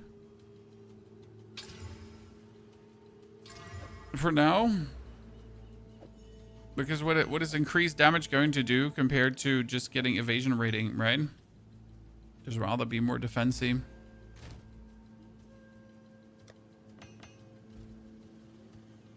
What happened to the shotgun grenades? The shotgun grenades killed the Arbiter. The shotgun grenades are an absolute insane mental build of mass destruction. And we're kind of done with the shotgun grenades. So we're playing a different build. I mean, the thing is that the shotgun grenades are still fantastic, sir. But the build is like, we gave you the build. We made the build done. In order to make the build stronger, we now have to go for...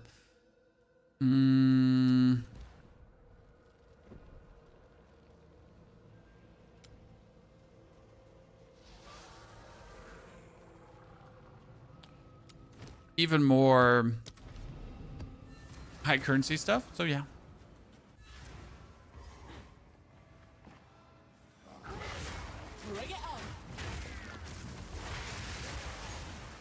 Okay, so allegedly my central projectile is now going to be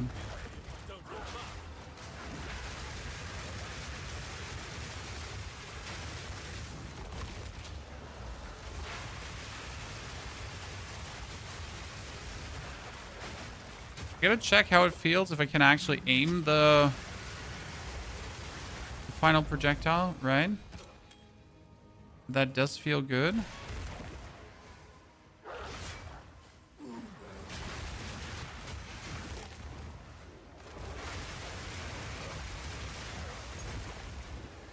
Without salvo, we're definitely getting less projectiles.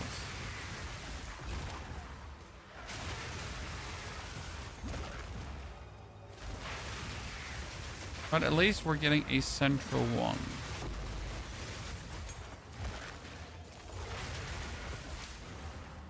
I need more tier 5 support gems quickly.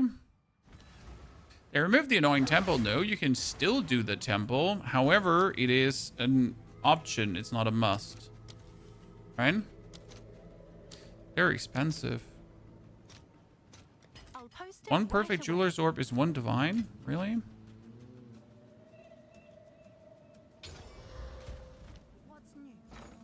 That seems rather expensive, my friends.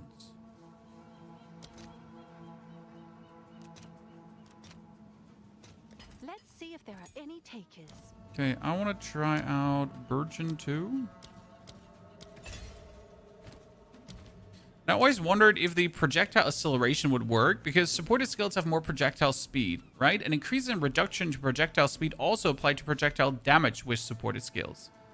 So, since we're having like Machacha's bounty going on, shouldn't projectile speed just give it more damage as well? Right? Because we're gonna like here when we go for Machachas, this one gives also the projectile more speed. So we get more speed, we get more damage. Realistically.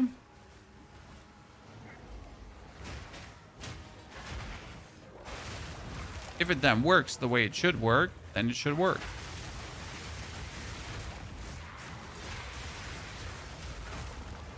The ult is on.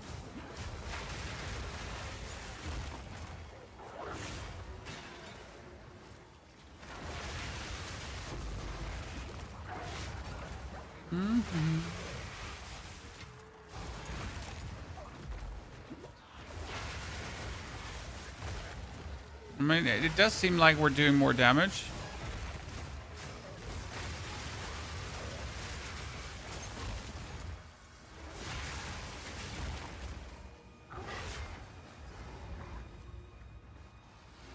Come out, wherever you are.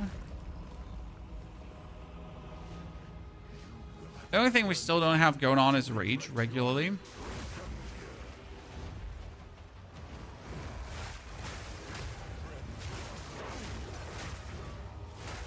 Okay, we got this. Now we gotta wait for our dashes to be over. So I have all 3 owl feathers, all 3 owl feathers.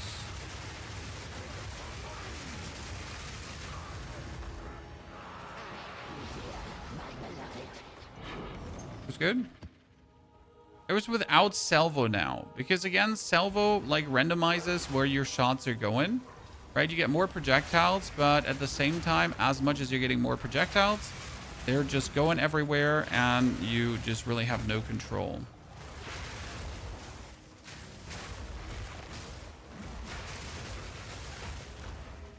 I mean, I feel like we just kind of have enough projectiles already.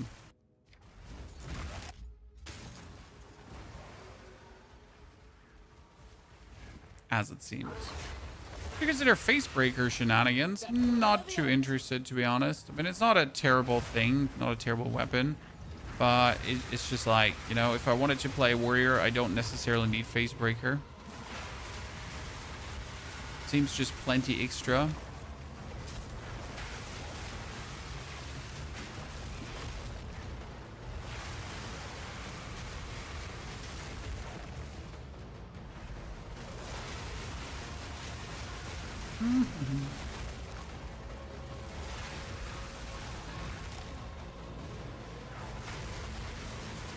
Can easily just destroy them all. What's your favorite build right now? Always mercenary.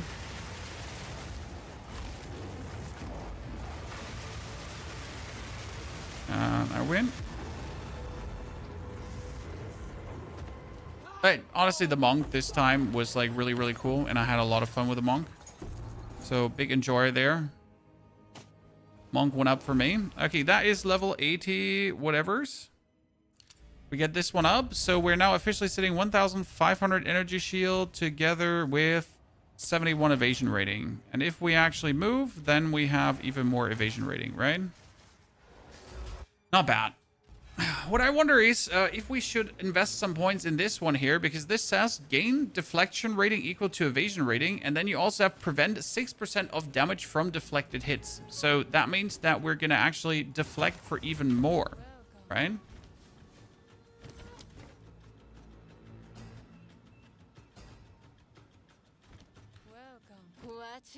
It doesn't hurt. Okay, 102 fire damage. Nope. Actually not good.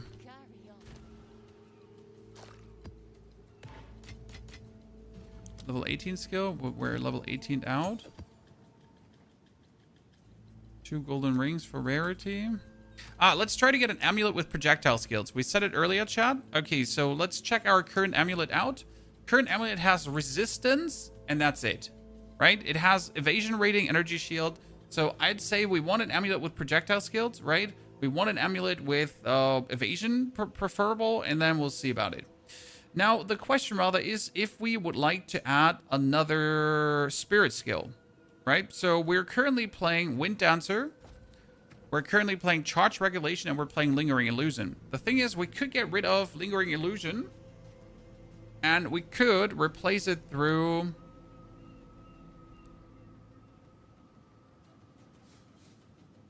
Ghost Shroud, if I get A-list Chime. You can actually try that for overall defense, and it'd be kind of nice. So what we're going to do is now we got to go for first the store. Yes, I want an... I want an amulet. I want projectile skills, right? And these projectile skills need to be at least 2. Then trade filters, not more than 1 divine currently. Let's see about that. So what do we have? We have 2 projectile skills, right? And I want evasion rating. Now, how high can evasion rating go? The percentage one, Chad. What is it? 40% here? Look at this. So this is 40% maximum energy shield, cult resistance, lightning resistance. I mean, that is a valuable, great amulet, right? Nothing too crazy. We get some energy shield booster. We get the projectile skills. We get the defenses. I mean, it doesn't give me max life, but all in all, I mean, that seems quite decent.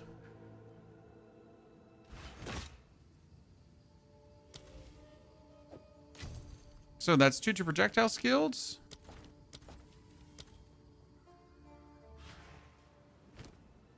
I can't find the exchange vendor. Are you playing solo self-out? Because then you don't have the exchange vendor. Okay, we need to turn our dexterity into strength now because we have way too many dexterity nodes. And also into int. We're missing 21 strength.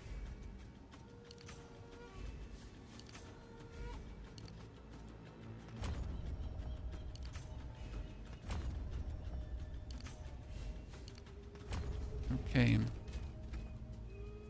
Good. So that would allow me to wield that amulet, and our resistances would actually be resistancing. I could especially move this cult resistance over to fire or lightning. Probably fire.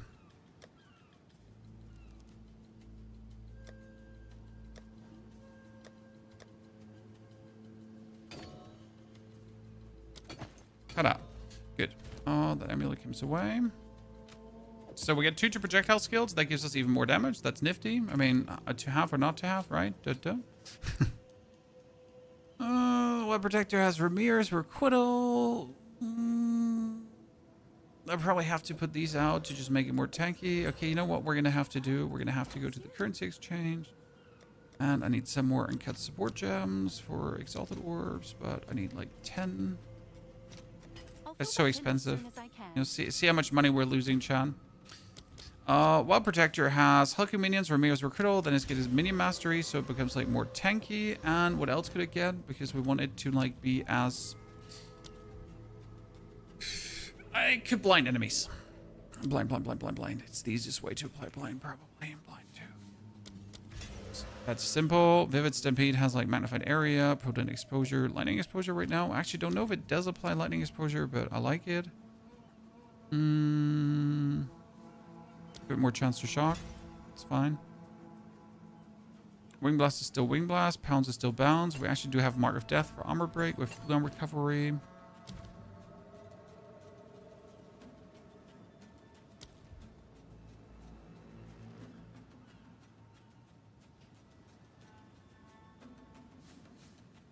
Could add Holy Descent. I always like that one because if you land with the Pounds, it actually does heal you. Not bad. Wind Blast is active in weapons at 2. Wind Blast still has Life Leech and Wrecked, but actually Wind Blast wants to have Life Leech 3. Then the thought process is that we're going to play... we're going to currency exchange. Endless Chime. Okay, Endless Chime is super cheap at this point. It only costs like... Wow, it's down to 2. This morning it was 3. So now it's down to 2. So just telling you, tomorrow it's going to be like 1 Divine Orb.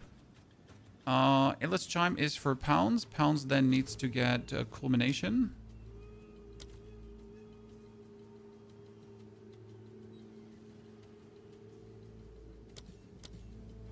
We're going to get Culmination 2. Then we're going to remove the...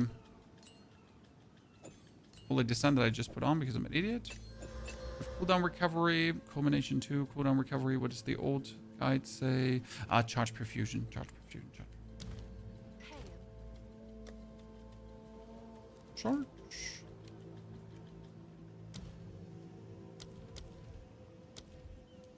What happens now is that we're getting power charges by just jumping in. This is actually like really nice and very, very handy, right? So charge perfusion.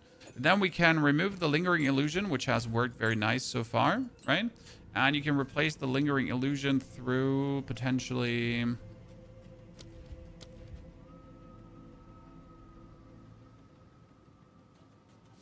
Ghost Dance.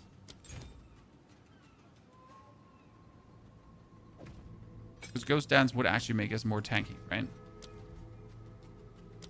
Can Ghost Dance not have compressed duration anymore? Wow. Actually, cooldown recovery, right? Cooldown recovery. So this would keep us like bonus alive to what we're doing. Yeah.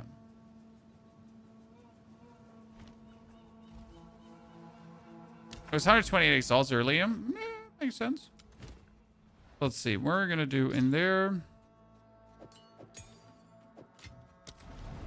So you can still make power charges, obviously, by eating things, right? That hasn't changed. We just jump forward, we just munch, and we're fine.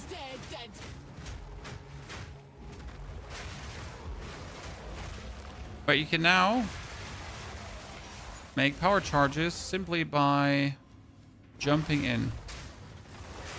I mean, for normal mapping, it's still better to devour.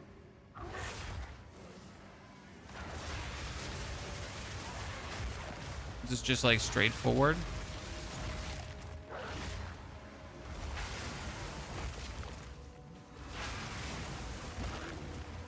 How shit's become like expensive mana wise.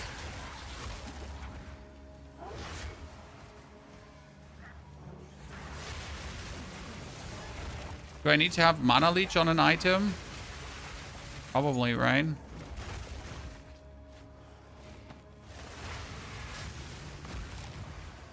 That should still work out plenty well.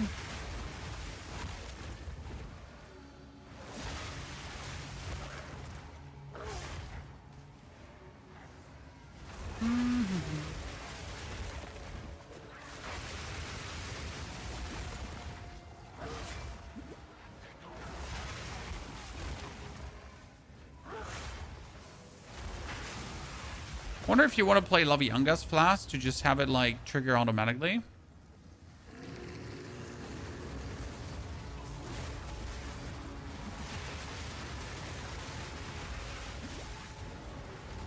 Okay, so now what we're going to do for power charges, we're going to hit him to fill up our combo points. Then we're going to jump, and then we get like our thing easier. Okay, wait. I need to get used to the new combo. So you hit him, right? Then you can jump to pounce to get the power charge. And then you only need to dash one single time and you instantly have like the enchanted one. So the advantage of this is that we're not going to waste the owl feathers anymore on just a normal dash, right? Because currently the problem is that a normal dash will consume our owl feathers and then we then don't have them when we want to hit the boss. So by going for like hit into our charge, I believe, we're just making sure that that's not a problem anymore.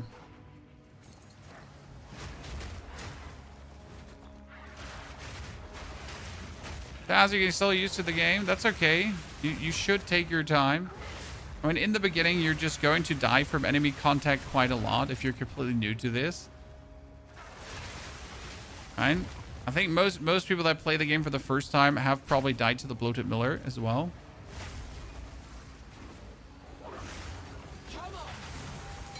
And there's nothing wrong dying to the Bloated Miller. Understand, right?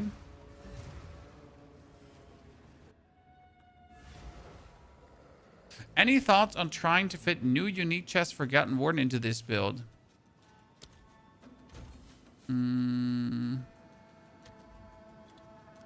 Forgotten Warden primal markings?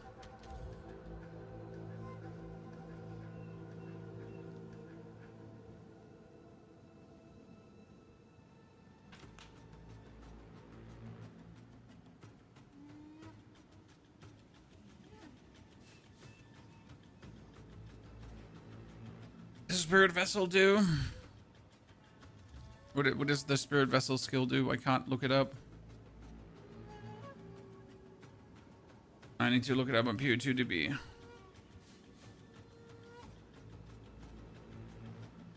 And there's a Spirit that uses Talisman skills. Oh, it is this one here. Summon a shape-shifting Spirit Vessel companion that uses copies of Socketed Bear, Werewolf, and Wyvern skills. Spirit Vessel deals more damage per different socketed skill.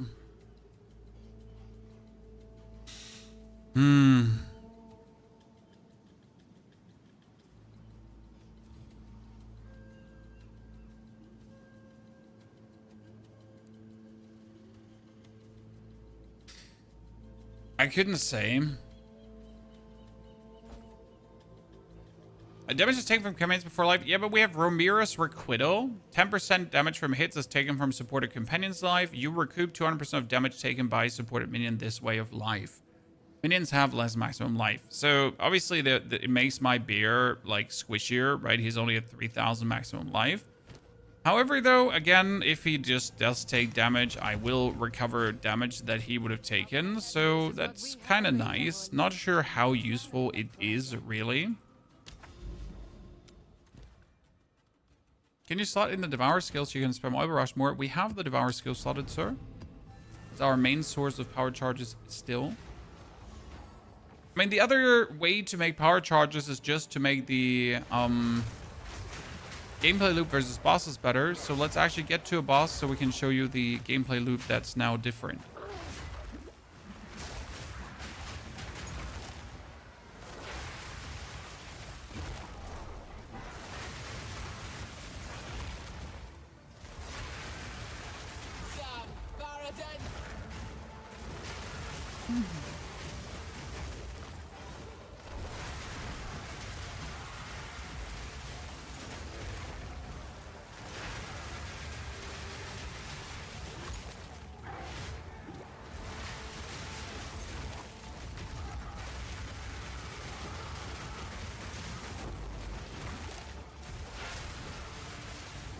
Good. 5 random currency. I'm not sure what that is going to submit to, right? 5 random currency does not sound good at all, but for some reason I want to see what comes out of this.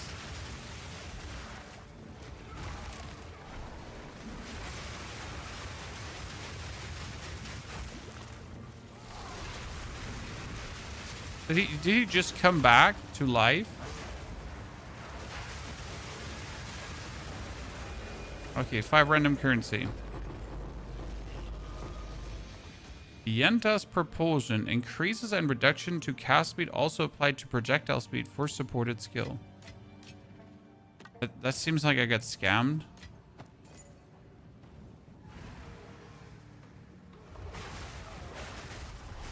I died to normal monsters. I need to get used to using dodge. Yep. I mean, the beginning of Path of Exile is extremely unforgiving. And that's just a fact and a half. The game will chew you through. It's not like Diablo where you join and you're like, oh, I'm a Nephilim. I'm like kick ass, chew bubblegum. Right? Which can be very frustrating for many. Reasonably, though. Right, who wants to get chewed through?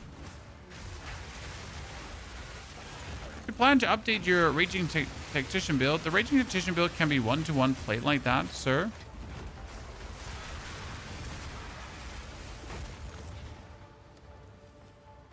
If we find time, we will revise the planner, but there's right now a lot of new things that we're doing, so there's only that much one person can do. So now, instead of now dodging, I will attack, right, to build up combo and rage. Now I build up combo and rage. Then I can jump in, dodge one time, and use my power charges to kill him, right? But the advantage is that I can now build up my rage, then I get the combo, but I don't have to do this dodging anymore to get the power charges, right? And therefore, everything is just a bit easier.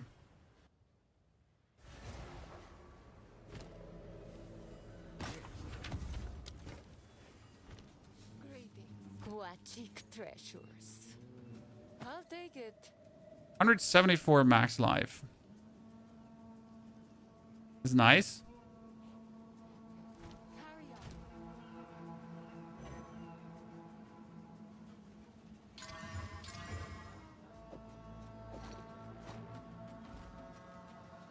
Even more max life is always good, right?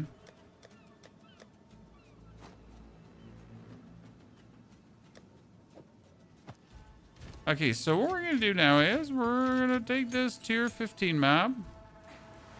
And you know what we gotta do, chat? It's finally time to return back to our friends here. Now that we juiced up everything.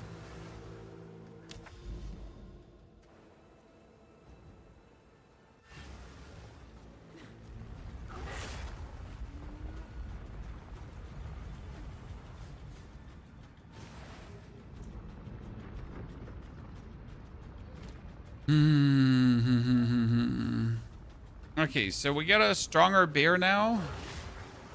I mean, I'm not against the idea of using the chest piece. The problem is if we would now go for the chest piece that you mentioned, we would lose quite some evasion rating, which would also cost us then some like energy shield restoration with the ghost shroud. So I'm not entirely sure how useful it would truly be to then actually go for the chest. I mean, I find the idea cool of getting like another fancy companion that just uses your skills, but I just don't know if that is going to be any good, right?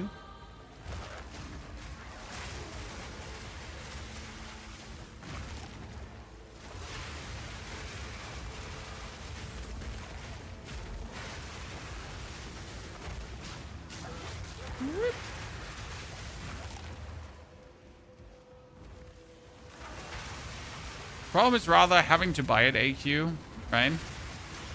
Like an expensive item.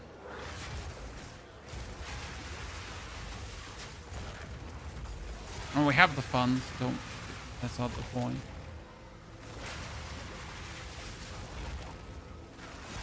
Just try it out, sir. Don't you burn through my currency? I'm not rich. One more.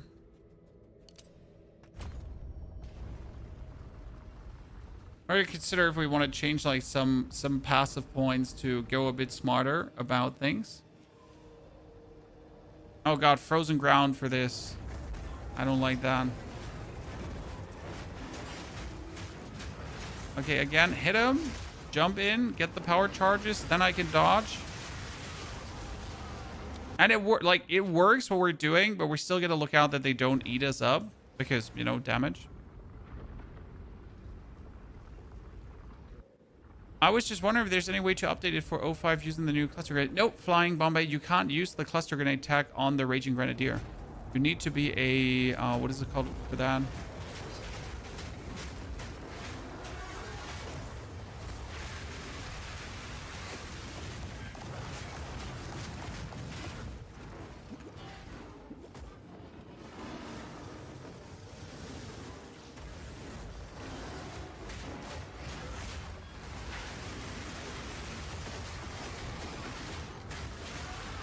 Oh my lord. We just don't have the survival for this. So funny enough, the actual what I wanted to call again, the actual illusion might be better in this fight because we're being forced to actually hit him, right?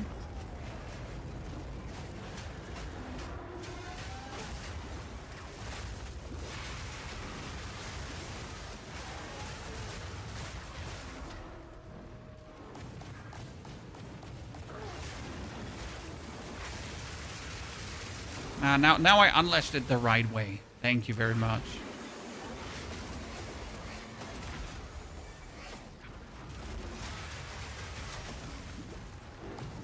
Ah!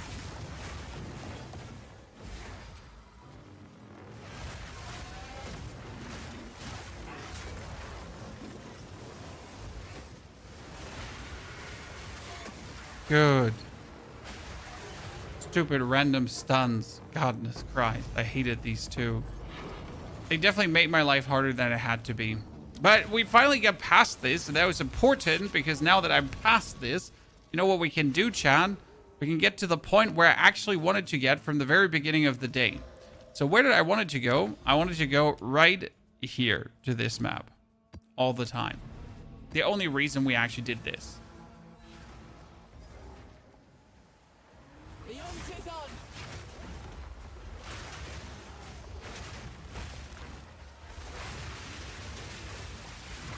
I wonder if there's a better skill we could gain combo with than just rending. But I don't think there actually is.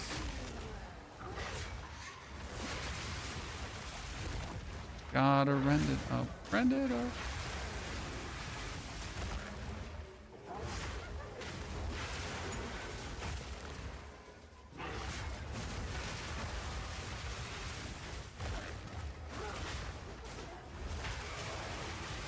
I was fearing that this build would like feel rather static because you gotta stand still, right?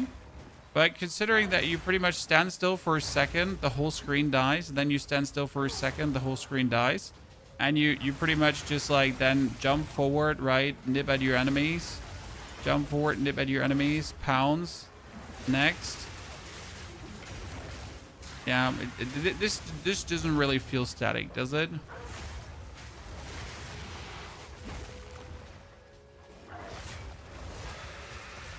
What's the deal with that specific map? That was for a tower, so I could just move outside of the wall.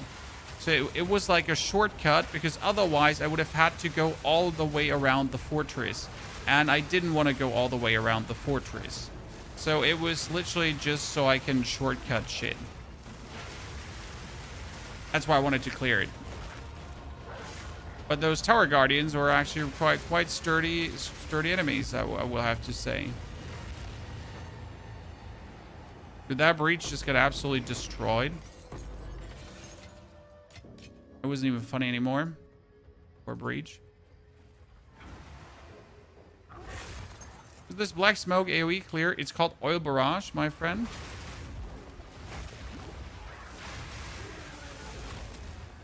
And it's being boosted by being a Spiritwalker. Hello, my druid friend. Okay, so let's not dodge right now, correct? We're gonna have to hit him again. We're gonna build up combo. Then we're gonna jump in, dodge, get the owl feathers, and he actually interrupts what I did. Great.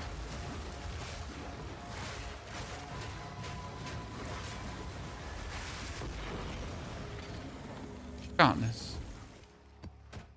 And I try to use the refutation to not be interrupted. Still get interrupted.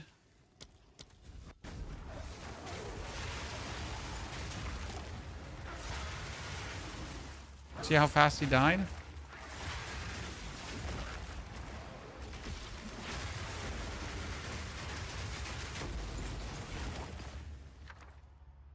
Blacksmith wet zones, I still need them. You're actually from Germany? Who said that? License Slender!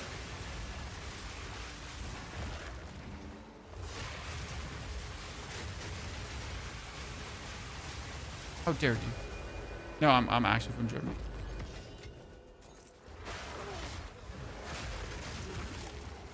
But also licensed slander.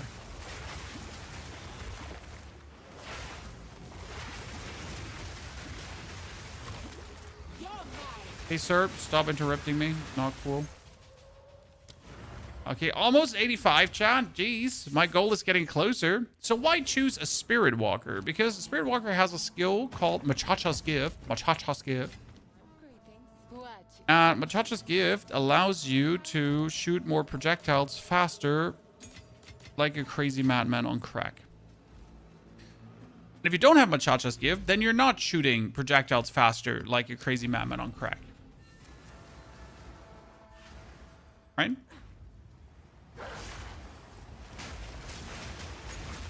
So you dodge, you get the Owl's Bounty, and then you get like super feathers.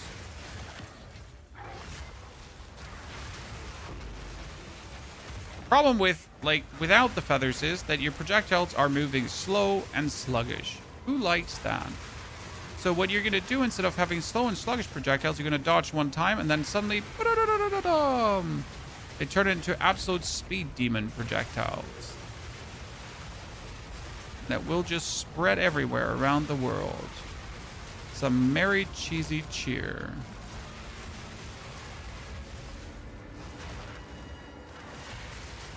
And they're going to use all these bonus projectiles to be an absolute nuisance to your opponents.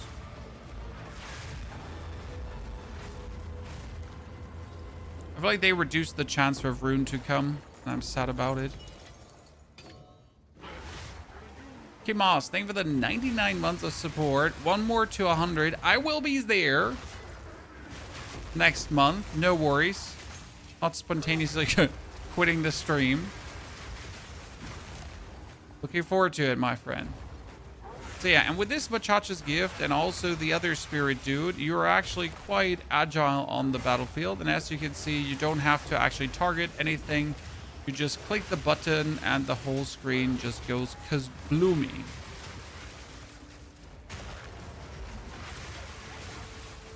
As it should.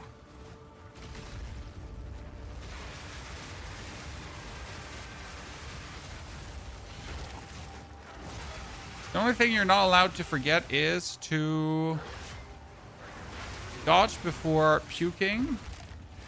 Because the dodge before puking gives you the...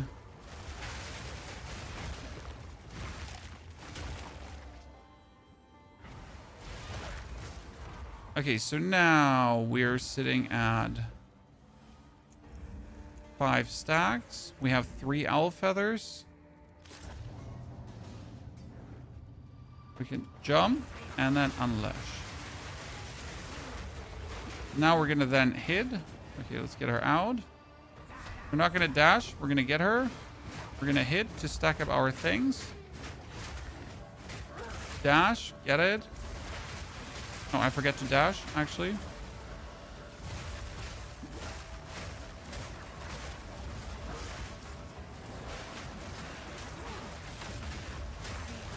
Problem is when, like, so you need to hit right until you're preferable at 10, then get the 2 power charges, and then you have it. The problem is when you're hitting with all the attack speed here, does actually not get you more than 2 power charges. That's where then it could be better to again use the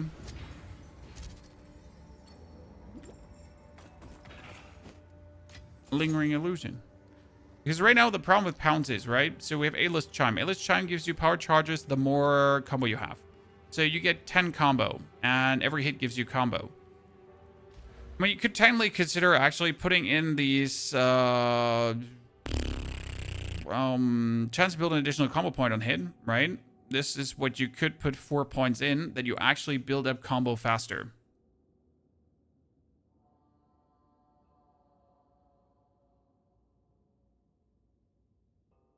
I mean, this is attack damage and attack speed. So it might be worth it to consider because, like, we need 10 combo to definitely get the more points. So, like, in order to make this more convenient, you could literally just pull the points over.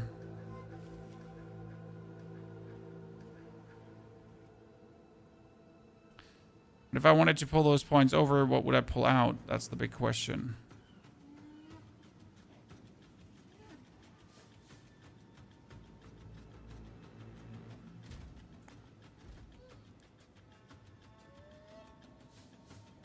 I mean, technically, we should put these 4 points out then.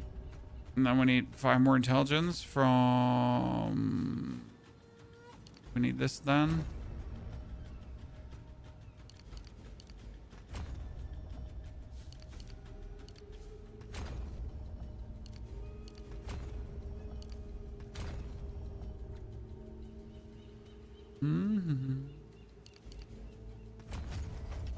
This gives us like a chance to make more combo. I wonder if that will turn out better. Yes, choose what you need. See what you can achieve with that. Indeed. I've bled so much money today. It's not even funny anymore.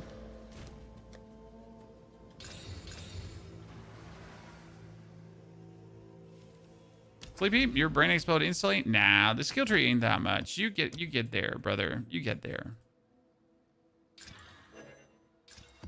Don't worry. You're smarter.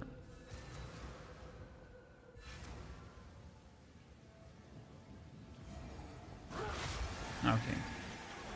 We're now hitting like we're building like combo up really quick.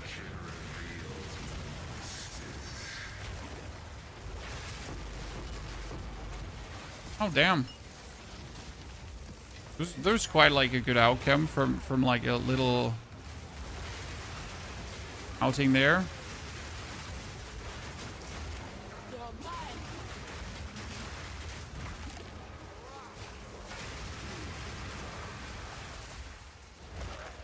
Interesting. Mako Infused Gaming, thank you very much for your 5 gifted subscriptions. Mako, that's very kind of you. That's quite a lot. Happy you choose the bonus support option. I need to kill some so I can eat a corpse. I need to kill some more so I can eat another corpse, right?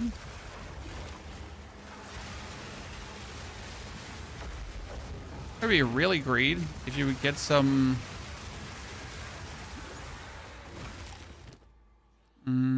Oh. You could get some power charges over crits as well.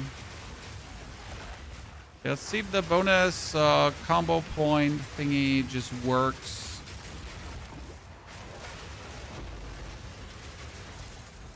What we're doing.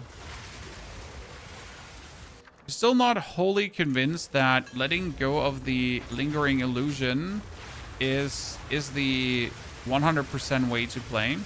I mean, it makes the Muchacha's gift more simple to pull off, but you pretty much have to change like the whole way how you think, right? To make it work. So as much as it does work, it's just like a complete shift in gameplay.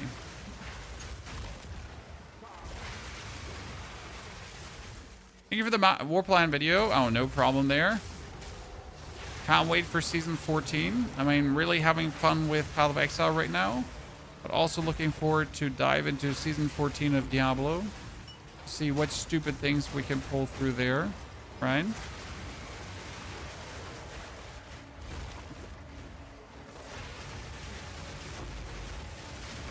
Okay, so this one dude here with a shield is actually throwing all my Shiznits back to me, and therefore killing me. He's a demon. I don't want to deal with him.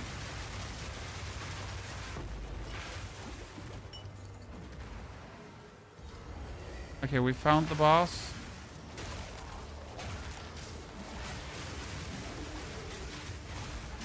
Let's go in pretending that we don't have any power charges, right? That's the thing there. Oh wow, they just hit me. We just died. These guys.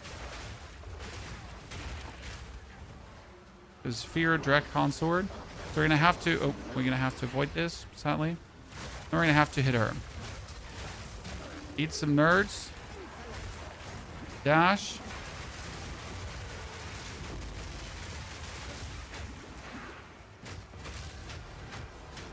Get 10. Dive bomb.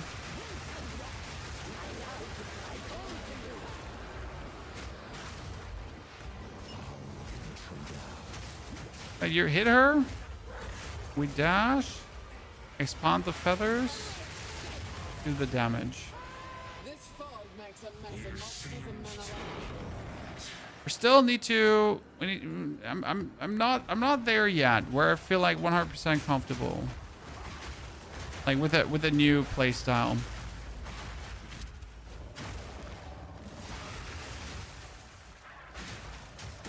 Right? Because she was like taking more damage behind me than she was taking in front of me. You know, the bonus combo worked, so that was good. Because we just hit, and then we instantly had the combo up. So that one does actually work for what we're planning to do. The mercenary good? Mercenary's fire. Yes, sir. Has like insane damage scaling because like better crossbows do so much boom. It's mental how much you can actually get out of there.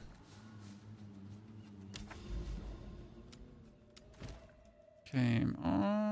Players are cursed with enfeeble. Use projectile acceleration 3. Oh, sir, look at you. We have projectile acceleration 3, but thank you for your advice.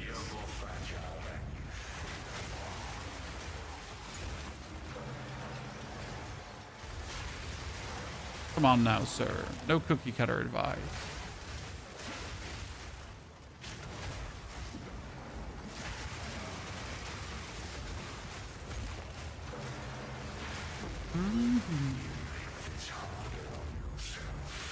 We've actually not had the chance to play a single Abyss with this yet, which kind of makes me sad because we all know how much I like Abyss. Oh no, we died from him behind me. Oh, pain.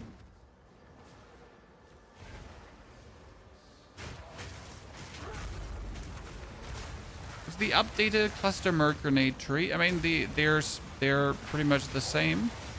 The one on Mobalytics and the one in the video.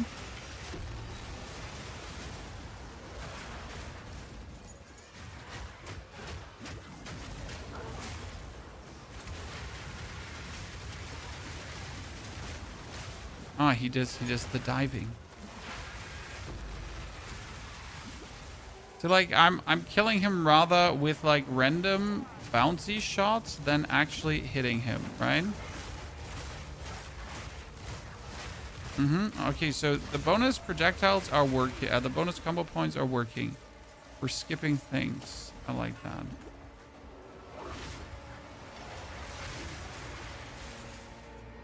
What build are you running? This is a Spiritwalker build where we're trying to make the most out of Machacha's gift, which is a skill that makes our projectiles go super projectile. Oh wow, I don't know what actually hit me there. This is build doing against bosses. It nukes them in the good old way that Oil Barrage has always done. However, Oil Barrage was changed, so it's now different in what it actually can do and how it does work. Especially Oil Barrage now has a mana cost. Yikes. I mean, obviously you can offset that mana cost by simply drinking your potions, right? But gotta keep in mind that that is now a thing.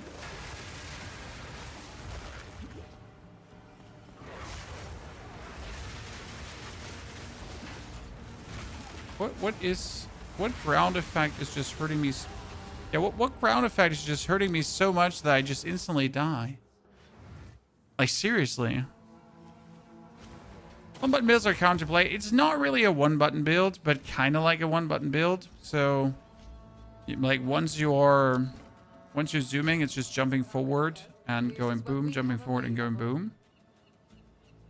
Oh, I forgot that like a certain tier of crossbows can be like, see, this one came in desecrated, chat. It's kind of funny, isn't it? I'll find a use for it. I chose something in the tree that desecrate like items from a certain tier on can be desecrated. Works fire. Okay, one thing we haven't checked out is, or one thing I missed, if my stacks are applying lightning exposure.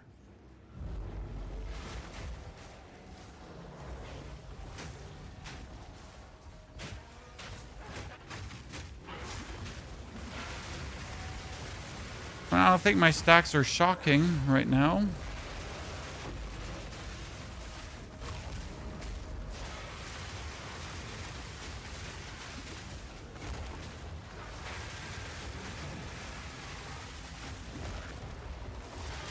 Yeah, something with throwing fire on the ground. And you know, this is like my own fire. So like the slight road of yellow you see forward is from my ascendancy. It's the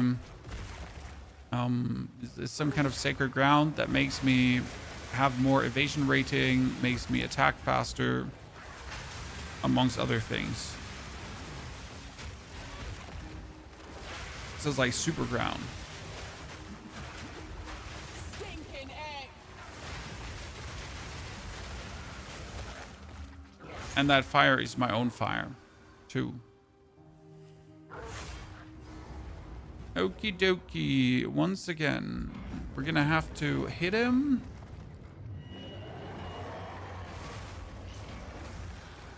So we pounds, we hit him. We build up combo. We use 10 combo to jump, dash, kill. Okay, that worked, right?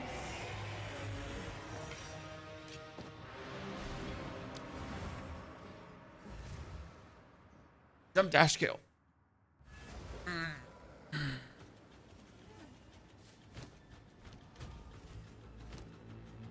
I'm gonna take this. More monster life. Monsters have increased ailment threshold and stun threshold. Great. And we're gonna use this on the deadly map boss and the sacred reservoir. Whatever can drop there, to be honest.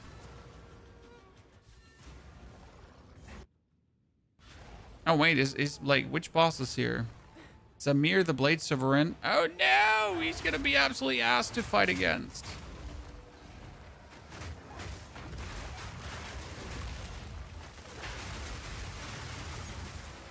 I mean, that dude is literally going to be absolute giga ass, right?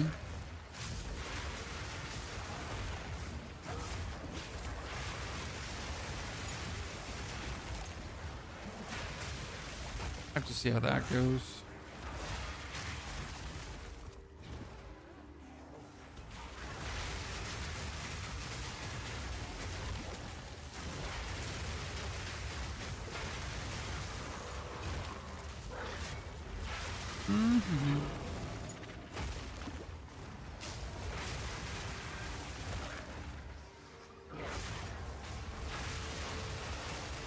I don't know if we want to go back to Salvo.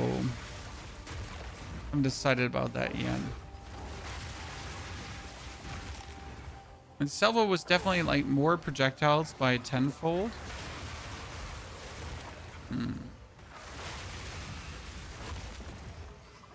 Their best loot filter? No, because you gotta like kinda individualize loot filters for every character.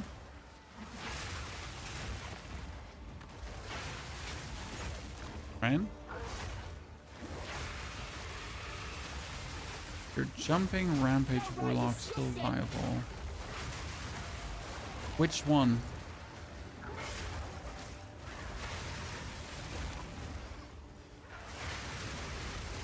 So as far as I'm aware, none of my builds get nerfed, sir, in any of the patches. I mean, there was also no nerf patch, aka. So if you're talking about season 14 is not out yet. Okay, Repulsion, Frostflame.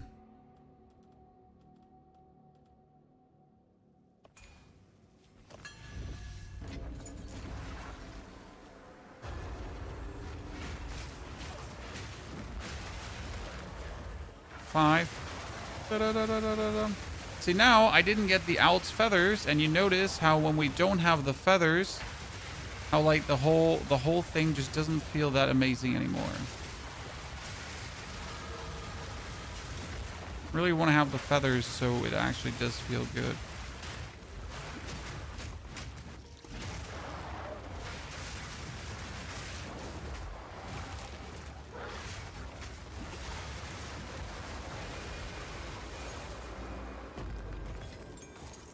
Poison rank 20.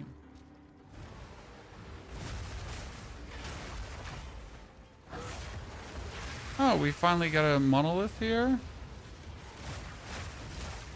Stack up aid, jump, get the power charges, then dodge and do this. Done.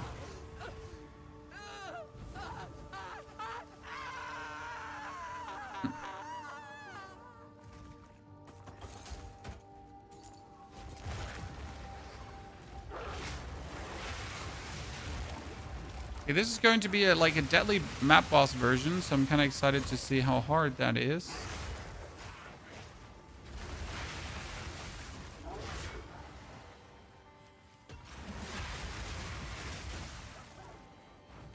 actually made it all the way to 85. Ladies and gentlemen, we did it. We did it. We started 4 hours and 50 minutes ago at level 58. He's stick worse than me. And now we're 85, 4th Ascension, and we could try to take out down the Arbiter of Ashes if we want to. Let's go in with 5 power charges. But again, we're not going to be using these power charges right away. So we're going to activate him, right? We're going to get the dude. We're sitting at our 3 Primal Feathers.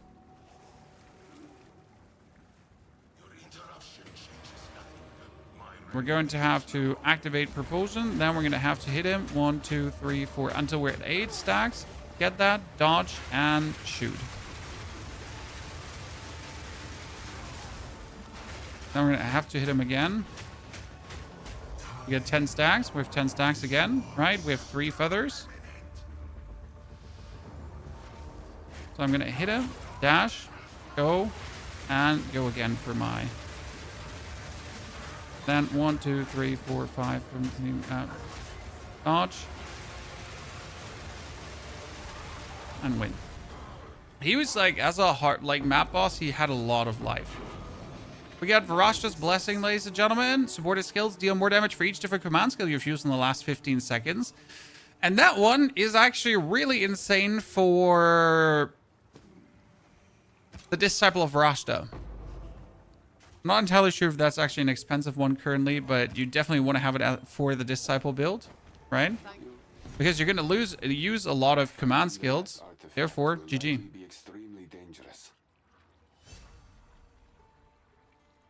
So we actually get like really, really lucky there. Yes. Good luck. Give us 9 Atlas skill points. A chance encrusted essence.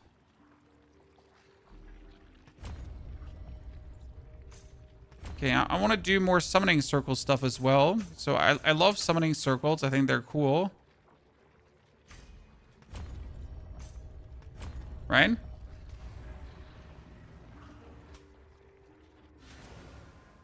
So we got Varashta's Blessing, but how much is that currently? I hope it's cheap because then I'm not going to be tempted to sell it.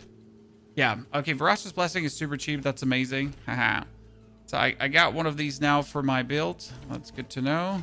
Don't have to buy it. What do you think?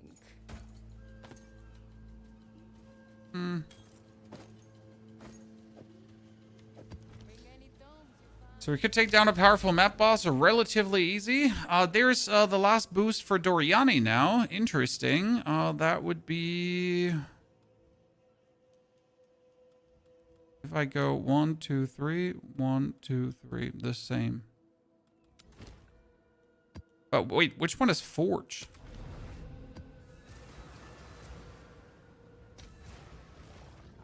Oh, it's the Colossal Guardian. The heat of the forge made manifest.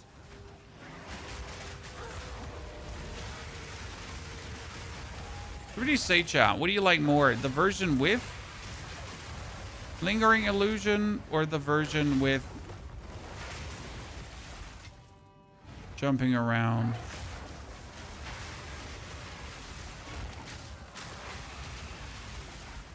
On the A-list chime.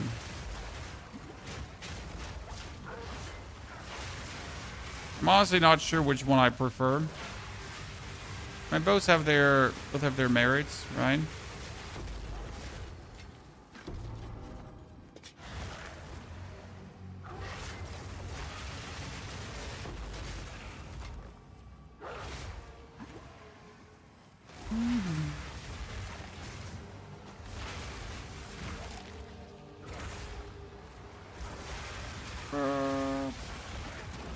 Do you plan to do another Disciple of Varashta build? Yes, because the Disciple of Varashta got buffed, and I definitely wanted to mess around with this. But I also want to do something with Spell Totems, because I find Spell Totems really interesting. That being said, we definitely need to make sure that this character becomes more tanky, because right now I am not very happy with the overall tankiness. I mean, I think it's fine, right? We're sitting here at, what is it, 70% evasion rating. We have like 1,500 energy shield. The energy shield just restores when I get hit because of the ghost shrouds. So that does work nicely together. However, despite that working nicely together, right? I do feel we have another level to reach before we are comfortable. And maybe like the one or the other trick to pull through. We also got to consider if we do want to play the chest piece that chat mentioned. There's still a few things that we could do different.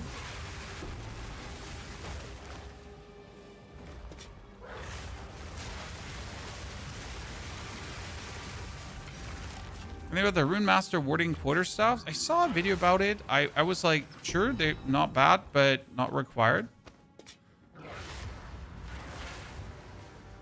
Okay, no owl feathers. We're gonna chill.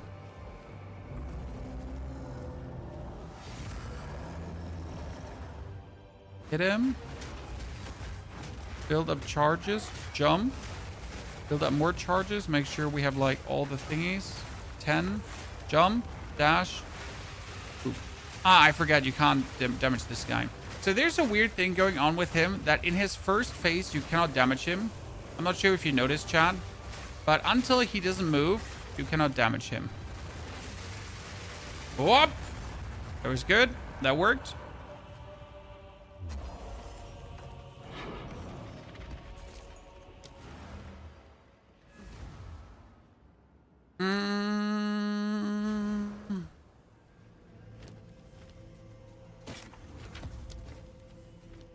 Welcome. This is what we have available.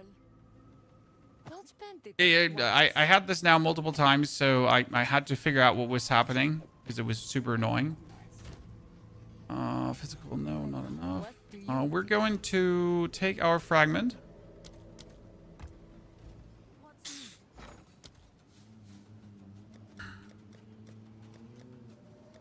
How much do the fragments cost right now?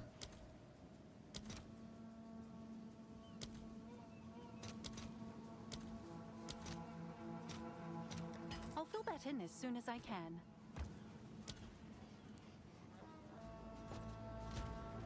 Oh, it's you.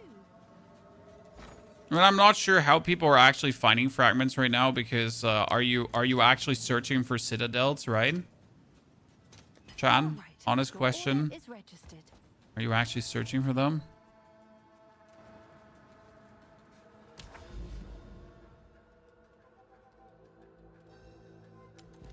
Okay, burning monolith.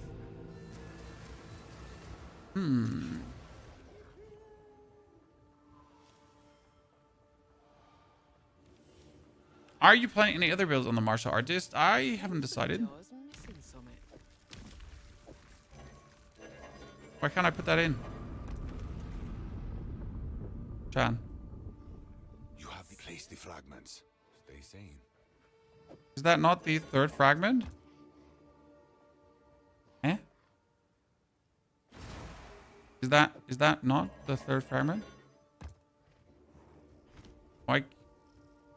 Why can I not put that in?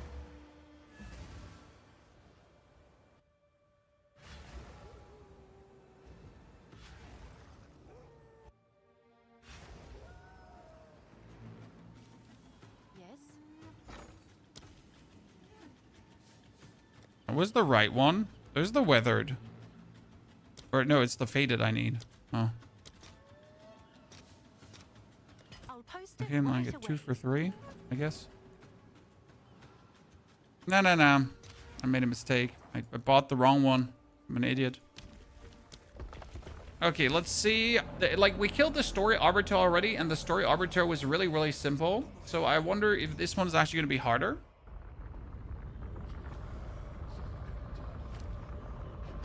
Right? Is the one going to be more difficult?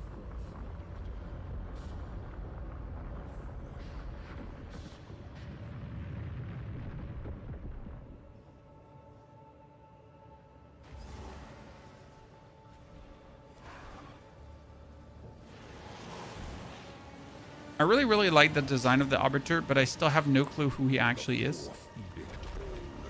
Right?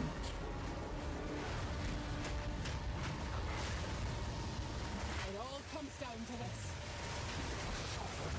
Oh, I forget that he's gonna do that. Yep. I forget that he's gonna do that.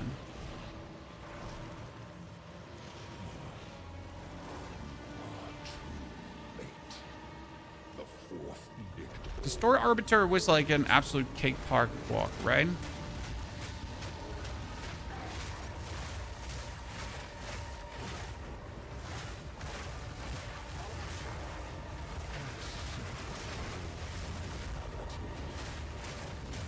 Try to do it again, chat.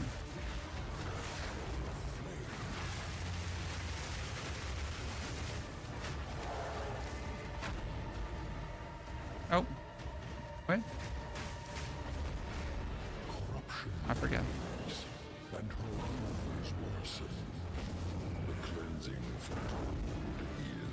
The problem with my combo versus the Arbiter is that the Arbiter itself forces you to dodge, therefore ruining the combo, right? I need to do this, then jump. Oh my, he just lasers me so fast we don't even have a chance to jump to the side, right? Dimmy, sustaining tier 15 maps is like has nothing to do with sucking. Until you have some points invested in your Atlas tree, you are always going to struggle to maintain tier 15 maps.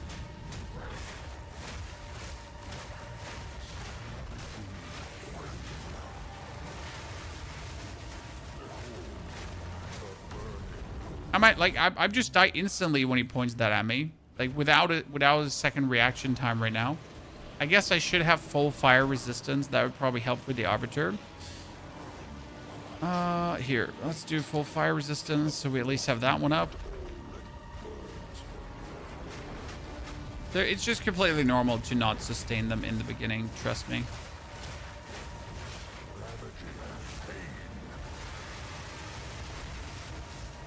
Okay, that was the damage we wanted to see, obviously. So 1, 2, 3, 4, 5, then jump, dodge. And then he just jumped out. And we're just able to do the combo. What class is this one? This is a Huntress, an Amazon. But instead of an Amazon, she's a Spiritwalker.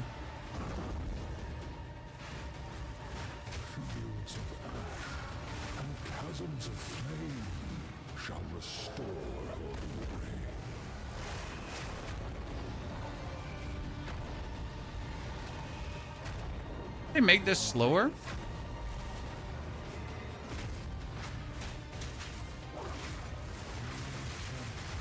I screwed that up.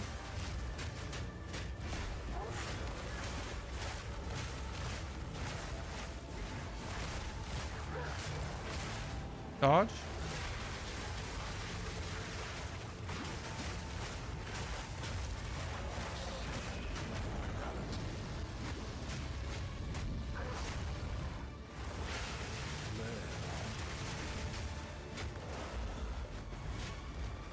Now, the problem is that I'm just really suck at reading his attacks right now.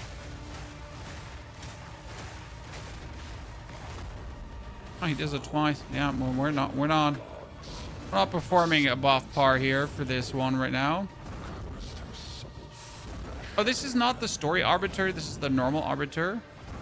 It's a bit harder than the story arbiter, but definitely with Heck Crusher, you're gonna have him really easy. And that's what the companion build is there for. Oh, he does that one 2 times too? Interesting.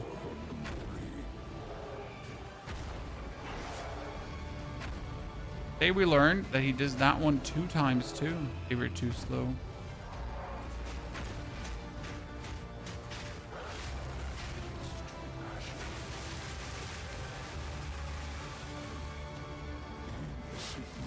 Okay, we got him in phase 2 now.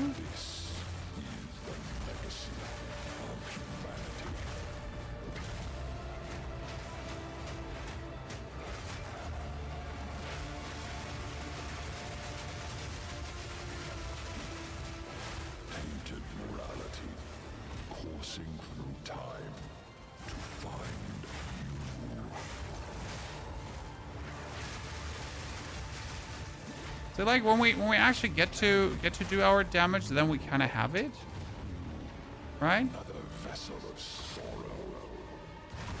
I forgot he does that. We got him. Oh, ow, ow, ow, ow, ow, ow, ow, ow, ow.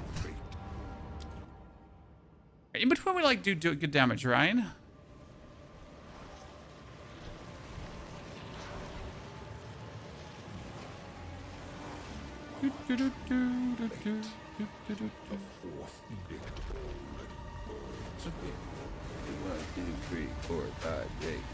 Eight, fully raged up, and 9, and dish.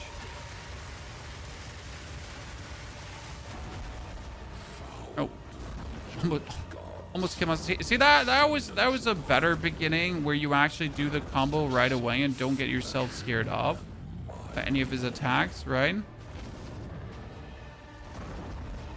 Better execution of the whole thing. Again, 1, 2, 3. Chasms of flame shall restore the glory.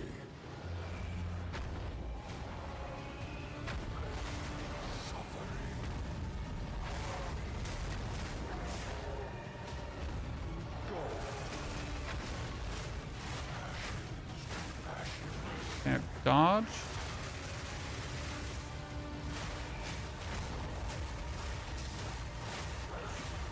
Here we get that. Dodge and... Where'd he go? Sir?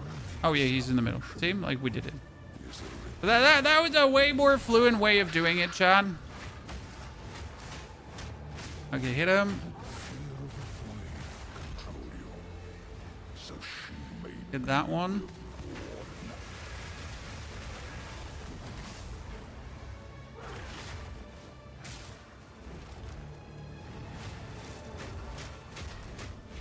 Propulsion. Oh no, I forgot. Oh no, it was like one after the yeah. Okay. You know, when he does that one, you need to have him like beam first and then jump in the last second inside of that. Okay, we gotta use our refutation more because I think this is like very important to use. So you hit, jump, get that, jump, beam him.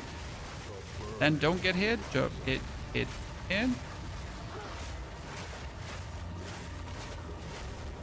Try to make more power charges. Hit. Hurt him. I see now he was now at the edge. Have you seen this? Right? He was at the edge and he took the damage. And this is kind of like where do we position ourselves to get the absolute optimal damage versus him? You know? Because he was at the corner, and at the corner we forked off, correct? So that's what worked really, really, really well.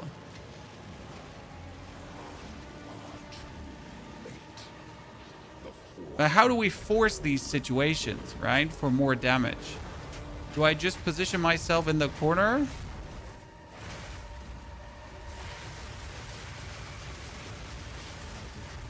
To get the most out of that?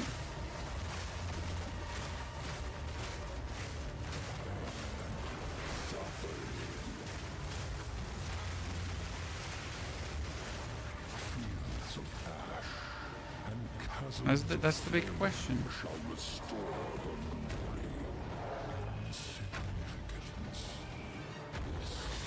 Come are we using to create power charges? We hit the enemy and then we're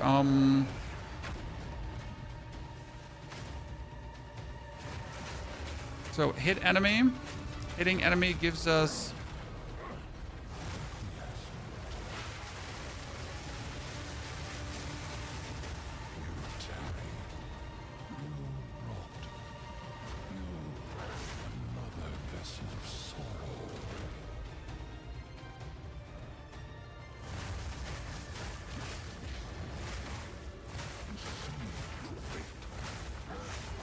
hitting enemy gives us oh come on, we were about to just absolutely demolish him from the face of the earth if he didn't just oh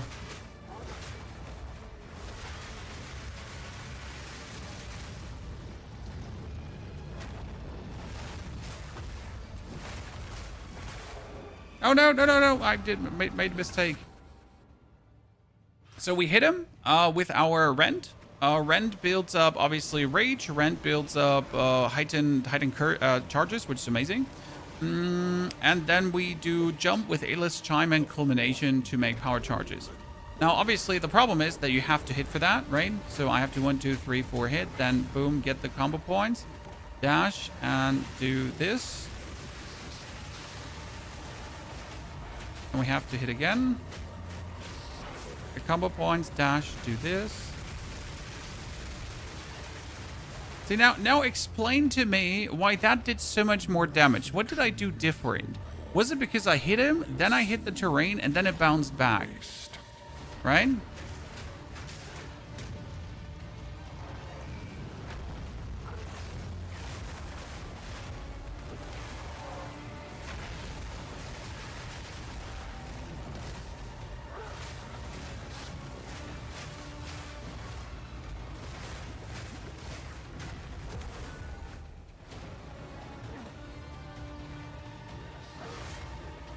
Where's he? Oh, he wasn't actually going for this. Okay, then I have to activate both. I genuinely don't know where he is right now.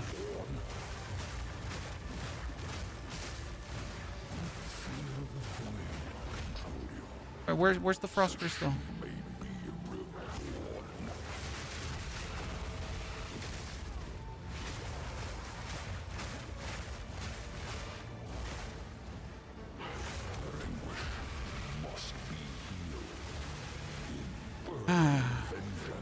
You know, half of the time I have like my cool combos ready.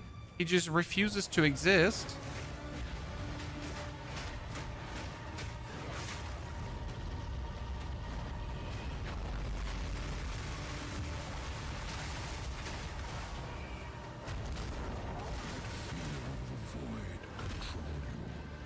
So she may be reborn.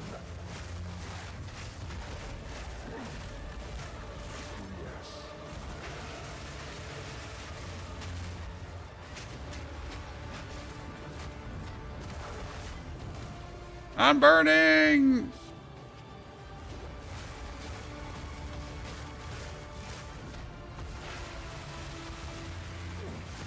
See, I'm like, I have my absolute demonic demon shit ready. And then he's just like, in that moment where I'm just ready to do this here to absolutely obliterate him, he just decides that he doesn't want to get obliterated. Right? Oh, perfect Jeweler's Orb. That's kind of nice. They're worth a lot currently. When we got him, but it wasn't as simple as I wanted it to be. And it's mainly because I just really need to still understand when are we at max damage, right? I know how the build works. I know what we do, but I still need to find the moment. Oh, level 1 to all Archmage skills. It could be 3 to all Archmage skills. I feel like we get robbed on that one as well.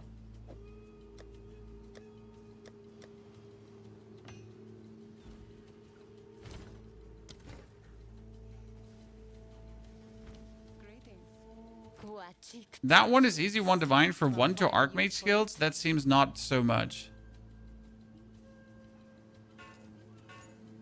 You can ascend from there. Yes, you can ascend from there to go to the Arbiter of Divinity. The Arbiter of Divinity is the other Arbiter that you actually find here in this space. So this is like the second Arbiter, the Argent Tower. Right, and you would want to like face this guy, but in order to fight with like to get the Argent engine running, I think you do need here also thingies for that. So you need to get like here, you need to get these 2 machines here destroyed as well, right? And then you can fight the Arbiter of Divinity, and afterwards you can always fight him again. So I understand, right? What's your favorite build this league? Oh, so we have made 3 different builds so far. We have made the Power Charge number 1 Whirly Twirly build. We have the Cluster Grenade Shotgun and the Spiritwalker Druid. Each of them are fantastic. I probably do personally, like if I would have to choose which one to play or which one to max out, the Druid is fantastic, but it's also a bit cookie cutter because you're just whirling around and then you're just making Mantra of Destruction, Endless Charm, and that's so on. Cluster Shotgun Merc feels a bit better because the Cluster Shotgun Merc is like the fun about him is that you turn your Cluster Grenade into a shotgun skill. It looks like this. It's super funny because it does like massive damage. Could probably just instantly kill the Arbiter with this. Like it's like crazy how good that actually is. And overall, the build is just really fun here. For the people that actually missed this one, about 20% monster life should be fine. Just to show you like a quick difference. So obviously our...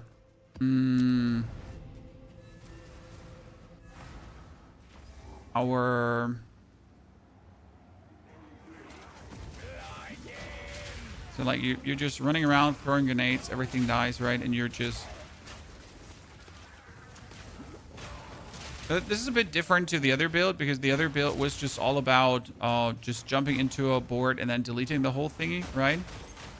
And this one is more about just zooming. Oh, I sold something for Divine. Great.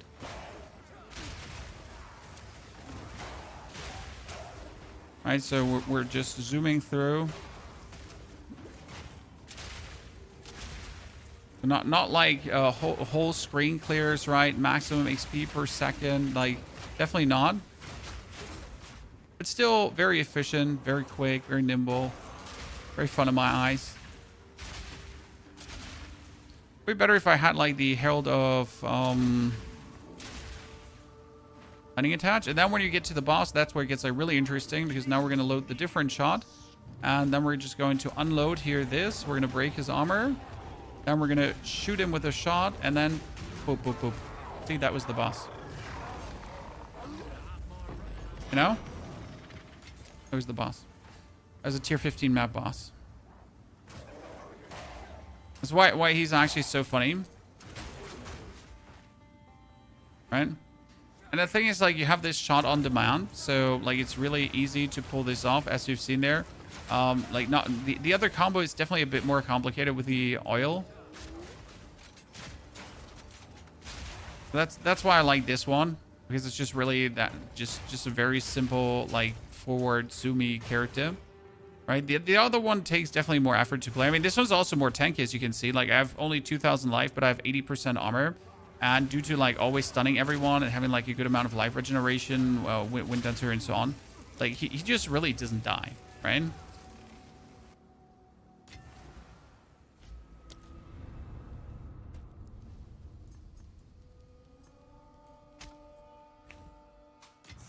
Now, I personally really like this Talisman-based build here, simply because it's just so much fun to play. Like, the actual combo of screen clears is abysmal. It's super cool. But I'm like, we're just not at the point where I'm saying, like, this is so self-explanatory amazing.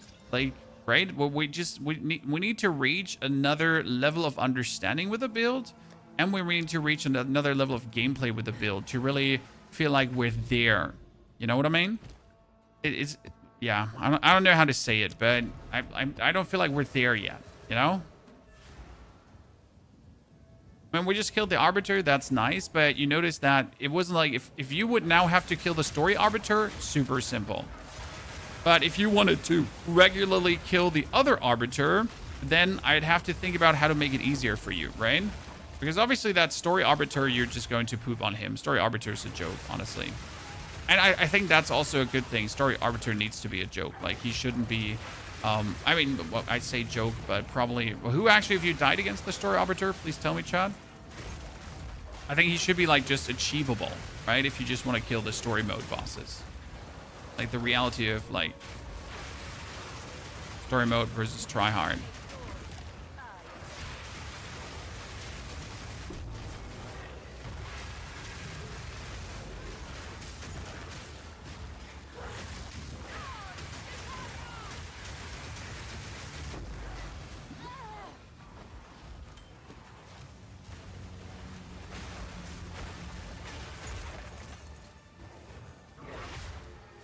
Nice damage? Yeah. I mean, you notice the difference between this and the mercenary build.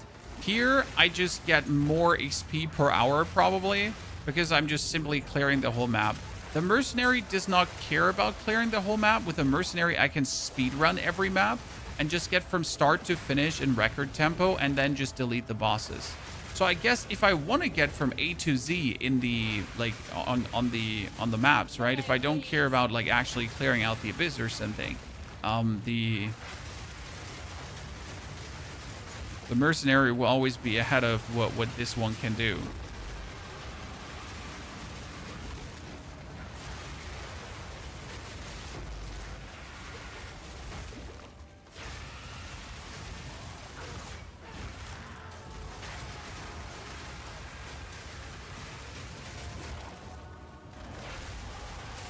Come on, come on, come out of the abyss. Who's there?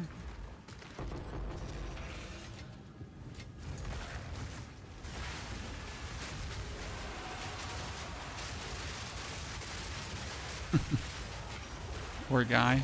Got toasted. That guy got toasted too. A nearby map has been overrun by the abyss. I've not had that happen so far the whole time.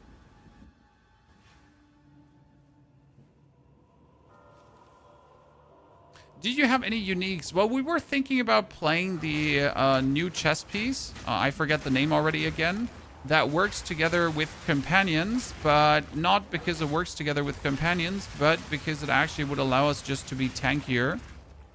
So I'm not sure if that would like be the solution to just be tankier. Forgotten Warden, thank you again. AQ. Brain is leaky.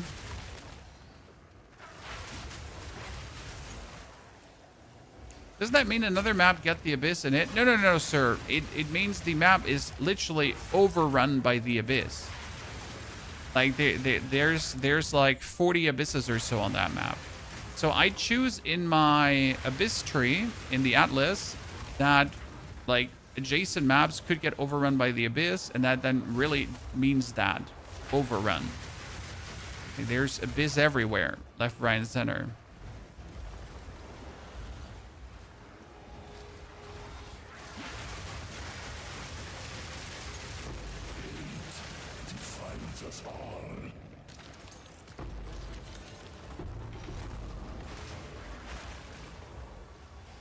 Spark Talisman, Preserved Rib, Gloves. Whether you're dragon, a wyvern, sir. Very big difference. So a dragon has arms, a wyvern has wings with arms. Wings with hands, sorry, not arms. So I'm bipedal, not quadruple. What was the word? Quadruple pedal?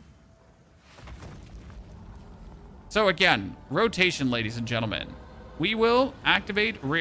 No, we won't activate Refutation at first. We will just hit her, get 10 stacks, jump, dash, pew, win.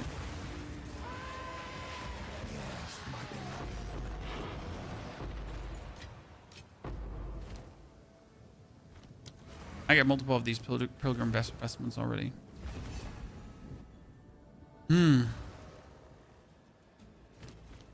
Sold it. Well, take your time. Not worth I'll it. take it. 114% bonus physical damage, just like that. Hey, son. So we're gonna take an essence of enhancement. To obviously slam. Oh, abrasion. Sorry, where's my greater essence of abrasion? Abrasion. Thank you very much. Oh,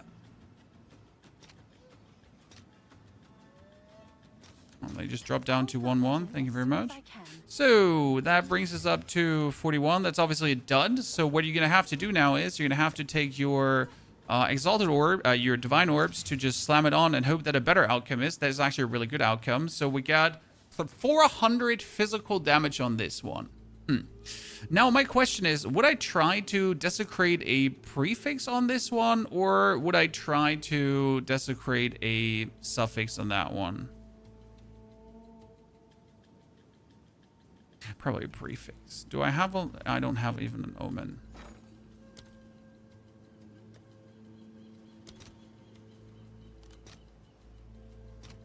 All right. Your order is registered.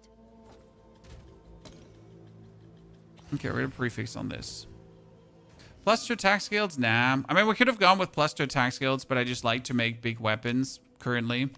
I just never enjoyed the plus 2 attack skills. So we should take an Omen of Light for this one. It would be super smart to do this, but I'm just gonna reveal and be sad if it doesn't work. Companions deal increased damage. Increase damage while your companion is in your presence. You know, well, we're gonna add the fire damage. This is not really high, but it is what it is. I mean, we do have a companion in our presence, so it could have worked, but worst case scenario, I'm just going to sell this thingy here. Okay, we got our low fire damage. We could technically roll to get this higher. Now let's see what happens when I take my Greater Exalted Orb together with the Exaltation. 2 random ones. It's stun build up in life per. Plus, I mean, stun duration, stun build up life per, not bad. And now, ulti this up. Double socket in it. Then we're gonna slot physical. I need another physical. Shit. I have a buyer. Hail. I did sell something for a divine orb. Thank you very much. Iron. Oh, greater iron runes are really cheap.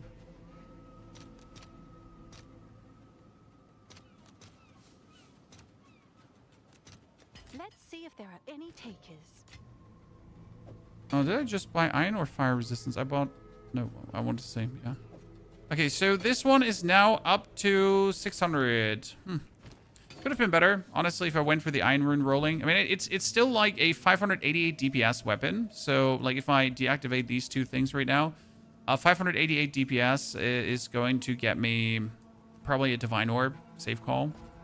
So, could sell that. Like, I mean, we just sold like a similar weapon for a divine, so I guess we could just do that. Here, 1 divine, done. I mean, worst case scenario, that's just what I made, you know? Say, like, we just sold this one, this talisman, similar damage, right? No attack speed, though, for a divine. Could still sell. Greetings. This is what we have available.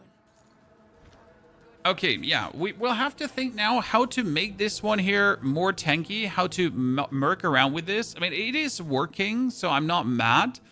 But I'm also not 100% happy with what we're looking at here. We also do have the opportunity to play another skill. We could play, like, we could get even more spirit stuff potentially running. So I'm like, I'm going to think about if there's other things. I mean, I like charge regulation. It does do some things, but you could technically play lingering illusion on top of everything we're doing and just say screw charge regulation.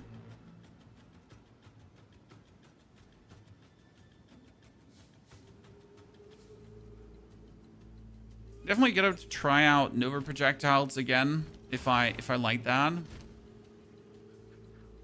And we played Nova projectiles for the longest time. So the advantage with Nova projectiles and not Nova tier things. Salvo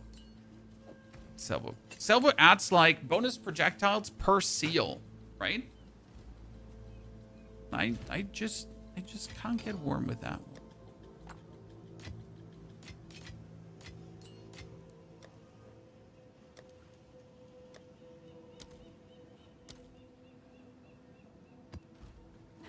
Let's do one more here.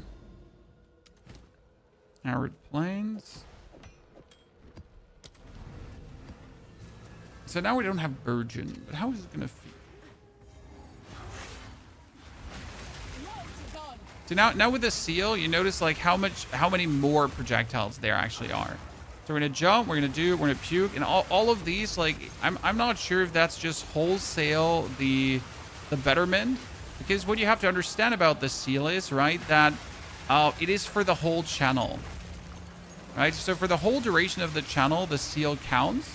Ergo, if you have the seal at the beginning maxed out, then you're going to get the maxed out amount of projectiles. Which is obviously amazing, right? So right now, this does actually work. The new diamond jewel. Which new diamond jewel am I talking about?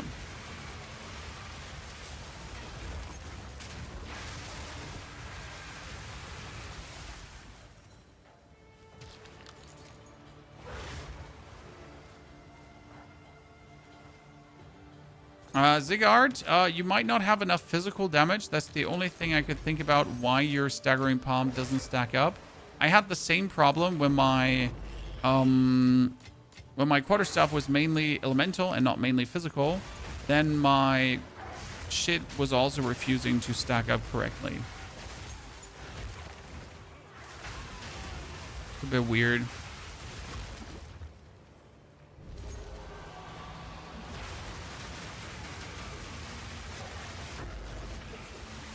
Oh, wasn't there a adjacent map overrun by the Abyss?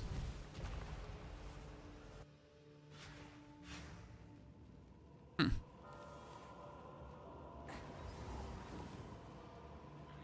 can now craft diamond, jewels, and time-lost jewels by reforging a ruby, emerald, and sapphire together. Okay. I can check. I mean, luckily we have like 1 bajillion of these because I keep like most of my jewels. Are you saying it's finally worth it to run the Trials of Sekimus for currency crafting shenanigans?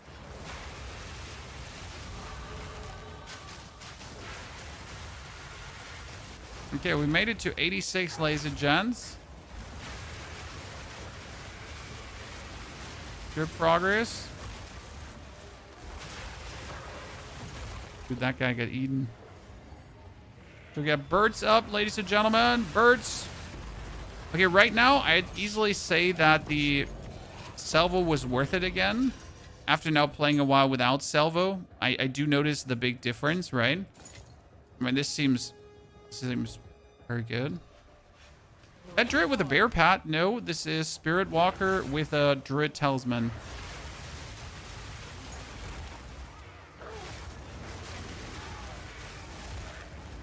So you were kind of like half right, half wrong.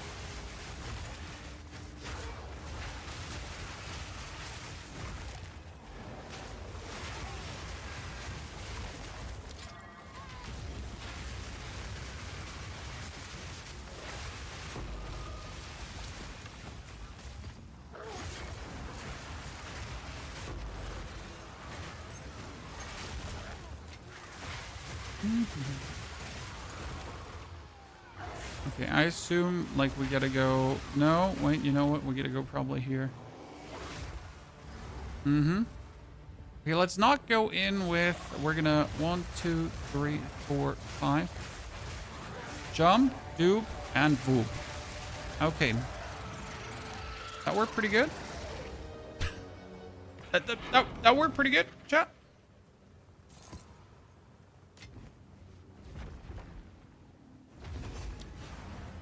So, what is an Abyss Overrun map?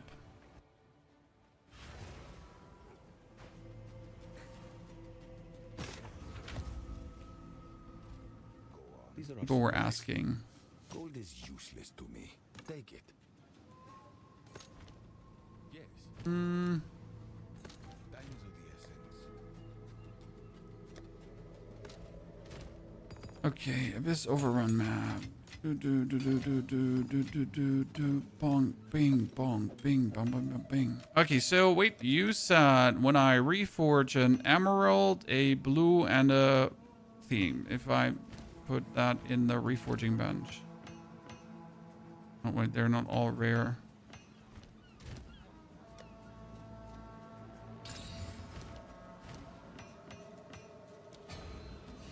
Oh, cool.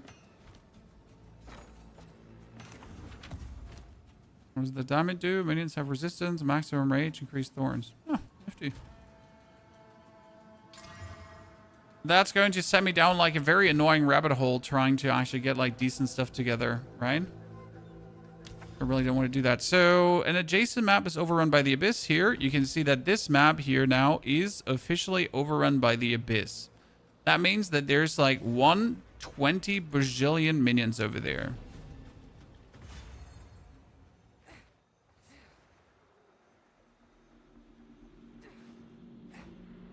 This is the side of the Chosen. We can't do shit here. I was just trying to travel here so I could wait.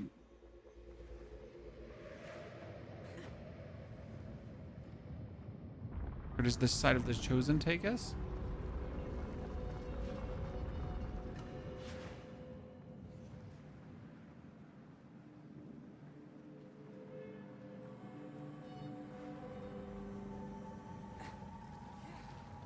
Turn, enter the chamber. Okay.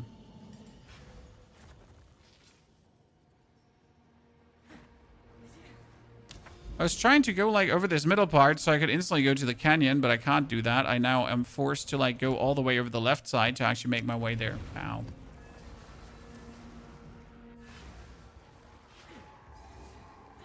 Diamonds are special. They can roll modifiers. Yeah, but this is going to force me to go down like a really annoying rabbit hole of like just trying to get some good stuff.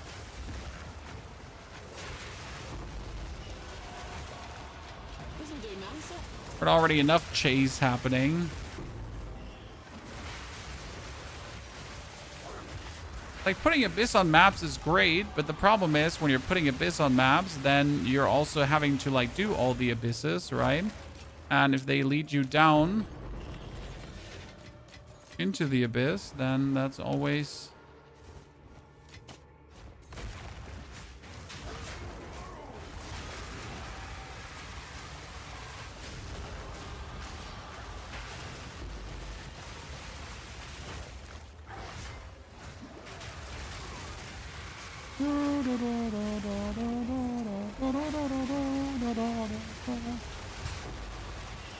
Am I just holding down the button? I'm just holding down the button.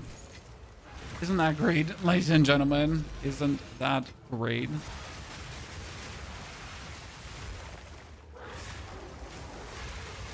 It's like a monk, but with the difference that we're not a monk, we're a wyvern.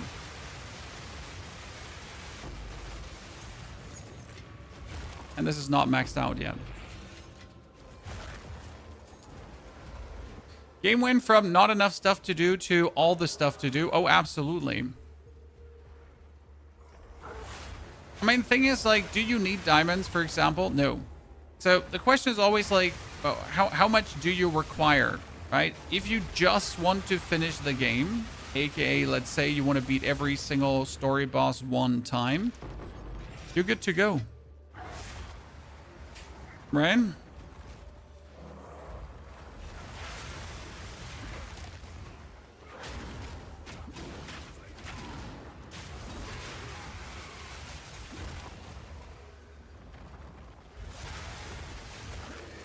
But if you want to, you know, dive further into things, there's more.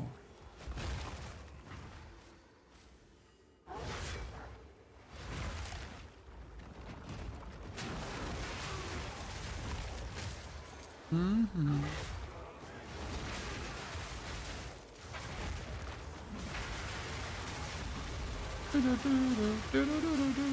Bing, bang, bong.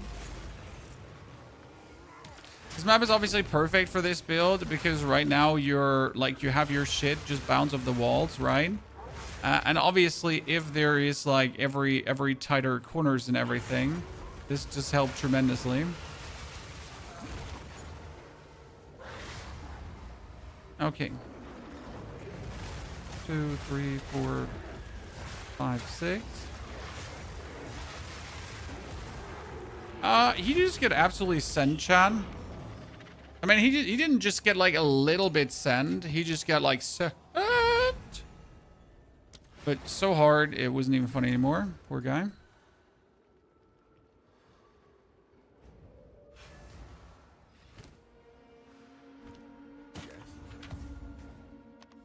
Okay. Well, ladies and gentlemen, I think that was it for now. For now, don't worry. We'll have more to come. That was the Huntress Druid. How much worse is the Druid version of this? Not necessarily worse. The Oracle has access to a lot of interesting nodes that help to boost this as well. The Shaman could boost this too. So if you go for an Oracle Oil Barrage character, I do believe you're going to be nice off as well. The difference is, though, that we are now currently getting like even more projectile speed, even more projectiles, even more everything. So that's nice. However, we're also forced to use like this side of the board instead of the left side of the board, where we could go like for way more rage related stuff and things like that. So yeah, I mean, like not entirely sure, right? That being said, ladies and gentlemen, thank you for coming today, being here, hopefully enjoying. We have the full 1 to 65 guide out for this. It starts completely super popping at level 31. So have an eye out for this video. It's the Spiritwalker overpowered in 1 hour. Super good, very powerful. I'll have the full game breakdown tomorrow, day 1 update here, explaining this build. But I will probably reforge the passive tree a bit to maybe find a few better pathing options, better notes to take. I'm not entirely sure what we can do yet to potentially improve this, but there is probably stuff that could be done. Therefore, thank you for coming, watching, lurking, chatting, hopefully enjoying, and I will see you again tomorrow. Tomorrow on YouTube and on Sunday live. Okay? Therefore, take care, have a good one, pleasure, and see you soon.